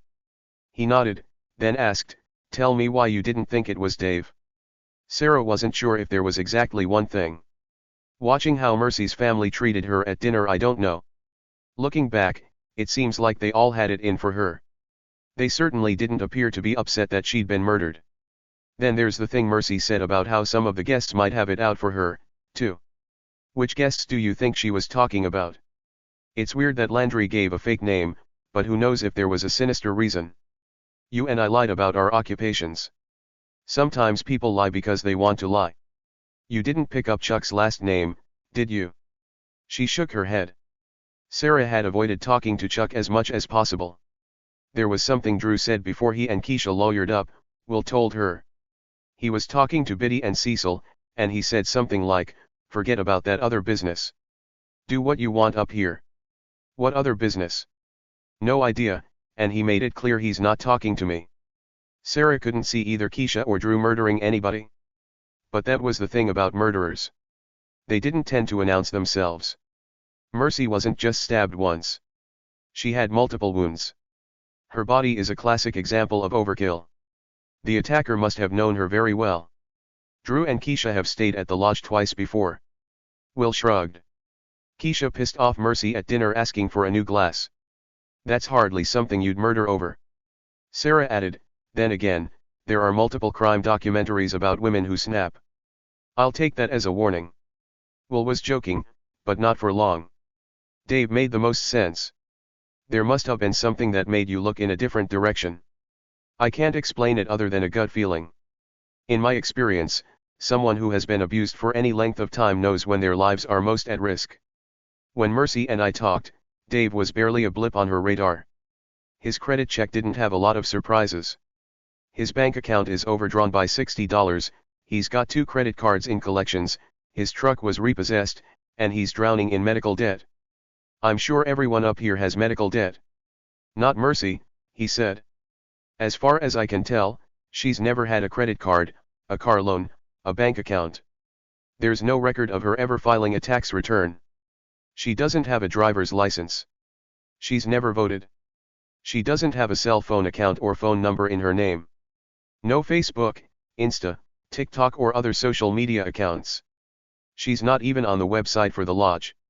I've seen some wonky background checks before, but nothing like this. She's a digital ghost. Delilah said she was in a bad car accident. That's how she got the scar. Her criminal record is clean. I guess it helps if you're family friends with the local sheriff, Will said. Which brings us to Mercy's parents. Cecil and Imogene McAlpine. There was a huge payout from the insurance company after Cecil's accident. They're both drawing Social Security. They've got around $1 million in a private pension fund, another $500,000 in a money market, $250,000 in index funds. Credit cards are paid off every month. No outstanding debt. The brothers in good shape, too. Christopher paid off his student loans 1 year ago. He's got a fishing license, driver's license, 2 credit cards and a bank account with over 200 grand in it. Good God. He's only a few years older than Mercy. I guess it's easy to save money when you don't have to pay room and board, but Mercy's in the same boat he is. Why doesn't she have anything? It sounds deliberate. Maybe they were using money to control her. Sarah didn't want to think about how helpless Mercy had felt. Was there cash in her backpack? Just clothes and the notebook, Will said. The arson investigators processing it for evidence, then it's going to be turned over to the lab. The plastic cover on the notebook melted and the pages are soaked from the rain. If they're not careful, the whole thing could be lost. We have to wait it out, but I'd really like to know what Mercy wrote. Sarah shared his eagerness. Mercy had packed the notebook for a reason. What about her phone? The fire destroyed it, but we tracked the number through Dave's caller ID. She was using a VoIP provider. We're waiting for a sign-off on a warrant for the account. She probably used a pre-filled debit card to pay for it. If we can get the card number, we might find out if she was using it for other things. Sarah felt more anxious with every new detail of Mercy's claustrophobic life. Did you find out anything about Delilah? She owns her house, but it looks like her main source of income is an online candle-making business and whatever she gets from the family trust. Credit score's reasonable. Her car is almost paid off. She's got around 30 grand in a savings account, which is good, but she's not flush like the rest of the family. She's better off than Mercy. Yeah. Will rubbed his jaw as he watched the car slowly navigate a 2-inch-deep puddle. His body was tensed, almost coiled. If the UTV didn't show up soon, he would probably climb back up the mountain trail on his own. The chef came back clean. The waiters are teenagers. Sarah asked, "What's the plan?" "We need to find that broken knife handle, but that's a needle in a haystack. Or a forest. I want to talk to every man who was at the lodge last night. Mercy was raped before she was murdered. We don't know for certain that she was raped. Her pants could have been taken down during the struggle. Sarah had a job to do, too. She could only follow the science. I'll note any signs of sexual trauma and do the swabs, and I'm sure whoever performs the autopsy will closely inspect the vaginal vault, but you know assault doesn't always present itself post-mortem. Don't say that to Amanda. She hates when you talk like a doctor. Why do you think I do it?" Sarah knew that would get a smile out of him. Unfortunately, it didn't last long this time, either. "Where is this guy?" Will looked at his watch. "I have to get back up to the lodge and start asking questions. They've had too long to get their stories straight. I need Faith to help me pry them apart. I also want to find the guest registry so I can run the names. Do you think the McAlpines will make you get a warrant?" He had a sly smile on his face. "I mentioned to Frank it might be a good thing for him to poke around the office. He'll expect a junior police badge before this is over with," Sarah said. Poor Mercy. She was basically a prisoner up there. No car. No money. No support. Completely alone. The chef's definitely at the top of my list. He had the most consistent interaction with Mercy. Sarah had noticed the way the chef's eyes had followed Mercy through the kitchen. "You think she wasn't so alone?" "Maybe," Will said. "I'm going to talk to the waiters first, see if they noticed anything. The bartenders got 4 DUIs, but they're from the 90s. What is it with DUIs up here? Small town. Not much else to do but get drunk and get in trouble. You grew up in a small town." "I certainly did." Will's attention was pulled toward the parking lot again. This time, he looked relieved. The diesel engine of an F-350 rumbled over the downpour. The truck was hauling 2 Kawasaki Mule side-by-sides with all-terrain tires and GBI markings. Sarah's stomach clenched at the thought of Will going back up the mountain. Someone at the lodge had brutally murdered Mercy McAlpine. They were likely feeling safe right now. Will was about to change that. Sarah needed something to do other than worry. She reached up to kiss his cheek. I'm going in.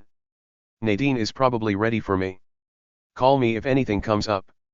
She watched Will jump off the loading dock and jog toward the truck. Through sheets of rain. With his injured hand hanging down. With his bandage getting wet again. Sarah made a mental note to track down some antibiotics as she went back into the building. The heavy metal door sealed out the storm. The sudden silence made her ears ring. She walked down the long corridor that led to the morgue. The overhead lights were flickering. Water had seeped under the laminate floor tiles. Equipment from the recently closed maternity ward lined the halls. She assumed the hospital would be one of the many rural medical centers that closed before the end of the year. Staffing was in short supply. There was only one doctor and 2 nurses covering the entire emergency department. Double those numbers would have still been short. After medical school, Sarah had gotten a tremendous sense of pride from serving her local community. Now, rural hospitals couldn't find staff, let alone keep them. Too much politics and too little sanity had them leaving in droves. Dr. Linton. Amanda was waiting for her outside the closed door to the morgue. She had her phone in her hand and a frown on her face. We should talk. Sarah braced herself for another battle. If you're looking for an ally who can help you pull Will away from this case, then you're wasting your time. Being well balanced does not mean carrying a chip on each shoulder. Sarah let her silence be her response. Very well, Amanda said. Run down the victim for me. Sarah took a moment to switch on her work brain. Mercy McAlpine, 32-year-old Caucasian female. Found on her family property with multiple stab wounds to the chest, back, arms and neck. Her pants were pulled down, which could indicate sexual assault. The murder weapon was broken off inside her upper torso. She was found alive but did not offer any identifying information about her killer. She expired at approximately midnight. Was she wearing the same clothing you saw at dinner? Sarah hadn't thought about it until now, but she answered, yes. What about everyone else? How were they dressed when you saw them after finding Mercy? Sarah felt slow on the uptake. Amanda was obviously interviewing her as a witness. Cecil was shirtless, wearing boxers. Biddy was in a dark red terry cloth robe. Christopher was wearing a bathrobe with fish on it. Chuck was wearing something similar, but with rubber ducks. Delilah was in green pajamas pants and a button-down shirt. Frank was in boxers and an undershirt. Monica was in a black, knee-length negligee. I didn't see Drew and Keisha or Sydney and Max. The up guys were both in their underwear. Will caught Paul coming out of the shower. Paul is the one who was in the shower at 1 in the morning. Yes, Sarah answered. For what it's worth, I don't think they're the early-to-bed types. Nothing struck you as suspicious? No one stood out. I wouldn't call the family's reaction normal, but no. Run it down for me. Cold is the phrase that keeps coming to mind, but I can't say that I had a good impression of them even before they learned of Mercy's death. Sarah tried to think back to the dinner. The mother is very petite and defers to her husband. She piled on when her daughter was publicly humiliated. The brother is strange in that way that some men can't help but be strange. The father was clearly putting on a show for the guests, but I imagine he would have treated me much differently if he'd known I'm a doctor and not a high school chemistry teacher. He comes off as the type who only likes women in traditional roles from the last century. My father was like that, Amanda said. He was so proud of me when I joined the force, but the minute I outranked him, he started tearing me down. Sarah would have missed the flash of sadness if she hadn't been looking directly at Amanda's face. I'm sorry. That must have been hard. Well, he's dead now, Amanda said. I need all of your observations documented in writing and sent via email. What's your plan for the body? Sarah was used to these abrupt switches with Will, but Amanda could teach a master class. Nadine will help me perform the physical exam. We'll collect any fingernail scrapings, fibers, or hairs, blood, urine, any semen. They'll go to the lab for immediate analysis.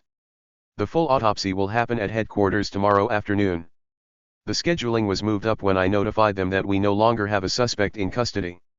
Find me evidence to remedy that, Dr. Linton. Amanda opened the door.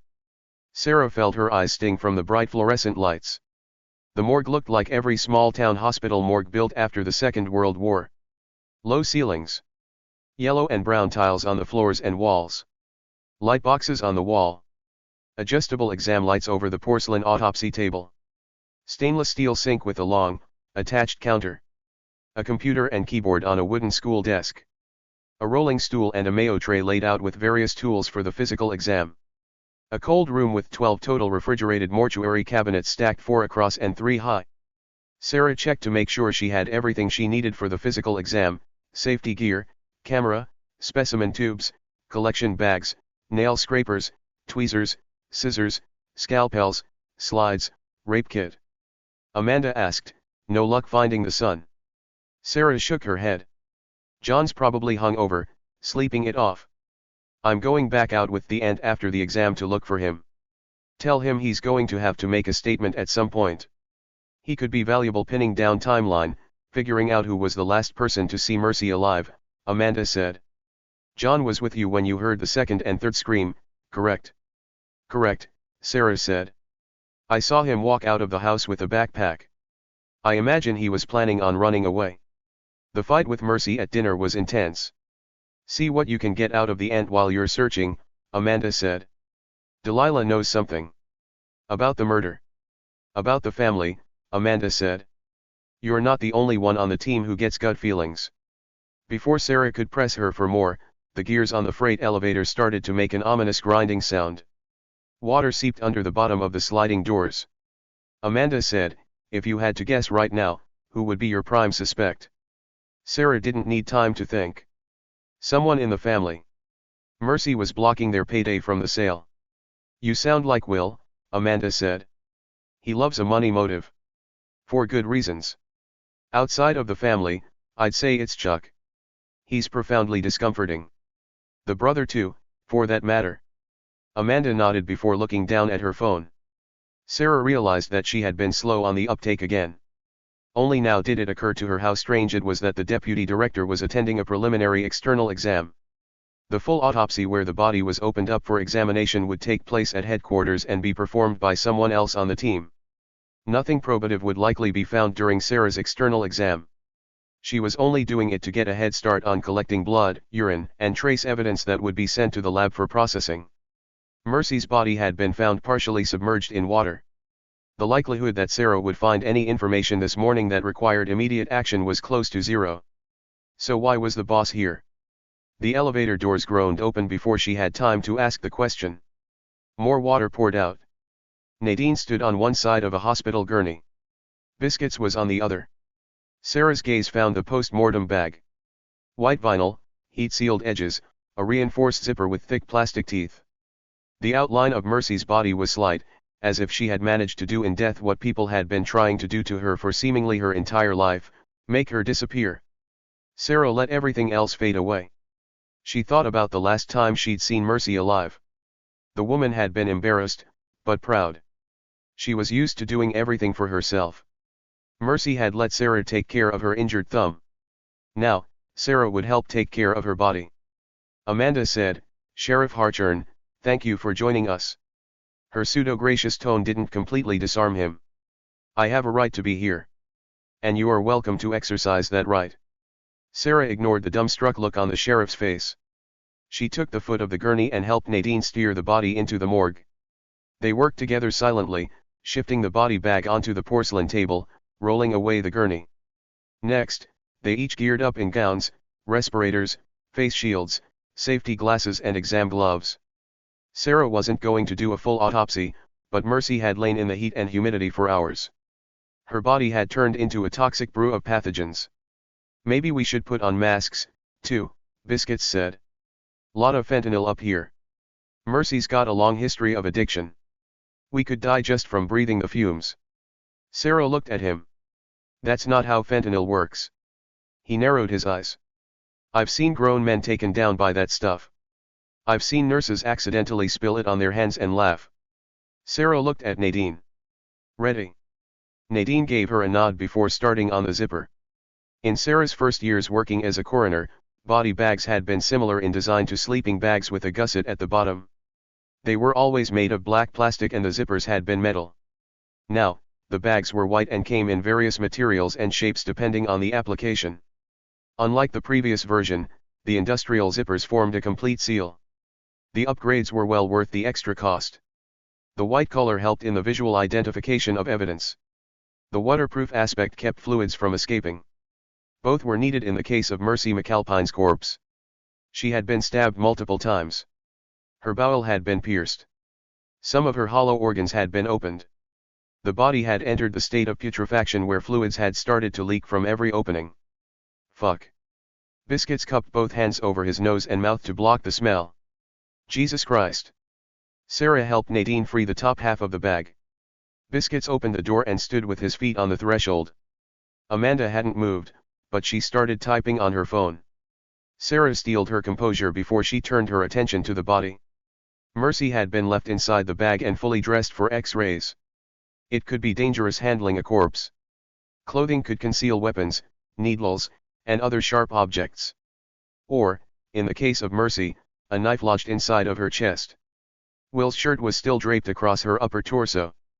The material was bunched up around the tip of the broken blade, which jutted from Mercy's breastplate like the fin of a shark. Blood and sinew had dried in ropes around the serrated edge. Sarah imagined the X-ray would show the blade angled between the sternum and scapula. The killer had likely been right-handed. Hopefully, they would find fingerprints on the missing handle. Sarah let her gaze travel up and down the body. Mercy's eyes were slit open, her corneas clouded. Her mouth was agape. Dried blood and debris patched her pale skin. Several shallow stab wounds had gouged out the flesh of her neck. The white of her right clavicle bone was exposed where the blade had flayed open the skin. The wounds in her lower back and upper thighs were weeping into the body bag. Every inch of exposed skin showed the brutality of her death. God bless her soul, Nadine whispered. Nobody deserves this. No, they don't. Sarah was not going to let herself feel helpless. She asked Nadine, "Do you record or transcribe?" "I always feel funny talking into a recorder," Nadine said. "I usually just write things down." Sarah normally recorded, but she was mindful that this was Nadine's turf. "Could you take notes?" "No problem." Nadine gathered the notebook and pen. She didn't wait for Sarah's instruction to start writing. Sarah read her block handwriting upside down. Nadine had noted the date, time, and location, then added Sarah's name as well as Harchern's and her own. She asked Amanda, "Sorry, Han, but can you remind me of your name?" Sarah barely registered Amanda's response as she looked down at Mercy's ravaged body. Her jeans were still down at her ankles, but her bikini-style, dark purple underwear was pulled up around her hips. Dirt was caked into the waistband. Streaks of dirt traveled down her legs and caked into her jeans. There was a cluster of round scars on her upper left thigh. Sarah recognized them as cigarette burns. Will had similar scars on his chest. She felt her throat work at the thought of her husband. Her brain flashed up the memory of nuzzling his shoulder on the lookout bench. Back then, Sarah had thought the worst thing that would happen on her honeymoon was watching Will struggle with thoughts of his lost mother. Mercy was a lost mother, too. She had a 16-year-old son who deserved to know who had taken her away from him. All right. Nadine flipped to a fresh page in her notebook. Ready. Sarah continued the external exam, calling out her findings. Mercy's body had passed the peak stages of rigor mortis, but her limbs were still stiff. The muscles of her face had contracted, giving her the appearance of intense pain. Her upper body hadn't been submerged in the lake for long, but the skin at the back of her neck and shoulders was loose and mottled from the water. Her hair was tangled. There was a pink cast to her pale skin from the blood that had swirled into the water. A flash popped. Nadine had started taking photographs. Sarah helped her align rulers for scale. There was debris under Mercy's fingernails. A long scratch traced down the back of her right arm. Her right thumb was still bandaged where Sarah had stitched up the cut from the broken water glass. Dark blood stains indicated the sutures had torn free, likely during the attack. The red strangulation marks Sarah had seen on Mercy's neck in the bathroom were more pronounced, but not enough time had elapsed before she died for bruises to appear. Sarah turned Mercy's right arm, checking the underside. Then she checked the right. The fingers and thumbs were curled, but Sarah could see the palms. No slashes from the knife. No edema. Not even a cut. She doesn't appear to have defensive wounds. It's just not showing up, Nadine said. Mercy was a fighter. No way she'd just stand there and take it. Sarah wasn't going to disabuse her of the narrative. The fact was that no one knew how they would respond to an attack until they were attacked. Her shoes tell us some of the story. Mercy was standing for part of the attack. The spray is from arterial blood. The spatter could be from the knife plunging in and out. There's dirt caked onto the tops around the toes. We saw drag marks from the cottage to the lake. Mercy was face down when this happened. There's also dirt in the waistband of her underwear, on her knees, inside the folds of her jeans. Nadine said, dirt looks like the same type as what's at the lake shore. I'll go back out later and collect samples for comparison. Sarah nodded as Nadine resumed photographing the findings. For several minutes, the only thing Sarah could hear over the hum on the compressor on the refrigerated cabinets was the pop of the camera flash and Amanda typing on her phone. When Nadine was finally finished, Sarah helped her spread white butcher paper underneath the table. Then she picked up the magnifying glass from the tray. They worked in tandem, going over every inch of Mercy's clothing in search of trace evidence. Sarah found hair fibers, pieces of dirt and debris, all of which went into collection bags. Nadine was quietly efficient, labeling every piece of evidence, then making a notation on the evidence log indicating where it had been found. The next step was exponentially more difficult than the previous ones. They had to remove Mercy's clothing. Nadine laid out fresh paper on the floor. Then she placed more paper on the long table by the sink so they could search the clothes again once they were removed. Undressing a corpse was time-consuming and tedious, particularly when the body was still in rigor. Typically a human being had roughly the same amount of bacteria as cells.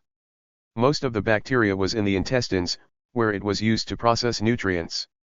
In life, the immune system kept the growth in check. In death, the bacteria took over, feeding on tissues, releasing methane and ammonia. These gases bloated the body, which in turn made the skin expand. The material of Mercy's t-shirt was stretched so tight that their only choice was to cut it off. The underwire of her bra had to be pried away from her ribcage and left more than a half-centimeter deep divot under her breasts. Sarah followed the seam on her underwear to cut it off. The waistband had left its mark. The thin material had to be picked away. Patches of skin came with it. Sarah gently placed each strip onto the butcher paper like the pieces of a puzzle. They couldn't remove the jeans without first taking off the shoes. Nadine untied the laces. Sarah helped her remove the sneakers. The bands at the tops of Mercy's cotton athletic socks were loose, which made them easier to remove. Still, the material left a heavy cabled pattern in the skin. Removing the jeans was much more of a production. The material was thick and stiff from blood and other fluids that had dried.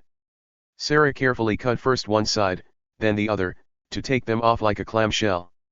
Nadine carried the jeans over to the counter. She wrapped both halves in paper to prevent cross-contamination. They all stood silently as Nadine worked. No one was looking at the body. Sarah could see the grim set to Amanda's face as she studied her phone. Biscuits was still in the doorway, but his head was turned as if he'd heard something at the end of the hall. Sarah felt her throat tighten as she studied the body. By her count, there were at least 20 visible stab wounds. The torso had received the brunt of the blows, but there was a gash in her left thigh, a gouge on the outside of her right arm. The blade had sunk to the hilt in some places, the skin imprinting with the outline of the missing handle. The recent wounds weren't the only sign of damage. Mercy's body revealed a lifetime of abuse. The scar on her face had drained of color, but it was no match for the other scars that riddled her skin. Deep, dark slash marks wrapped around her belly where she'd been whipped with something heavy and textured, probably a rope. Sarah easily recognized the impression of a belt buckle imprinted on Mercy's hip. Her left thigh had been burned by an iron. She had multiple cigarette burns around the nipple of her right breast. There was a thin, straight slash bisecting her left wrist. She asked Nadine, "Do you know of any suicide attempts?" "More than a few." Biscuits had answered the question. "She had a couple of overdoses. That scar you're looking at is back from high school.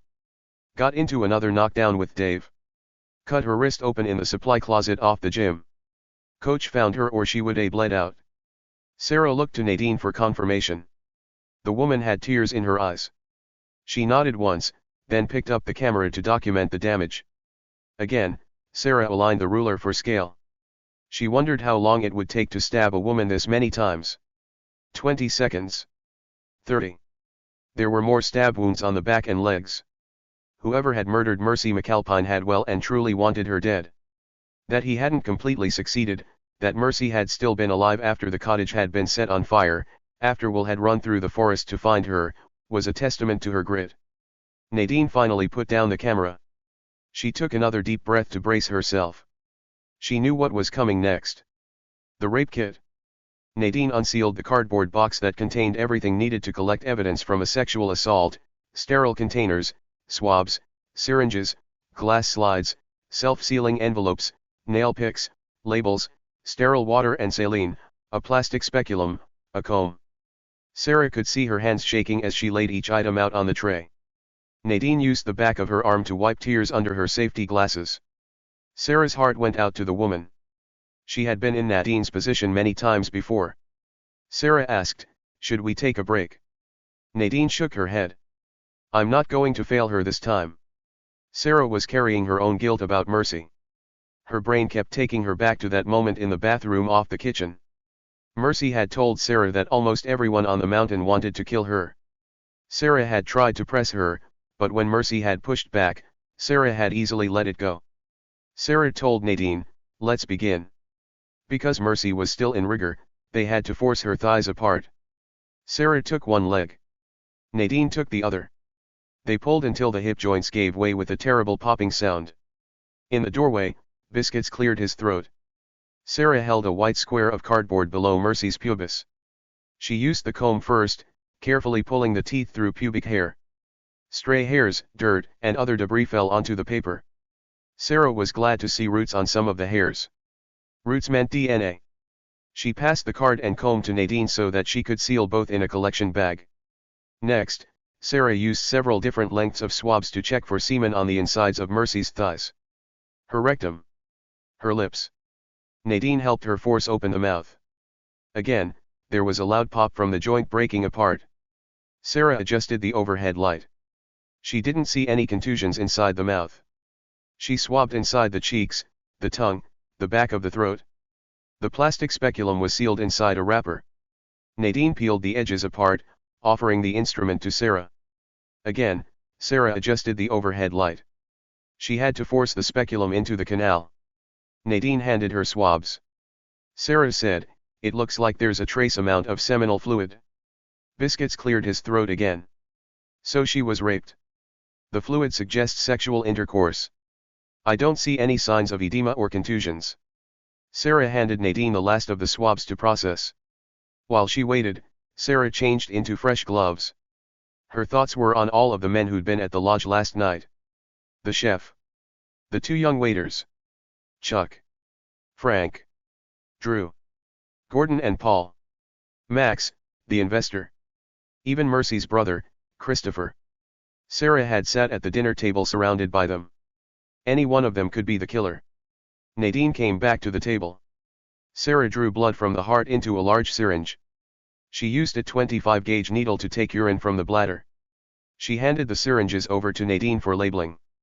Then, she held a small piece of white cardboard under Mercy's fingers and used the wooden pick to clean out under her nails. "This might be skin," Sarah said. She could have scraped her attacker. "Good girl, Merce." Nadine sounded relieved. "I hope you made him bleed." Sarah hoped so, too. There would be a better chance of isolating DNA. She was about to ask for Nadine's help to turn the body over when a phone buzzed. Nadine said, "That's me. X-rays are probably uploaded." Sarah felt like they all needed a break. "Let's take a look." Nadine was visibly relieved. She lowered her mask and took off her gloves as she walked toward the desk. Sarah waited until the woman had logged into the computer to stand behind her. A few clicks brought Mercy's X-rays onto the screen. They were little more than thumbnails, but yet again, the history of abuse was writ large. Sarah was not surprised by the old fractures, but the number was substantial. Mercy's right femur had been fractured in 2 different places, but not at the same time. Some of the bones in her left hand looked like they had been deliberately hammered in 2. Screws and plates were in multiple locations. The top of her skull and occipital bones had been fractured. Her nose. Her pelvis. Even her hyoid bone showed signs of an old injury. Nadine picked up on this last one. She enlarged the image. A snapped hyoid is a sign of strangulation. I didn't know you could live with it broken. It's a potentially life-threatening injury, Sarah said. The bone was attached to the larynx and was involved in a lot of airway functions, from producing sound to coughing to breathing. This looks like an isolated fracture to the greater horn. She could have been intubated or put on bed rest, depending on how she was presenting. Amanda provided, when Faith was interviewing Dave, he told her that Mercy drove herself to the hospital after a strangulation episode. She was having difficulty breathing and was admitted. I took that report, Biscuits called from the doorway. Happened at least 10 years ago. Mercy didn't say anything about being strangled. She told me she tripped over a log. Smashed into her neck. Amanda gave Biscuits a pointed look. So why were you called to take a report? Biscuits said nothing. Sarah went back to the x-rays, asking, can you show me this fracture? Nadine selected the image of the femur bone. I'd want a forensic radiologist to weigh in, but that looks decades old. She pointed to the faint line bisecting the lower half of the bone. An adult fracture generally shows sharp edges, but if it's older, say dating back to childhood, the bone remodels and rounds out the edges. Amanda asked, is that unusual? Femur fractures in children tend to be shaft fractures. The femur is the strongest bone in the body, so it takes a high-energy collision to break it. Sarah referred to the film. Mercy suffered from a distal metaphyseal fracture. There's been a lot of debate about whether or not this kind of fracture indicates abuse, but the recent research isn't dispositive. Biscuits asked, what does that mean? Nadine said, Cecil broke her leg when she was a baby. Hey now, she didn't say who did it, Biscuits countered. Don't go blabbing stuff you can't back up with facts. Nadine let out a long breath as she clicked open 2 more thumbnails. This metal plate in her arm is from the car accident I told you about. And this one, see here, where they had to reconstruct her pelvis? Good thing she'd already had John. Sarah stared at the abdominal x-ray. Mercy's pelvic bones were a stark white against the black, the vertebrae laddering up into the ribcage. The organs were in shadow. The faint outline of the small and large intestines. The liver. The spleen. The stomach. The ghostly blur of a small mass, maybe 2 inches long, showing early signs of ossification. Sarah had to clear her throat before she could speak. Nadine, could you help me finish the rape exam before we turn her? Nadine looked confused, but she grabbed another pair of gloves before joining Sarah at the table. What do you need me to do? Sarah didn't need her to do anything but revert to her comforting silence. There was an ultrasound machine in the hallway, but Sarah wasn't going to ask for it with Biscuits in the room.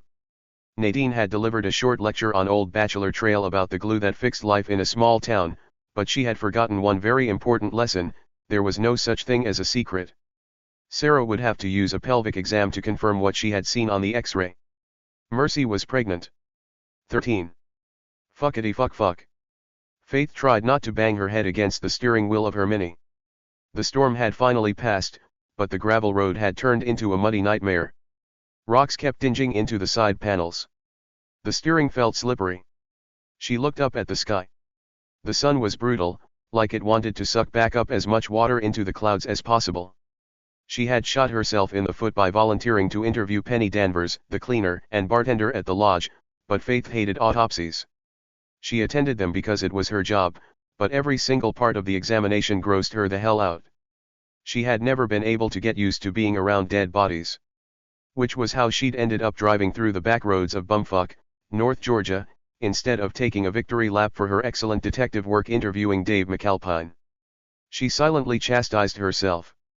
A better outcome would have been a confession or a giant clue that pointed to the killer so that John had closure. This wasn't a game of good guys versus bad guys. Mercy had been a mother. Not just a mother, but a mother like Faith. They had both given birth to sons when they were barely more than children themselves. Faith had been lucky that her family had supported her. Without their strength holding her up, she could have just as easily ended up like Mercy McAlpine. Or maybe even trapped with a reprehensible abuser like Dave. Shitty men were like periods. Once you had your first one, your life was consumed by dread or panic over when it would show up again. Faith glanced at the open notebook on the passenger's seat. Before she'd left the hospital, she'd worked with Will to incorporate Mercy's calls to Dave with Will's ballpark times about what he'd heard and from where. They'd managed to construct what was probably a close guess of the last hour and a half of Mercy McAlpine's life. 10:30, scene making rounds, Paul, Witness. 10:47, 11:10, 11:12, 11:14, 11:19, 11:22, missed calls to Dave. 11:28, voicemail to Dave. 11:30, first scream from compound, howl. 11:40, second scream from bachelor cottages, help. 11:40, third scream from bachelor cottages, please. 11:50, body discovered. Midnight, death pronounced, Sarah. Faith was still not happy with the multiples of 10. She had to get up to that property and find that map. Her first goal was to establish the areas where the Wi-Fi worked so she could figure out where Mercy had been when the calls to Dave were made. From there, Faith could plot out the different possible routes Mercy could have taken to the bachelor cottages.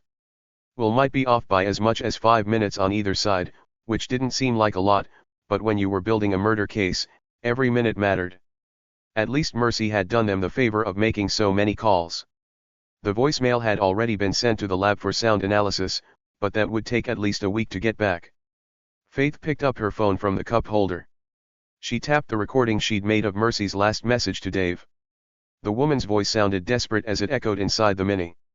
Dave. Dave. Oh my God, where are you? Please, please call me back.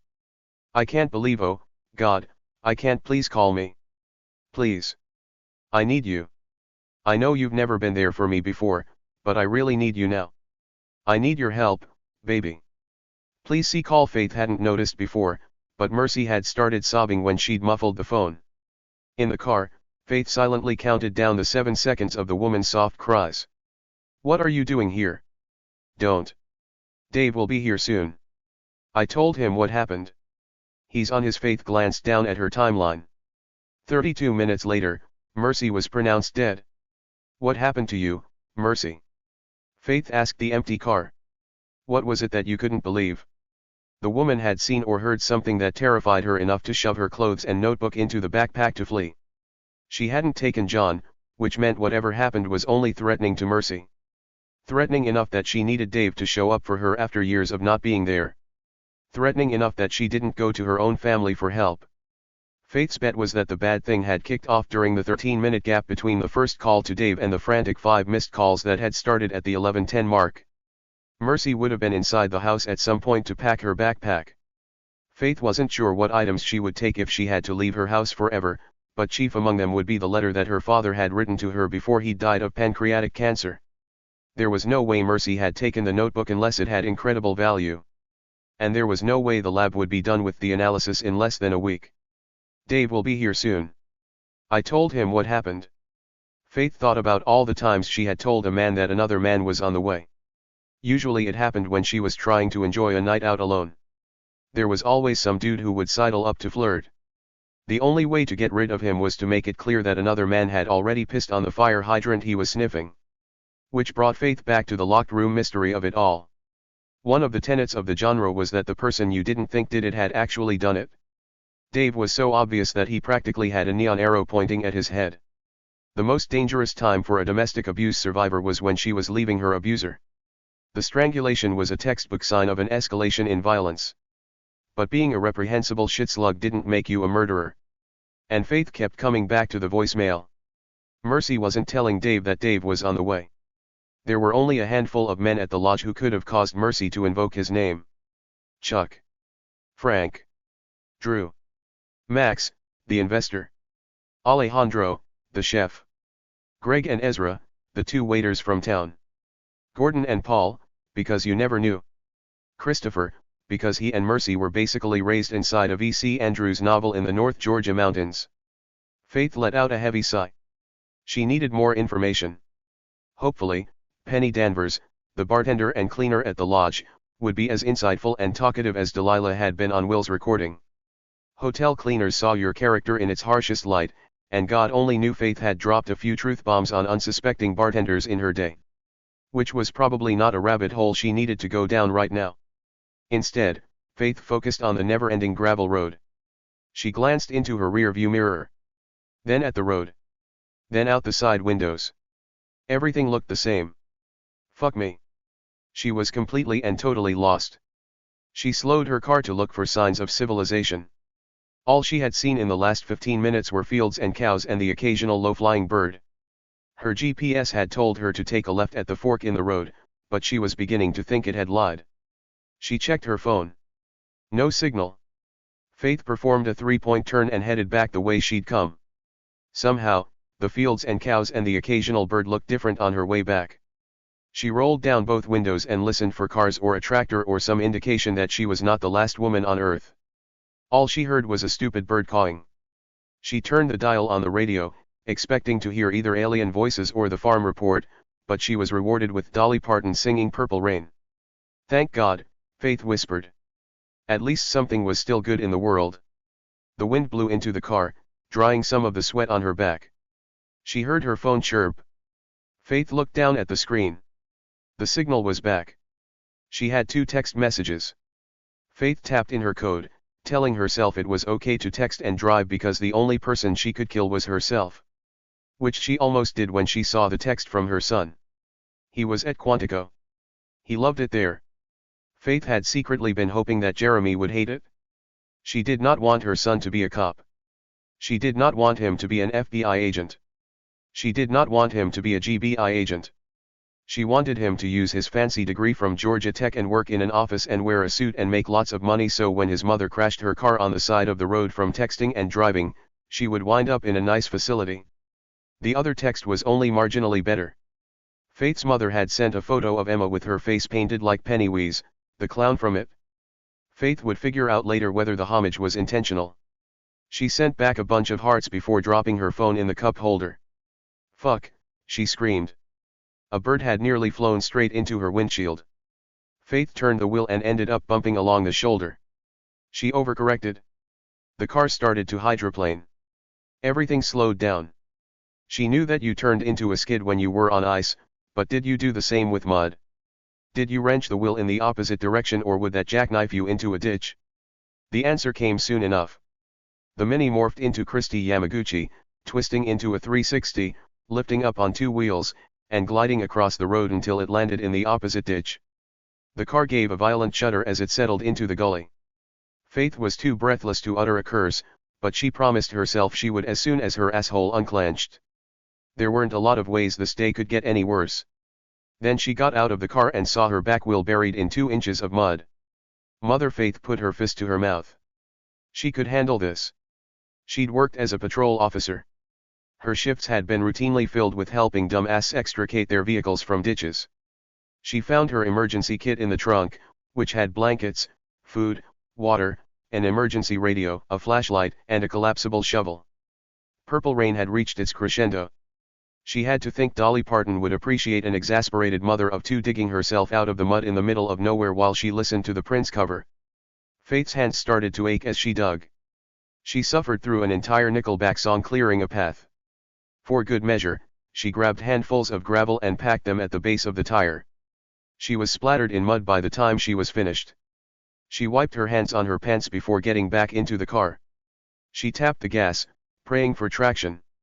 The car inched forward, then rocked back. She kept at it, slowly rocking forward and back until her wheels found purchase on the gravel. You fucking queen, she told herself. Hell yeah. Fuck. Faith jumped, banging her head on the sunroof. A woman was standing on the other side of the ditch. Her face was haggard, worn down by the hard sun and an equally hard life. A blue tick hound was sitting beside her. She had a shotgun slung across her shoulders like a dangerous scarecrow. Her hands dangled from either end. Didn't think you could do it, the woman said. Never met one of you city folks who could punch your way out of a wet paper bag. Faith bought herself a moment to contain her freak out by turning off the radio. She wondered how long the peanut gallery had been standing there. Long enough to see the Mini's Fulton County car tag, which identified her as a resident of Atlanta. She told the woman, I'm with the GBI, she said. You're with that tall fella? Will, right? Married to Sarah. Faith guessed this woman was a witch. I didn't catch your name. I didn't throw it. She lifted her chin in defiance. Who you looking for? You, Faith guessed. Penny Danvers. She gave a single nod. Smarter than you look. Faith ran her tongue along the back of her teeth. Do you want a ride back to your place? The dog, 2. Faith didn't think her car could get any filthier. She reached over and pushed open the door. I hope he likes Cheerios. My daughter likes to throw them at my head.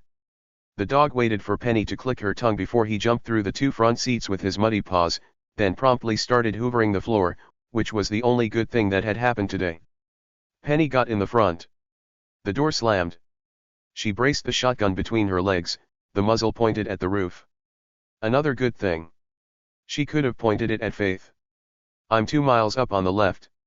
Gets a little bumpy, so hang on, said the woman with the loaded shotgun who wasn't wearing her seat belt. You'll see the barn before you see the house. Faith put the gear in drive. Both windows were still down. She kept the speedometer at 30 so dust from the gravel road wouldn't choke them inside the car.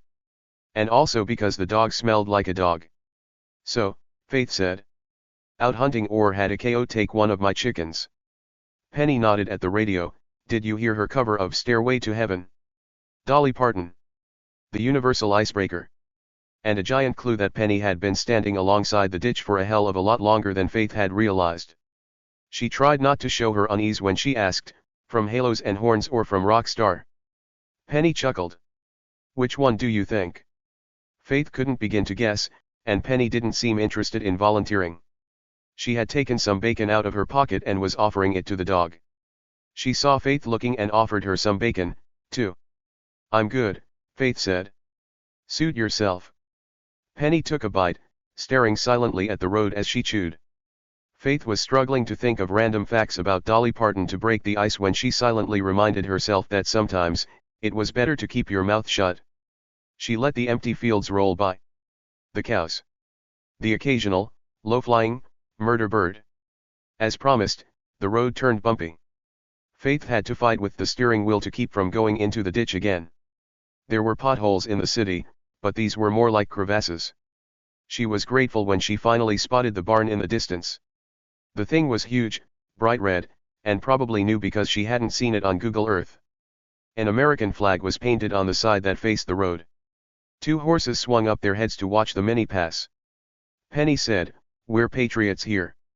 My father served in Nam." Faith's brother was currently in the Air Force, but she said, "I'm grateful for his service." "We don't like having you Atlanta people all up in our business," Penny continued. "We got our own way of doing things. You stay out of our lives. We'll stay out of yours." Faith knew this woman was testing her. She also knew Georgia would be Mississippi without Metro Atlanta's tax dollars. Everybody romanticized country living until they needed internet and health care. "It's up there." Penny pointed to the only driveway for 30 miles like it was easy to miss. "On the left." Faith slowed to make the turn down the long driveway. She saw the name on the mailbox, and Penny's tribalism made a lot more sense. D. Harchurn. That wouldn't be the sheriff. "Used to be," she said. "That's my daddy. He lives in the trailer out back. We moved him there after his stroke cause he can't handle stairs. Biscuits is my brother." Faith treaded carefully. "Are you close? You mean, did he tell me about Dave not being the one that killed Mercy?" Faith guessed she had her answer. "If you're wondering, Biscuits called up to the lodge to tell them, but he couldn't get through. Phone and internet finally crapped out." She gave Faith a meaningful glance. "He's helping the highway patrol clear an overturned chicken truck down in LJ. Ask me to let them know when I go into work. Will you?" "I dunno." Faith couldn't control what Penny was going to do, but she could try to get as much information out of her as possible. "Biscuits told my partner that you used to see Mercy and Dave walloping on each other back in high school. Not much of a fair fight." Penny's jaw had cranked down so tight that her lips barely moved when she spoke. "Mercy could take a punch, I'll say that. Until she couldn't." Penny gripped her hands around the shotgun, but clearly not because she wanted to use it. Her chin tilted down to her chest as they coasted toward the farmhouse. For the first time since the woman had announced herself on the road, she seemed vulnerable. Faith wished like hell that Will was here. He could carry a silence longer than anybody she'd ever met. She had to bite her lip to keep herself from asking a question. They had almost reached the house by the time her effort paid off. Penny said, "Mercy was a good person. That gets lost a lot of times, but it's true." Faith pulled alongside a rusted Chevy truck. The house was as worn as Penny, Paint peeling off bleached wood, rotted front porch, a sway-backed roof with missing shingles. There was another horse on the side of the house. He was tied to a post. His head dipped down into the water trough, but his eyes stayed on the car. Faith suppressed a shudder. She was terrified of horses. "What you gotta know," Penny said, "is up here. Girls get the message real early that whatever you get, that's what you deserve." Faith didn't think that message was limited to any specific region. There was a big stink when Mercy got pregnant in high school. All kinds of phone calls and meetings. The pastor weighed in. "Don't get me wrong, it's not like she was a good student, but she had a right to stay in school, and they wouldn't let her. Said she set a bad example. And maybe she did, but it still wasn't right how they treated her." Faith chewed her bottom lip. She hadn't been stopped from entering 9th grade after she'd given birth to Jeremy, but everyone in the school had made it clear that they didn't want her there.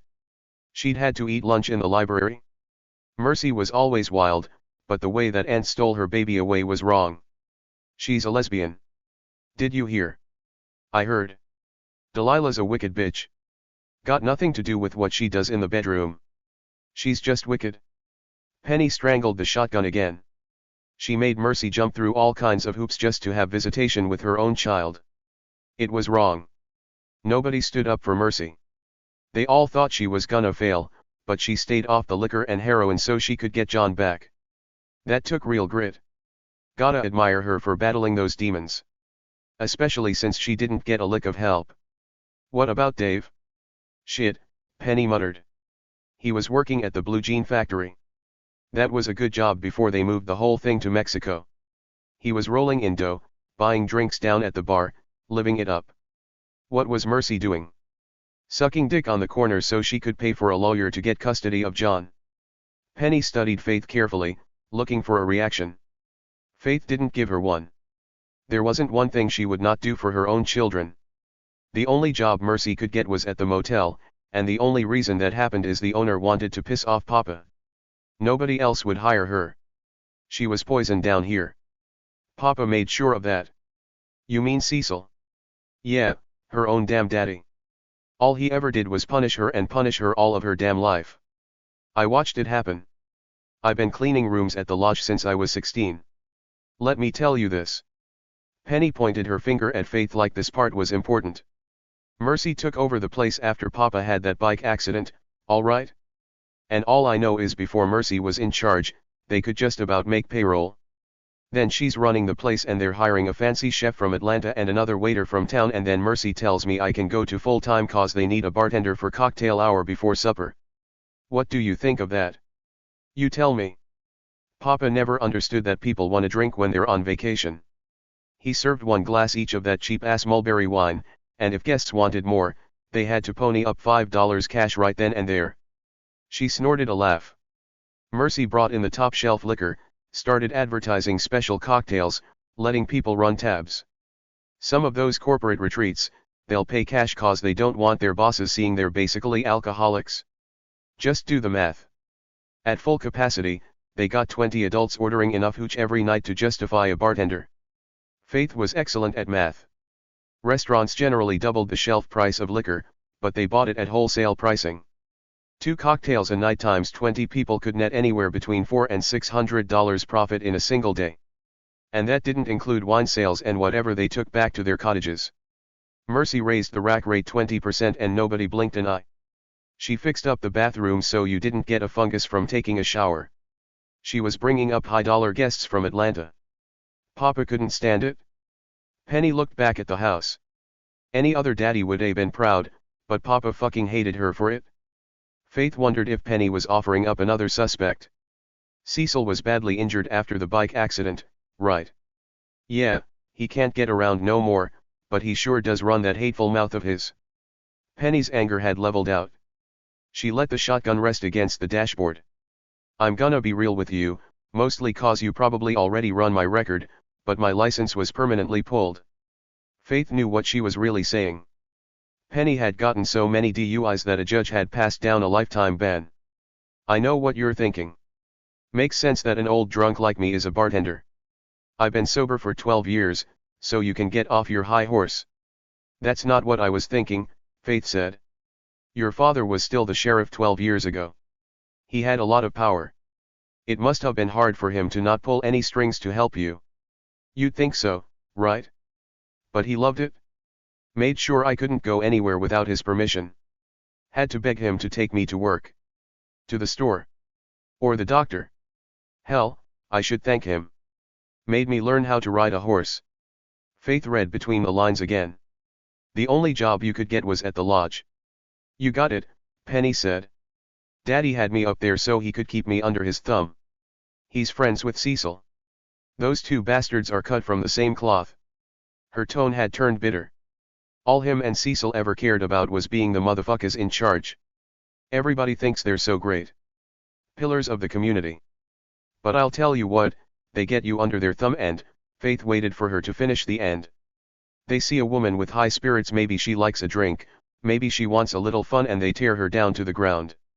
My daddy broke my mama so hard she ended up in an early grave. He tried to break me, too. Maybe he succeeded. I'm still here. Living in this shithole. Cooking his dinner. Wiping his bony ass. Faith saw the haunted look in Penny's eyes as she stared at the house. The dog shifted in the back seat. He rested his snout on the console. Penny's hand reached back to pet him as she continued, "You wanna know why the old men in this town are so angry? It's because they used to control everything. Who had to spread her legs? Who didn't? Who got the good jobs? Who couldn't earn an honest living? Who got to live in the good part of town and who got stuck on the wrong side of the tracks? Who could beat his wife? Who would go to prison for drinking and driving and who could end up in the mayor's office? And now?" She huffed a laugh. "Now all they've got is Food Network and adult diapers." Faith looked at Penny's worn face. Once you peeled away her posturing, there was a depressing level of defeat. "Shit," Penny muttered. "No matter what I did, it was always gonna end up this way. Same with Mercy. Her daddy wrote the first page of her life before she had a chance to figure out her own story." Faith let her continue to rant. She was normally all in for a good men are assholes session, but she had to find a way to recenter the conversation around the investigation. With Dave out of the picture, that left only a handful of suspects at the lodge who could have raped and murdered Mercy. She waited for Penny to wind herself down before asking, was Mercy seeing anybody? She barely ever left the mountain. Can't remember the last time she was down. Couldn't drive herself. Didn't like showing her face, especially after what she had to do to get John back. That old bitch that runs the candle shop spit in her face once, called her a whore. People down here got long memories. Mercy wasn't hooking up with anyone in town. Hell no, that would a gotten out on the front page of the newspaper. You can't keep nothing to yourself down here. Everybody's up in your business. Better off being a Happy Meal. Always come with a toy. What about the staff at the lodge? Was Mercy seeing someone there? Don't eat where you should. Alejandro's a tight ass and those two waiters don't have a pubic hair between 'em. Penny shrugged. She might a thrown a bone to a guest here and there. Faith couldn't control her surprise. Penny laughed. A lot of those couples, they think being isolated at a luxury resort is gonna fix their marriage. Then the men give a look, maybe make a comment, and you know they're good for some fun. Faith thought about Frank and Drew. Of the two men, Frank seemed like a prime target for a mountain quickie. Where do they go? Wherever they can be alone for 5 minutes. She fluttered her lips again. 10 if you're lucky, then they slip back in bed with their wives. Faith gathered she was speaking from experience. Did Mercy ever have anything going on with Chuck? Hell no. Poor little weirdo's been sweet on Mercy since Fish brought him home from college over Christmas break. She explained, they call Christopher Fish Toffer on account of he's obsessed with fish. Him and Chuck went to Yuga together. Peas in a pod. Both of 'em are super geeky. Not a lot of luck with the ladies. I heard that Mercy yelled at Chuck during the cocktail party last night. She was nervy is all. Merce didn't tell me what was going on, but I could tell the family bullshit had her riled up more than usual. Chuck was in the wrong place at the wrong time. Which is his specialty, by the way. Always creeping up on people, especially women. Penny went to the obvious question. If Chuck was a rapist, he would a done raped Mercy a long time ago. And she would have sliced open his throat. I can promise you that. Faith had worked her share of rape cases. No one knew how they would react. Her opinion was that whatever a victim did to survive was exactly what the victim should have done to survive. "I'll tell you who Mercy was worried about," Penny said. "That guest, Monica. She was already off her ass when she showed up for cocktails. Lady tipped me $20 cash money with her first drink. Told me to keep coming, but I'm gonna be honest, I watered that shit down. Then Mercy told me to water it even more." "What was she drinking?" "Old fashions with Uncle Nearest. $22 a pour. Holy hell." Faith readjusted her math on the liquor gains. The lodge could have been brushing up against $1,000 on some nights. "Anyone else drinking?" "Just the normal amount. Husband didn't take a sip, though." "Frank," Faith supplied. "Did he have any interactions with Mercy?" "Not that I saw. Trust me, with what ended up happening, I would a told Biscuits if I'd seen a dude trying to pull anything. There was nothing left to ask about but the VC Andrews of it all." Faith tried to approach the subject carefully. "Did Fish ever hook up with any guests?" Penny guffawed. "Only thing Fish could hook is trout." Faith pulled a detail from Will's recording. "What about that awful business between Christopher and Gabby?" "Gabby? Wow, that's a blast from the past. It's been a minute. I was still drinking when she died. So was Mercy, bless her heart." Faith felt the hairs on the back of her neck go up. Delilah had made it out like another failed relationship for Christopher. "Do you remember Gabby's last name?" "Damn, this was years ago." Penny fluttered her lips in thought. "Can't remember, but she's a prime example of what I was talking about before. Gabby come up from Atlanta to work at the lodge over the summer. Gorgeous as hell, full of life. Every man on that mountaintop was in love with her. Including Christopher. Especially Christopher." She shook her head. "He was tore the hell up when she died. I'm still not sure he's over it. Took to his bed for weeks. Wouldn't eat. Couldn't sleep." Faith was desperate to pepper her with questions, but she held back. "Problem was, Gabby noticed him," Penny said. "Fish's life, he's mostly invisible. Especially to women. And then comes Gabby smiling and pretending to be interested in waterway management or whatever the hell he's yapping about at the dinner table. I mean, it's not his fault he can't read people. Gabby was just being nice. You know how some men take kindness for interest." Faith knew. The person Gabby was real tight with was Mercy. They were close to the same age. Instant best friends, is what I'd call it, like within a day of meeting each other they were joined at the hip. Gotta admit, I was envious. Never had anybody that close to speak of. And they had all kinds of plans for when the summer was over. Gabby's father owned a restaurant in Buckhead. Mercy was gonna move to Atlanta and wait tables and they were going to get an apartment together and make lots of money and live it up. Faith could still hear the envy in Penny's voice. The two of them, they'd sneak out of the lodge almost every night. This was back when there'd be raves down at the old quarry. Stupidest location in the county to get wasted. The road out of there is twisted as a nun's twat. Drops straight down on either side, no guardrails until you hit the curve. They call the last mile Devil's Bend, cause you go down a hill and jerk into a corner like a roller coaster. I'd party with them sometimes, but something in my bones told me we'd all end up dead if we kept at it. Started my path to sobriety, especially after what happened." "What happened?" Penny hissed out a long sigh between her teeth. "Mercy drove her car straight off Devil's Bend. Dropped straight into the gorge. She got thrown through the front window, sliced off half her face, broke half her bones. Gabby got crushed. Daddy said she had her feet up on the dashboard when it happened. Coroner told him her leg bones must have pulverized her skull. Had to use dental records to identify her at the autopsy. Looked like somebody had taken a sledgehammer to her face." Faith felt her stomach roil. She had worked those kinds of accidents. Say what you will about Cecil, but he kept Mercy out of prison. By all rights, she should have been up on a manslaughter charge, at least. Blood work showed she was pumped full of dope when it happened.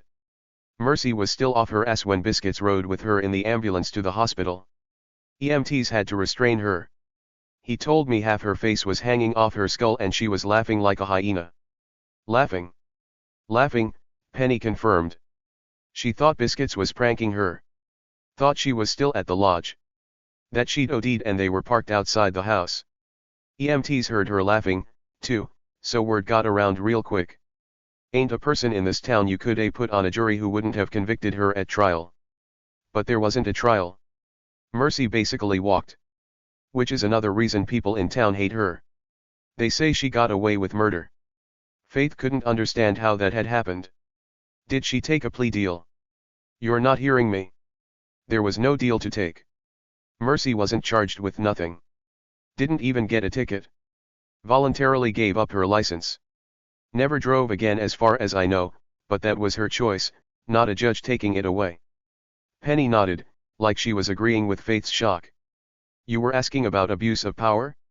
That's what my daddy used it for, to put Mercy under Cecil's thumb for the rest of her living days. Faith was dumbstruck. She just got away with it? No consequences. I mean, her face was a consequence. She told me every time she looked in a mirror, that scar reminded her of what a bad person she was. She was haunted by it. Never forgave herself. Maybe she shouldn't have. Faith could not understand how any of this had happened. There were so many levers that had to be pulled in order for Mercy to escape criminal prosecution for vehicular homicide. And not just on the law enforcement side. The county had a prosecutor's office, a circuit judge, a mayor, a board of commissioners. She guessed that Penny's tirade against the angry men who used to control this town was useful after all. Mercy hadn't been punished because they had all gotten together and decided that she wouldn't be punished. I guess the only good that came out of it is, that's when Mercy started trying to get sober, Penny said. Took a few tries, but once her head was clear, all she could think about was John. She told me without him, she would walked into the lake and never come back out. Faith didn't know how Mercy had stopped herself. The guilt of being responsible for her best friend's death must have been crushing. Being honest, I think sometimes Mercy would have been better off serving her time in prison. The way Cecil and Biddy treated her was worse than anything could have happened to her on the inside. It's bad enough when a stranger rips you down every day of your life, but when it's your own mama and daddy. Faith was surprised by her own feelings of sadness for Mercy McAlpine. She kept going back to something Penny had said her daddy wrote the first page of her life before she had a chance to figure out her own story. That wasn't entirely true. Cecil might have started it, but Dave continued the same abusive narrative, and yet another man had ended it. Faith didn't believe in fate, but it sounded like the woman hadn't stood a chance. Her phone started to ring. The caller ID read GBISAT. She told Penny, I need to get this. Penny nodded, but she didn't get out of the car. Faith pushed open the door. The sole of her boot sank into the mud. She tapped the phone. Mitchell. Faith. Will's voice was faint over the satellite connection. Can you talk? Hold on. Faith squeaked through the mud to get away from the car. Penny was openly watching her progress. The horse lifted its head as Faith walked past. His eyes followed her like a serial killer. She trudged out another few yards, then told Will, go ahead. Mercy was pregnant. Faith's heart sank from the news. She could only think of Mercy. The woman couldn't catch a break. Then her detective brain took over, because this changed everything. There was no more dangerous time for a woman than during pregnancy. Homicide was the leading cause of maternal death in the United States. Faith. Faith heard the car door slam. Penny had gotten out. The dog was sitting at her feet. Faith kept her voice low, asking Will, how far along? Sarah estimates 12 weeks. Faith listened to the phone crackle in the silence. She turned her back to the car. Did Mercy know? Unclear, Will said. For what it's worth, she didn't mention it to Sarah. Penny told me Mercy's hooked up with guests before. Will let the silence linger for another beat. The road's completely washed out. We left another UTV for you back at the hospital. Find Sarah and bring her up with you. She might be able to get Drew and Keisha to talk to her. You think Drew they've been to the lodge twice before, he reminded her. Drew said something strange to Biddy this morning. Sarah can fill you in. I'm heading back to the hospital now. Faith ended the call. The horse snorted in her direction, even though she gave it a wide berth. Penny had the shotgun slung back over her shoulders. She was looking down at the ground. Faith followed her line of sight. The Mini's back right tire was flat. Fuck. Penny asked, you got a spare? It's in my garage. My son took it out when he moved his band equipment. Faith hoped the FBI knew that Jeremy was a moron. She nodded to the Chevy truck. Can I get a lift to the hospital? My partner needs me at the lodge. I don't drive, and that truck don't work, but Rascal's got plenty of gas. Rascal. Penny nodded toward the horse. 14. Will scanned the woods as he walked up the loop trail toward the main lodge. His injured hand was throbbing even though he held it to his chest in a permanent pledge of allegiance. The bandage had gotten wet again. He'd hosed himself down and changed into fresh pants while Kevin Raymond, the agent on loan from the GBI's North Georgia field office, was processing evidence from Mercy's bedroom. Not that there was a lot to process. As with her financial situation, Mercy hadn't had much to her name. Her small closet was filled with utilitarian items. Nothing on hangers, just folded shirts, jeans, and outdoor attire. She had 2 pairs of worn sneakers and some expensive but old hiking boots.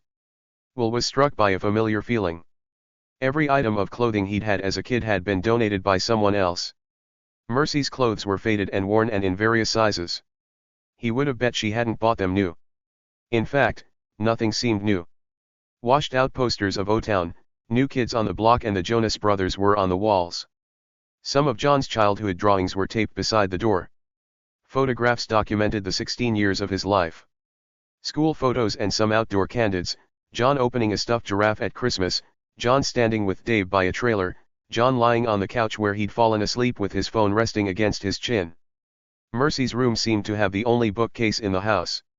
She had a snow globe from Gatlinburg, Tennessee, and at least 50 well-read romance paperbacks. Everything was dusted and tidy, which somehow made her meager belongings even more poignant. There were no secret papers hidden under her mattress. Her bedside drawer had what you would expect a woman to have. There was no bathroom connected to her room. Mercy shared the one at the end of the hall with the rest of her family. She hadn't taken her iPad when she'd packed to leave. The screen was locked. They would have to send it to the lab to try to break the code. According to Sarah, Mercy didn't have an IUD. They had no way of knowing if Mercy was even aware of the pregnancy. If she was taking birth control, the pills were probably in her backpack. Condoms didn't seem like the kind of thing a woman would grab if she was leaving in a hurry.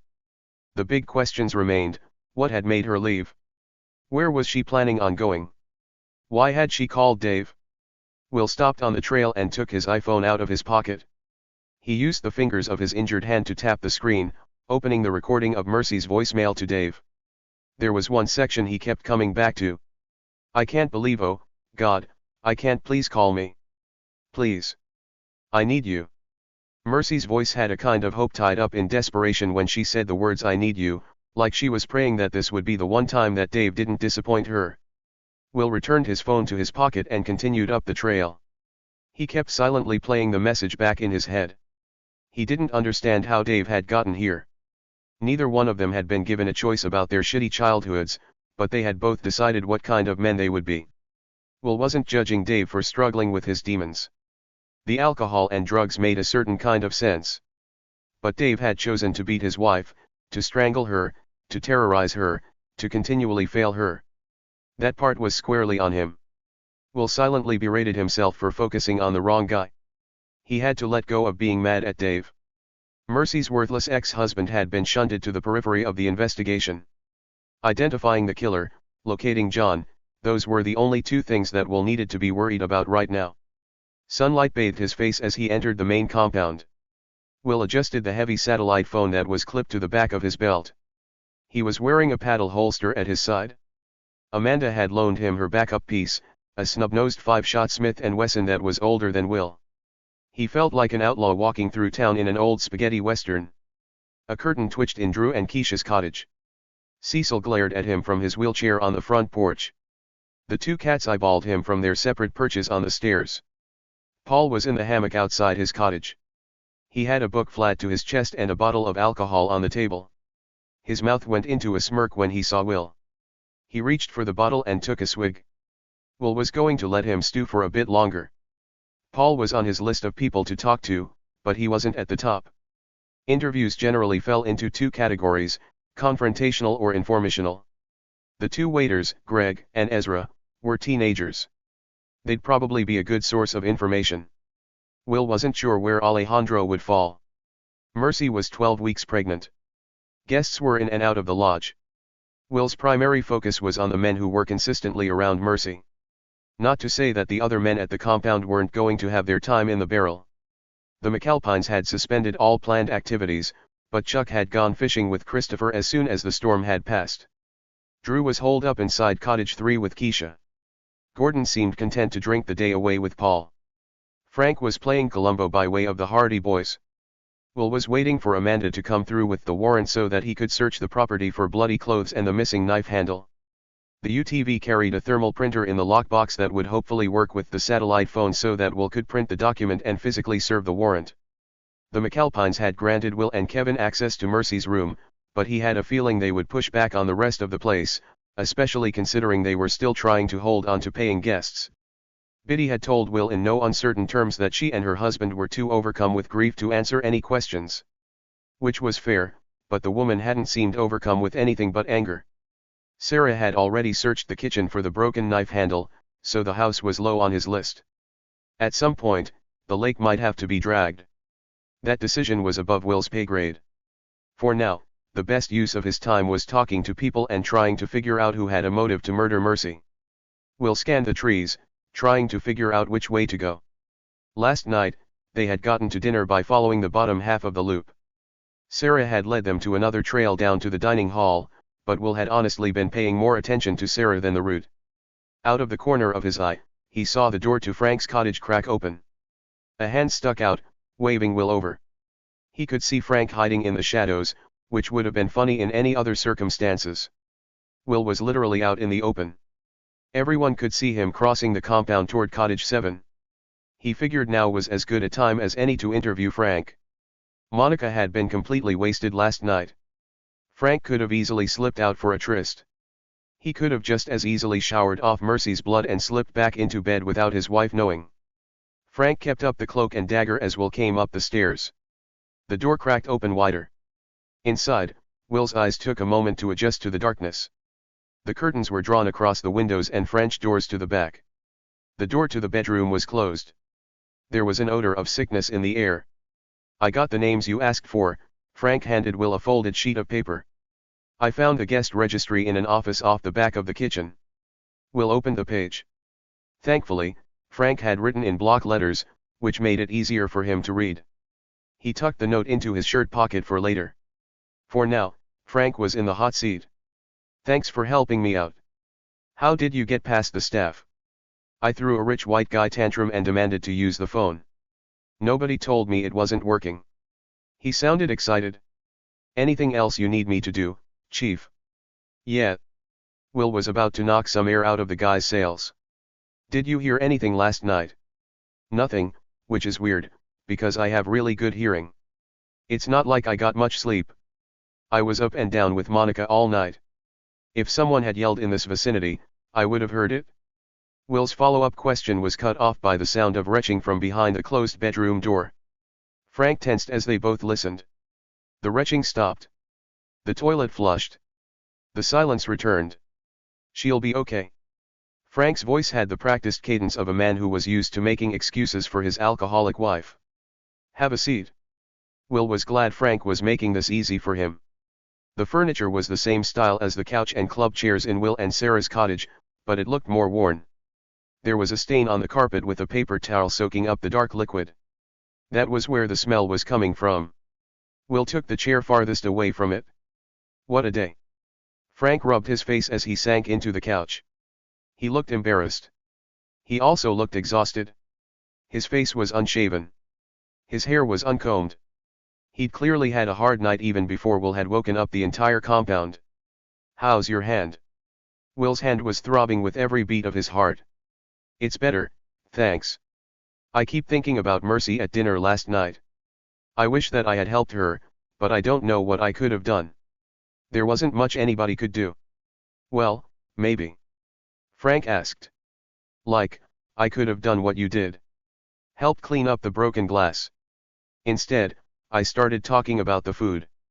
I wish I hadn't done that, because I think it gave everyone permission to ignore what had just happened." There was no practiced cadence to his voice now, but Will gathered his need to always smooth things over was a recurring dilemma. "I want to do something now, Frank said. Mercy's dead, and no one seems to care. You should have seen them all at breakfast. Gordon and Paul kept making dark jokes. Drew and Keisha would barely talk. Christopher and Chuck might as well have sealed themselves inside of an acrylic box. I tried to speak to Biddy and Cecil, but do you get a bad vibe off of them? Will wasn't going to share his vibes. Frank was low on his list of suspects, but he was still on the list. Did you tell me that you've been to the lodge before? No, that was Drew and Keisha. Third time up here, can you believe it? Though I doubt they'll ever come back. You and Monica travel a lot. When was your last trip? Oh, gosh, it must have been Italy. We went to Florence 3 months ago. Stayed 2 weeks. There was a lot of wine. Maybe that was a mistake on my part, but we've got to live, right? Right. Will made a mental note to confirm the timeline, but it would let Frank off the hook for Mercy's pregnancy, if not the murder. What were your impressions of Mercy? Frank leaned back on the couch with a heavy sigh. He seemed lost in thought for a moment. My parents were both alcoholics. I don't know what it is about me, but I can pick up on it when someone is troubled. It's like a sixth sense. Will understood. He had grown up surrounded by addicts. His first wife still had a passion for opioids.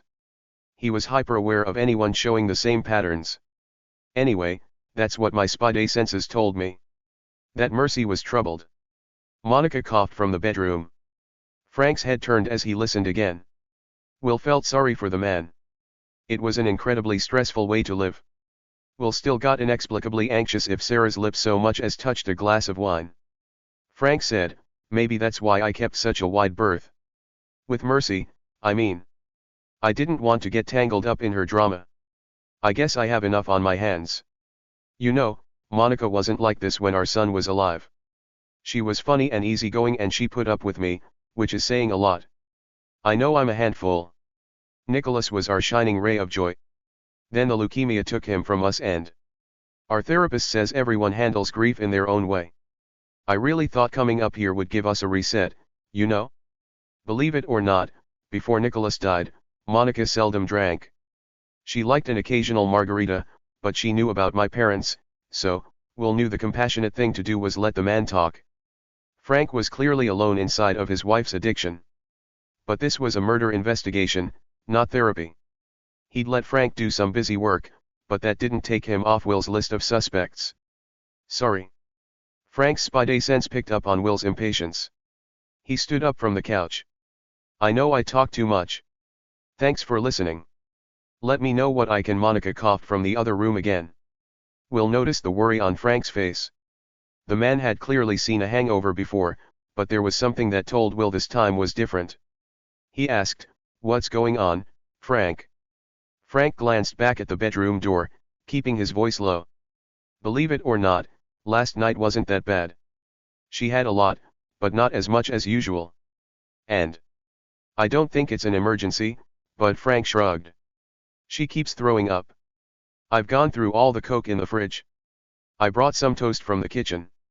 She can't keep anything down. Will wished this conversation had happened 20 minutes ago. Sarah had already left the hospital in the second UTV. My wife is a doctor. I'll make sure she checks on Monica as soon as she gets here. I'd appreciate that. Frank was too relieved to ask how Sarah had gone from being a chemistry teacher to a doctor. Like I said, I don't think it's an emergency. His minimizing cut at Will's better angels. He put his hand on Frank's shoulder. We'll get her some help, Frank. I promise. Thanks. Frank gave an awkward smile. I know it's crazy, but maybe you understand. I think you understand. I saw you and Sarah together, and it reminded me, you know? She's worth fighting for. I really, really love my wife. Will watched Frank's eyes fill with tears. He was saved coming up with something thoughtful to say when Monica coughed again. Her footsteps banged across the floor as she ran for the toilet. Excuse me. Frank disappeared into the bedroom. Will didn't leave. He looked around. The couch and chairs. The coffee table. Frank had cleaned up. Nothing looked out of place. Will did a quick search, checking under the cushions, rifling the shelves and drawers in the tiny kitchen, because Frank seemed like a nice guy but he was also a lonely, grief-stricken husband who was looking to save his marriage, exactly the type of guest that Mercy had probably hooked up with before. Frank had left the bedroom door ajar. Will used the toe of his boot to push it open the rest of the way. The room was empty. Frank was in the bathroom with Monica. Will stepped inside. Their clothes were still folded in their suitcases. He found a stack of books, mostly thrillers. The usual digital devices. The bed was unmade. The fitted sheet had soaked through with sweat. There was a used trash can on the floor by the bed. No bloody clothes. No knife handle with the blade broken off. Will backed out of the room.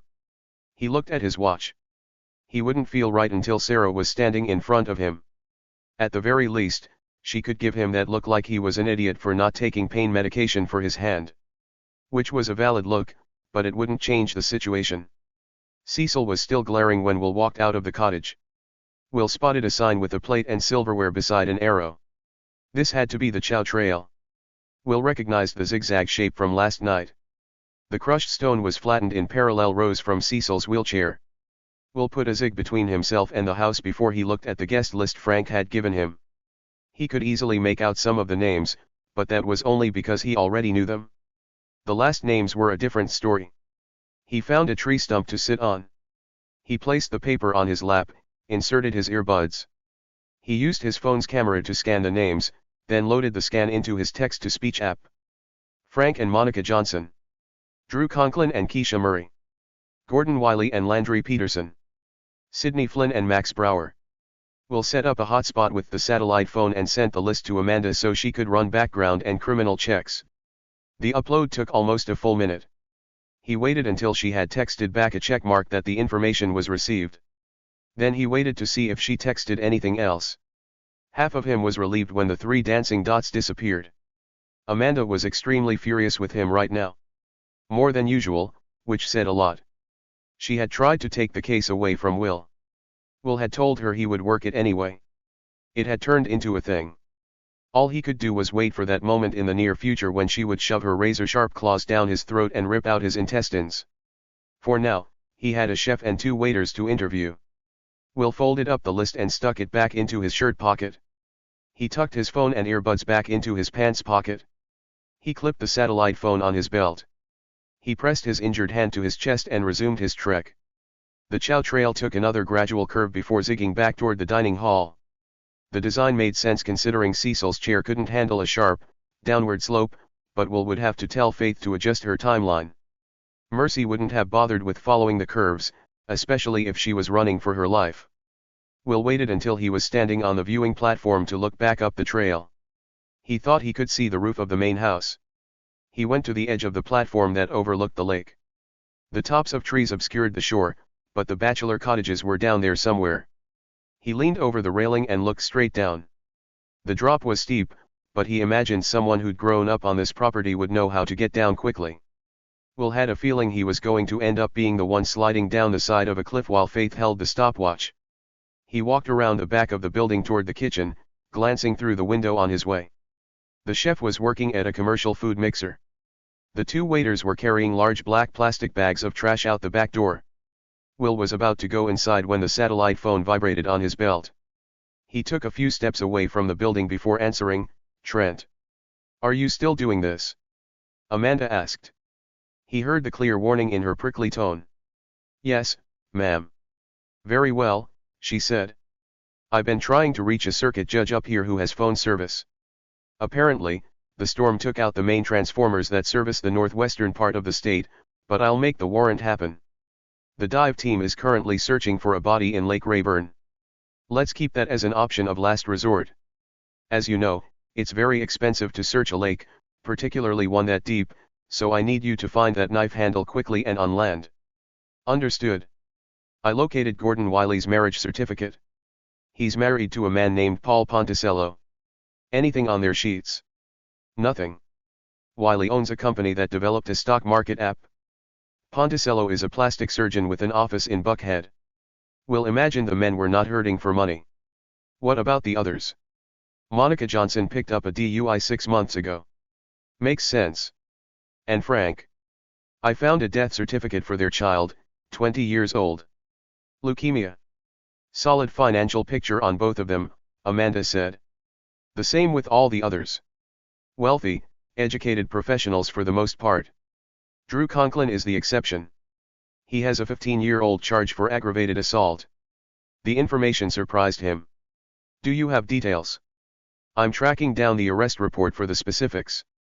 Conklin didn't serve time, so a plea deal was made. Do you know if a weapon was involved? It wouldn't have been a firearm, Amanda said. He would have gotten mandatory jail time. Could have been a knife. Do you like him for this? Will tried to put his personal feelings aside, but it was hard. He needed to know what business Drew had wanted to talk with Biddy about. It definitely moves him up to the top of my list, but I don't know. Kevin Raymond is a highly accomplished and decorated agent. She was talking about the GBI field agent. He's doing a great job up here. Faith is a dogged investigator. That doesn't sound like a compliment. Wilbur, you're supposed to be on your honeymoon. There will always be murder cases. You can't work them all. I will not let this job take over your life. He was tired of hearing the same lecture. No one cares that Mercy is dead, Amanda. They all abandoned her. Her parents haven't asked a single question. Her brother's literally gone fishing. She has a son who loves her. So did my mother. Uncharacteristically, Amanda didn't have an immediate comeback. In the silence, Will watched one of the waiters pushing a wheelbarrow loaded with trash bags up yet another trail. He assumed it was a shortcut to the house. Faith was definitely going to need the map. And her running shoes. Will's stride was twice as long as Mercy's. Faith would be the one who got to run around the forest. All right, Amanda finally said. Let's get this closed quickly, Wilbur. And don't expect compensatory time. You've made it quite clear this is how you're choosing to spend your vacation days. Yes, ma'am. Will ended the call and clipped the phone back on his belt. He glanced into the kitchen window. The chef had moved to the stove. Will walked around the octagon to the back of the building. The trail up to the house also went down toward the creek that fed the lake. Faith was going to have some choice words for him by the time the day was over. A freestanding freezer was under a lean-to on the other side of the trail. The door to the kitchen was closed. The second waiter was still outside. He was stacking cans into a paper grocery sack. His hair had fallen into his eyes. He looked younger than John, maybe 14 years old. Shit. The kid had seen Will and dropped the bag. Cans rolled in every direction. He scrambled to gather them, shooting Will furtive looks like a criminal caught in the act, which was obviously accurate. Mister, I'm not, it's all right. Will helped him with the cans. The kid hadn't taken much.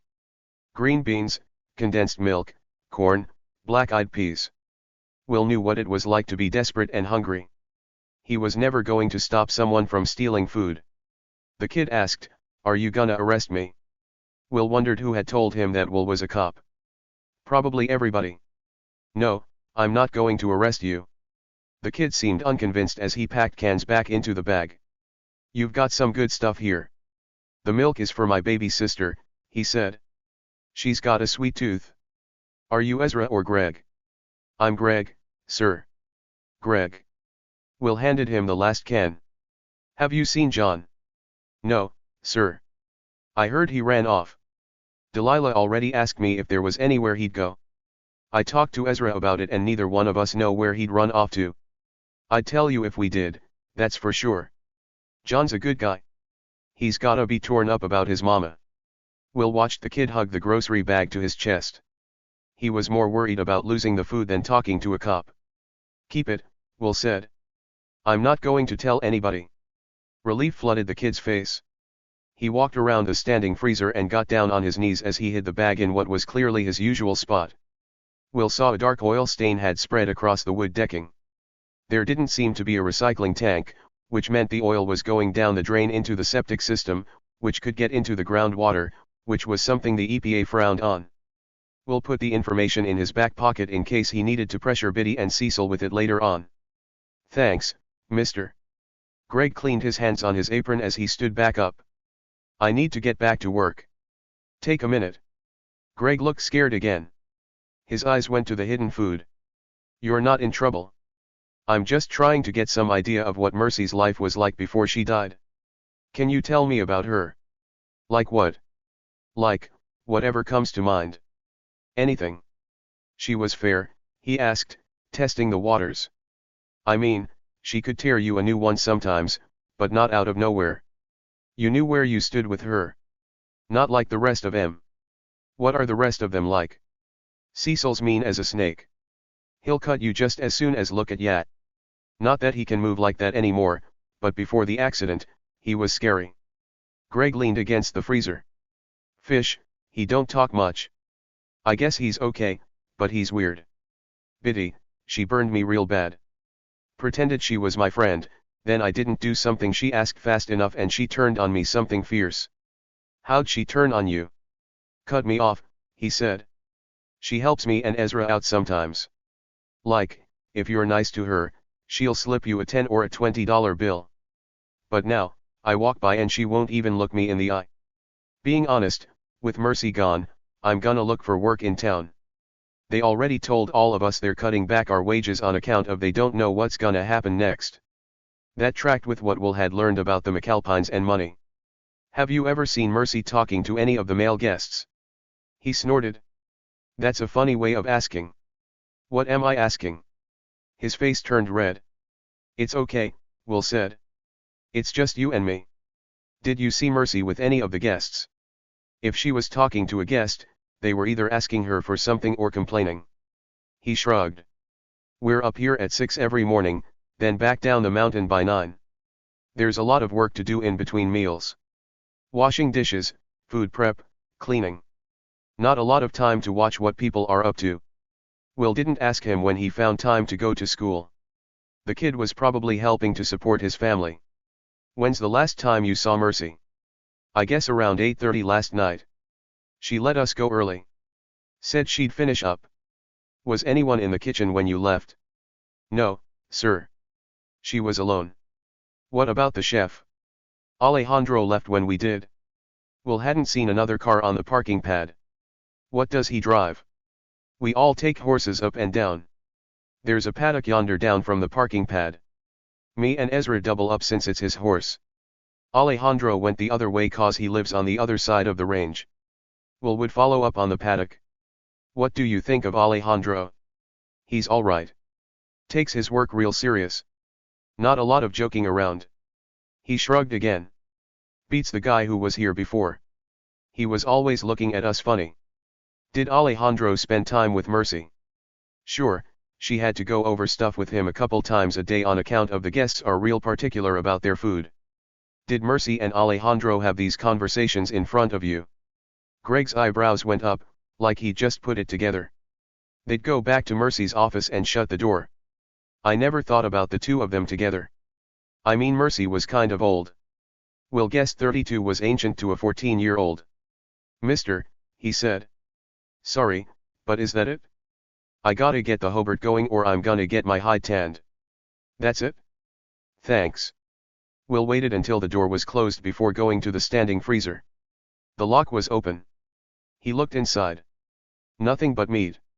He walked around the back and spotted Greg's stash shoved up against the wall of the lean-to.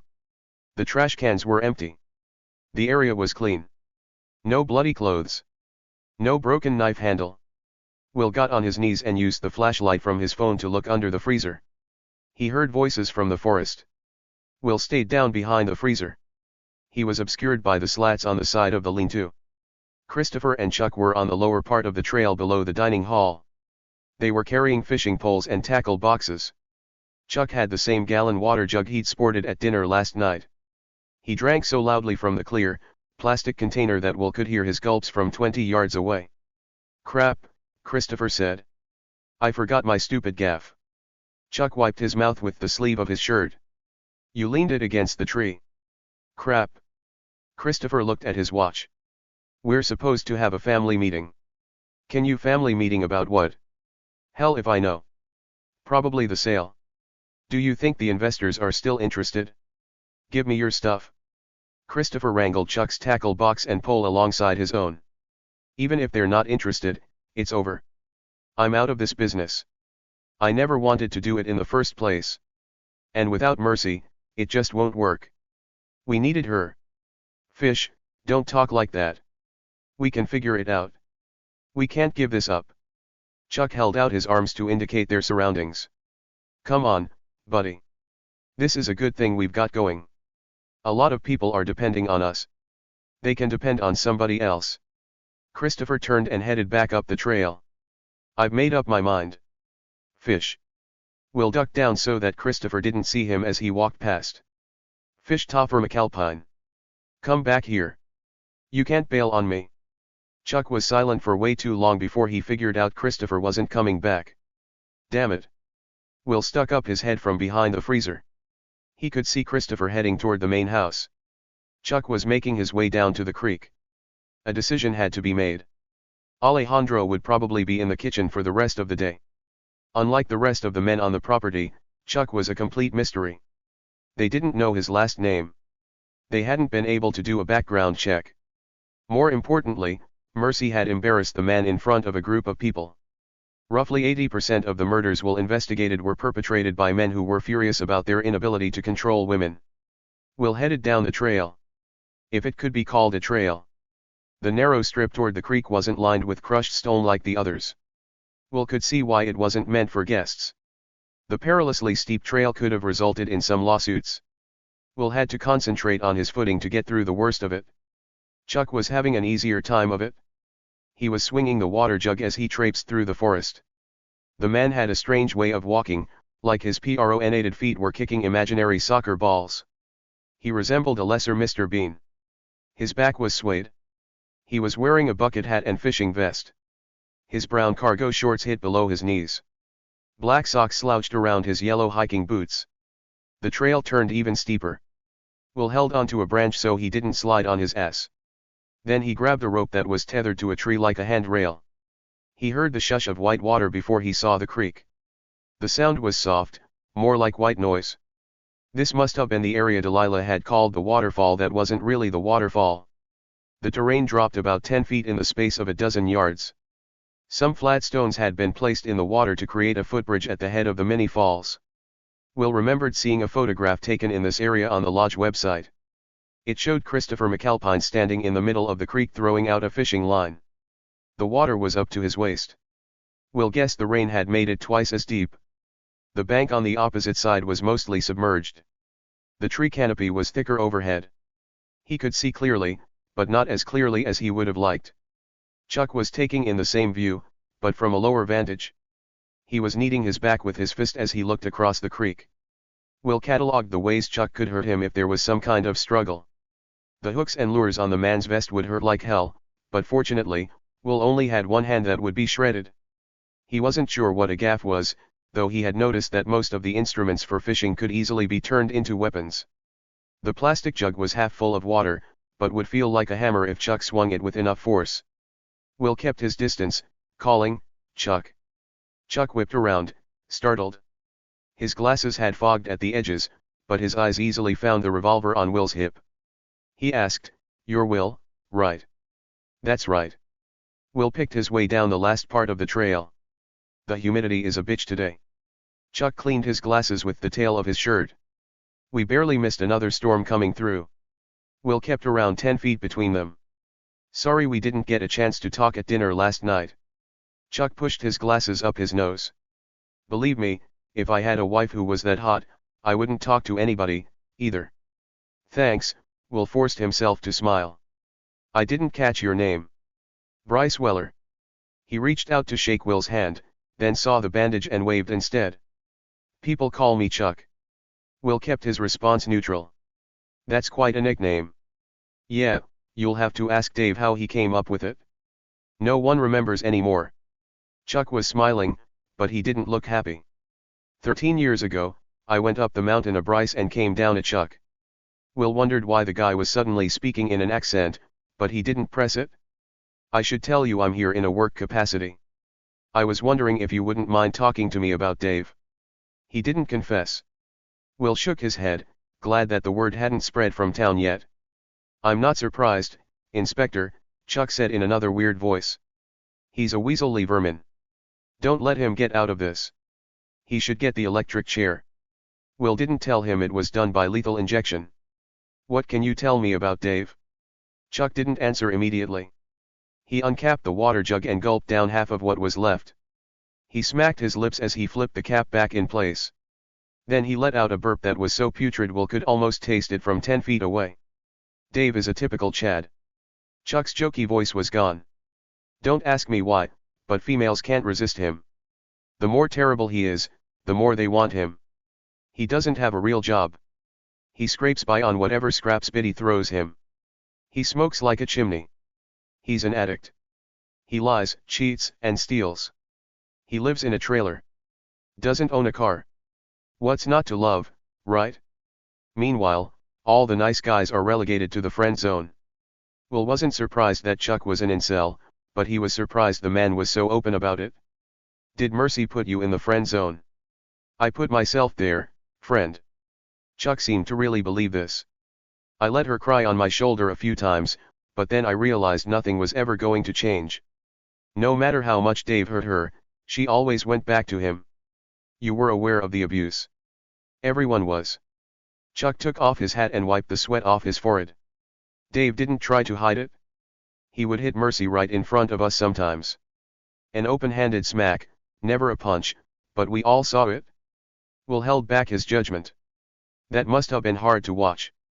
I spoke up in the beginning, but Biddy pulled me aside. Lady made it clear to me that a gentleman does not interfere in another gentleman's marriage. The stupid voice was back. Chuck leaned toward Will, pretending a confidence. Even the harshest ruffian cannot say nay to such a petite and delicate creature's request. Will finally got what Sarah meant when she said that Chuck was weird. Mercy divorced him over a decade ago. Why was Dave even up here? Biddy. Rather than explain himself, Chuck decided to take another swig from the jug. Will was beginning to wonder if it was just water in there. Chuck drained the entire thing, his throat making gulping sounds like a slow toilet. Chuck burped again before he continued, for all intents and purposes, Biddy is Dave's mother. He has a right to see her. And of course Biddy has a right to invite him to every holiday. Christmas, Thanksgiving, 4th of July, Mother's Day, Kwanzaa. Whatever the occasion, Dave's always here. She snaps and he jumps. Will took that to mean that Chuck was always there, too. How did Mercy feel about Dave being included in every family event? Chuck swung the empty jug in his hand. Sometimes, she was glad. Sometimes, she wasn't. I think she tried to make it easy for John. She was a good mother. Yeah. Chuck gave a curt nod. She was a good mother. The admission seemed to take something out of him. He took off his hat again. He tossed it onto the ground beside a black fiberglass rod that was leaning against a tree. Which is how we'll learn that a gaff is basically a 4-foot-long pole with a big, nasty hook on the end. The property is huge, Chuck said. Mercy could have avoided Dave. Hid in her room. Stayed out of his way. But she never did that. Every meal, she was at the table. Every family gathering, she was there. And invariably, she and Dave ended up screaming at each other or hitting each other and, honestly, it got boring after a while. Will said, I bet. Chuck placed the empty jug beside his hat. Will had a sense of déjà vu taking him back to Dave and the boning knife. Was Chuck freeing up his hands or was he just tired of carrying things? The worst part was watching how all of this affected Fish Toffer. Chuck started kneading his back again. He hated how Dave treated Mercy. He was always saying that he was going to do something about it. Cut Dave's brake lines or throw him in the shallows. Dave's a terrible swimmer. It's a wonder he's never drowned before. But Fish wouldn't do anything, and now Mercy's dead. You can see how it's weighing on him. Will couldn't see anything. Christopher is a hard man to read. He's devastated, Chuck said. He loved Mercy. He really did.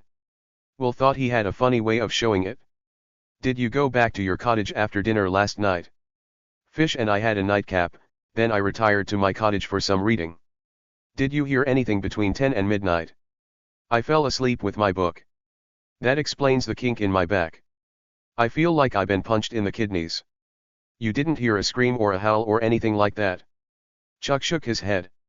When's the last time you saw Mercy alive? Dinner. Irritation sparked his voice. You witnessed what happened between us at cocktails. That's a prime example of how Mercy treated me.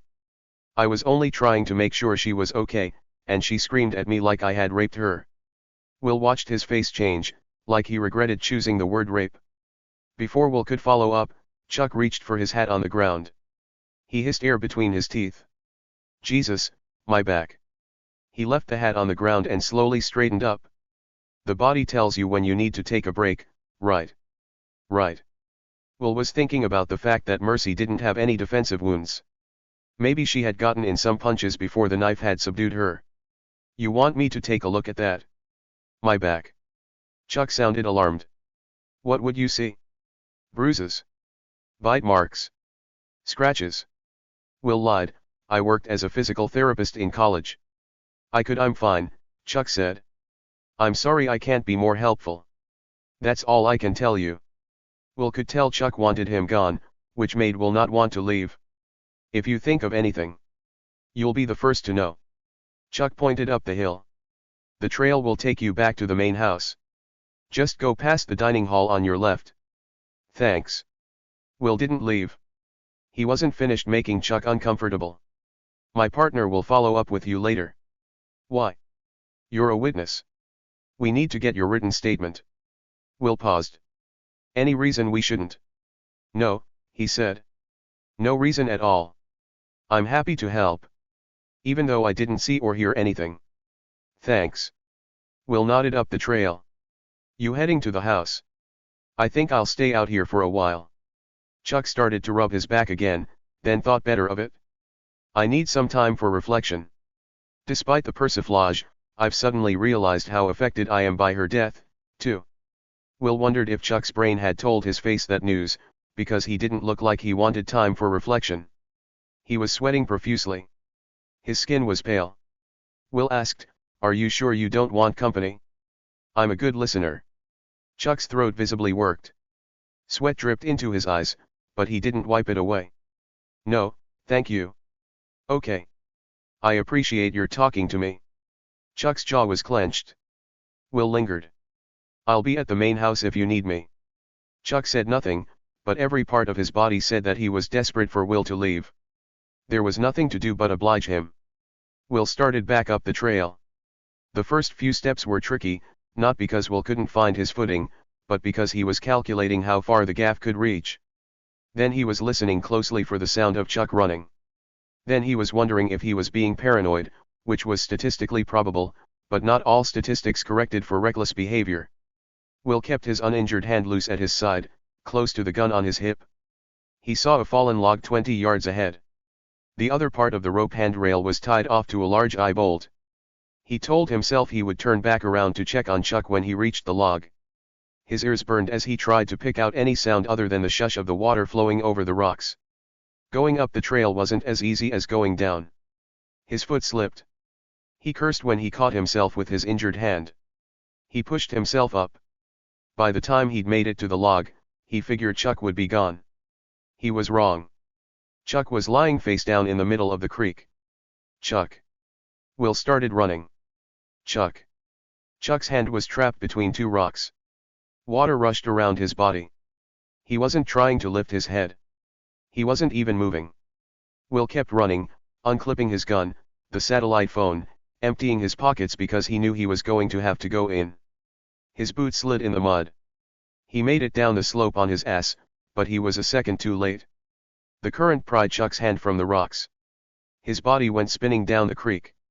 Will had no choice but to go after him. He made a shallow dive into the water, then surfaced with an overhand stroke.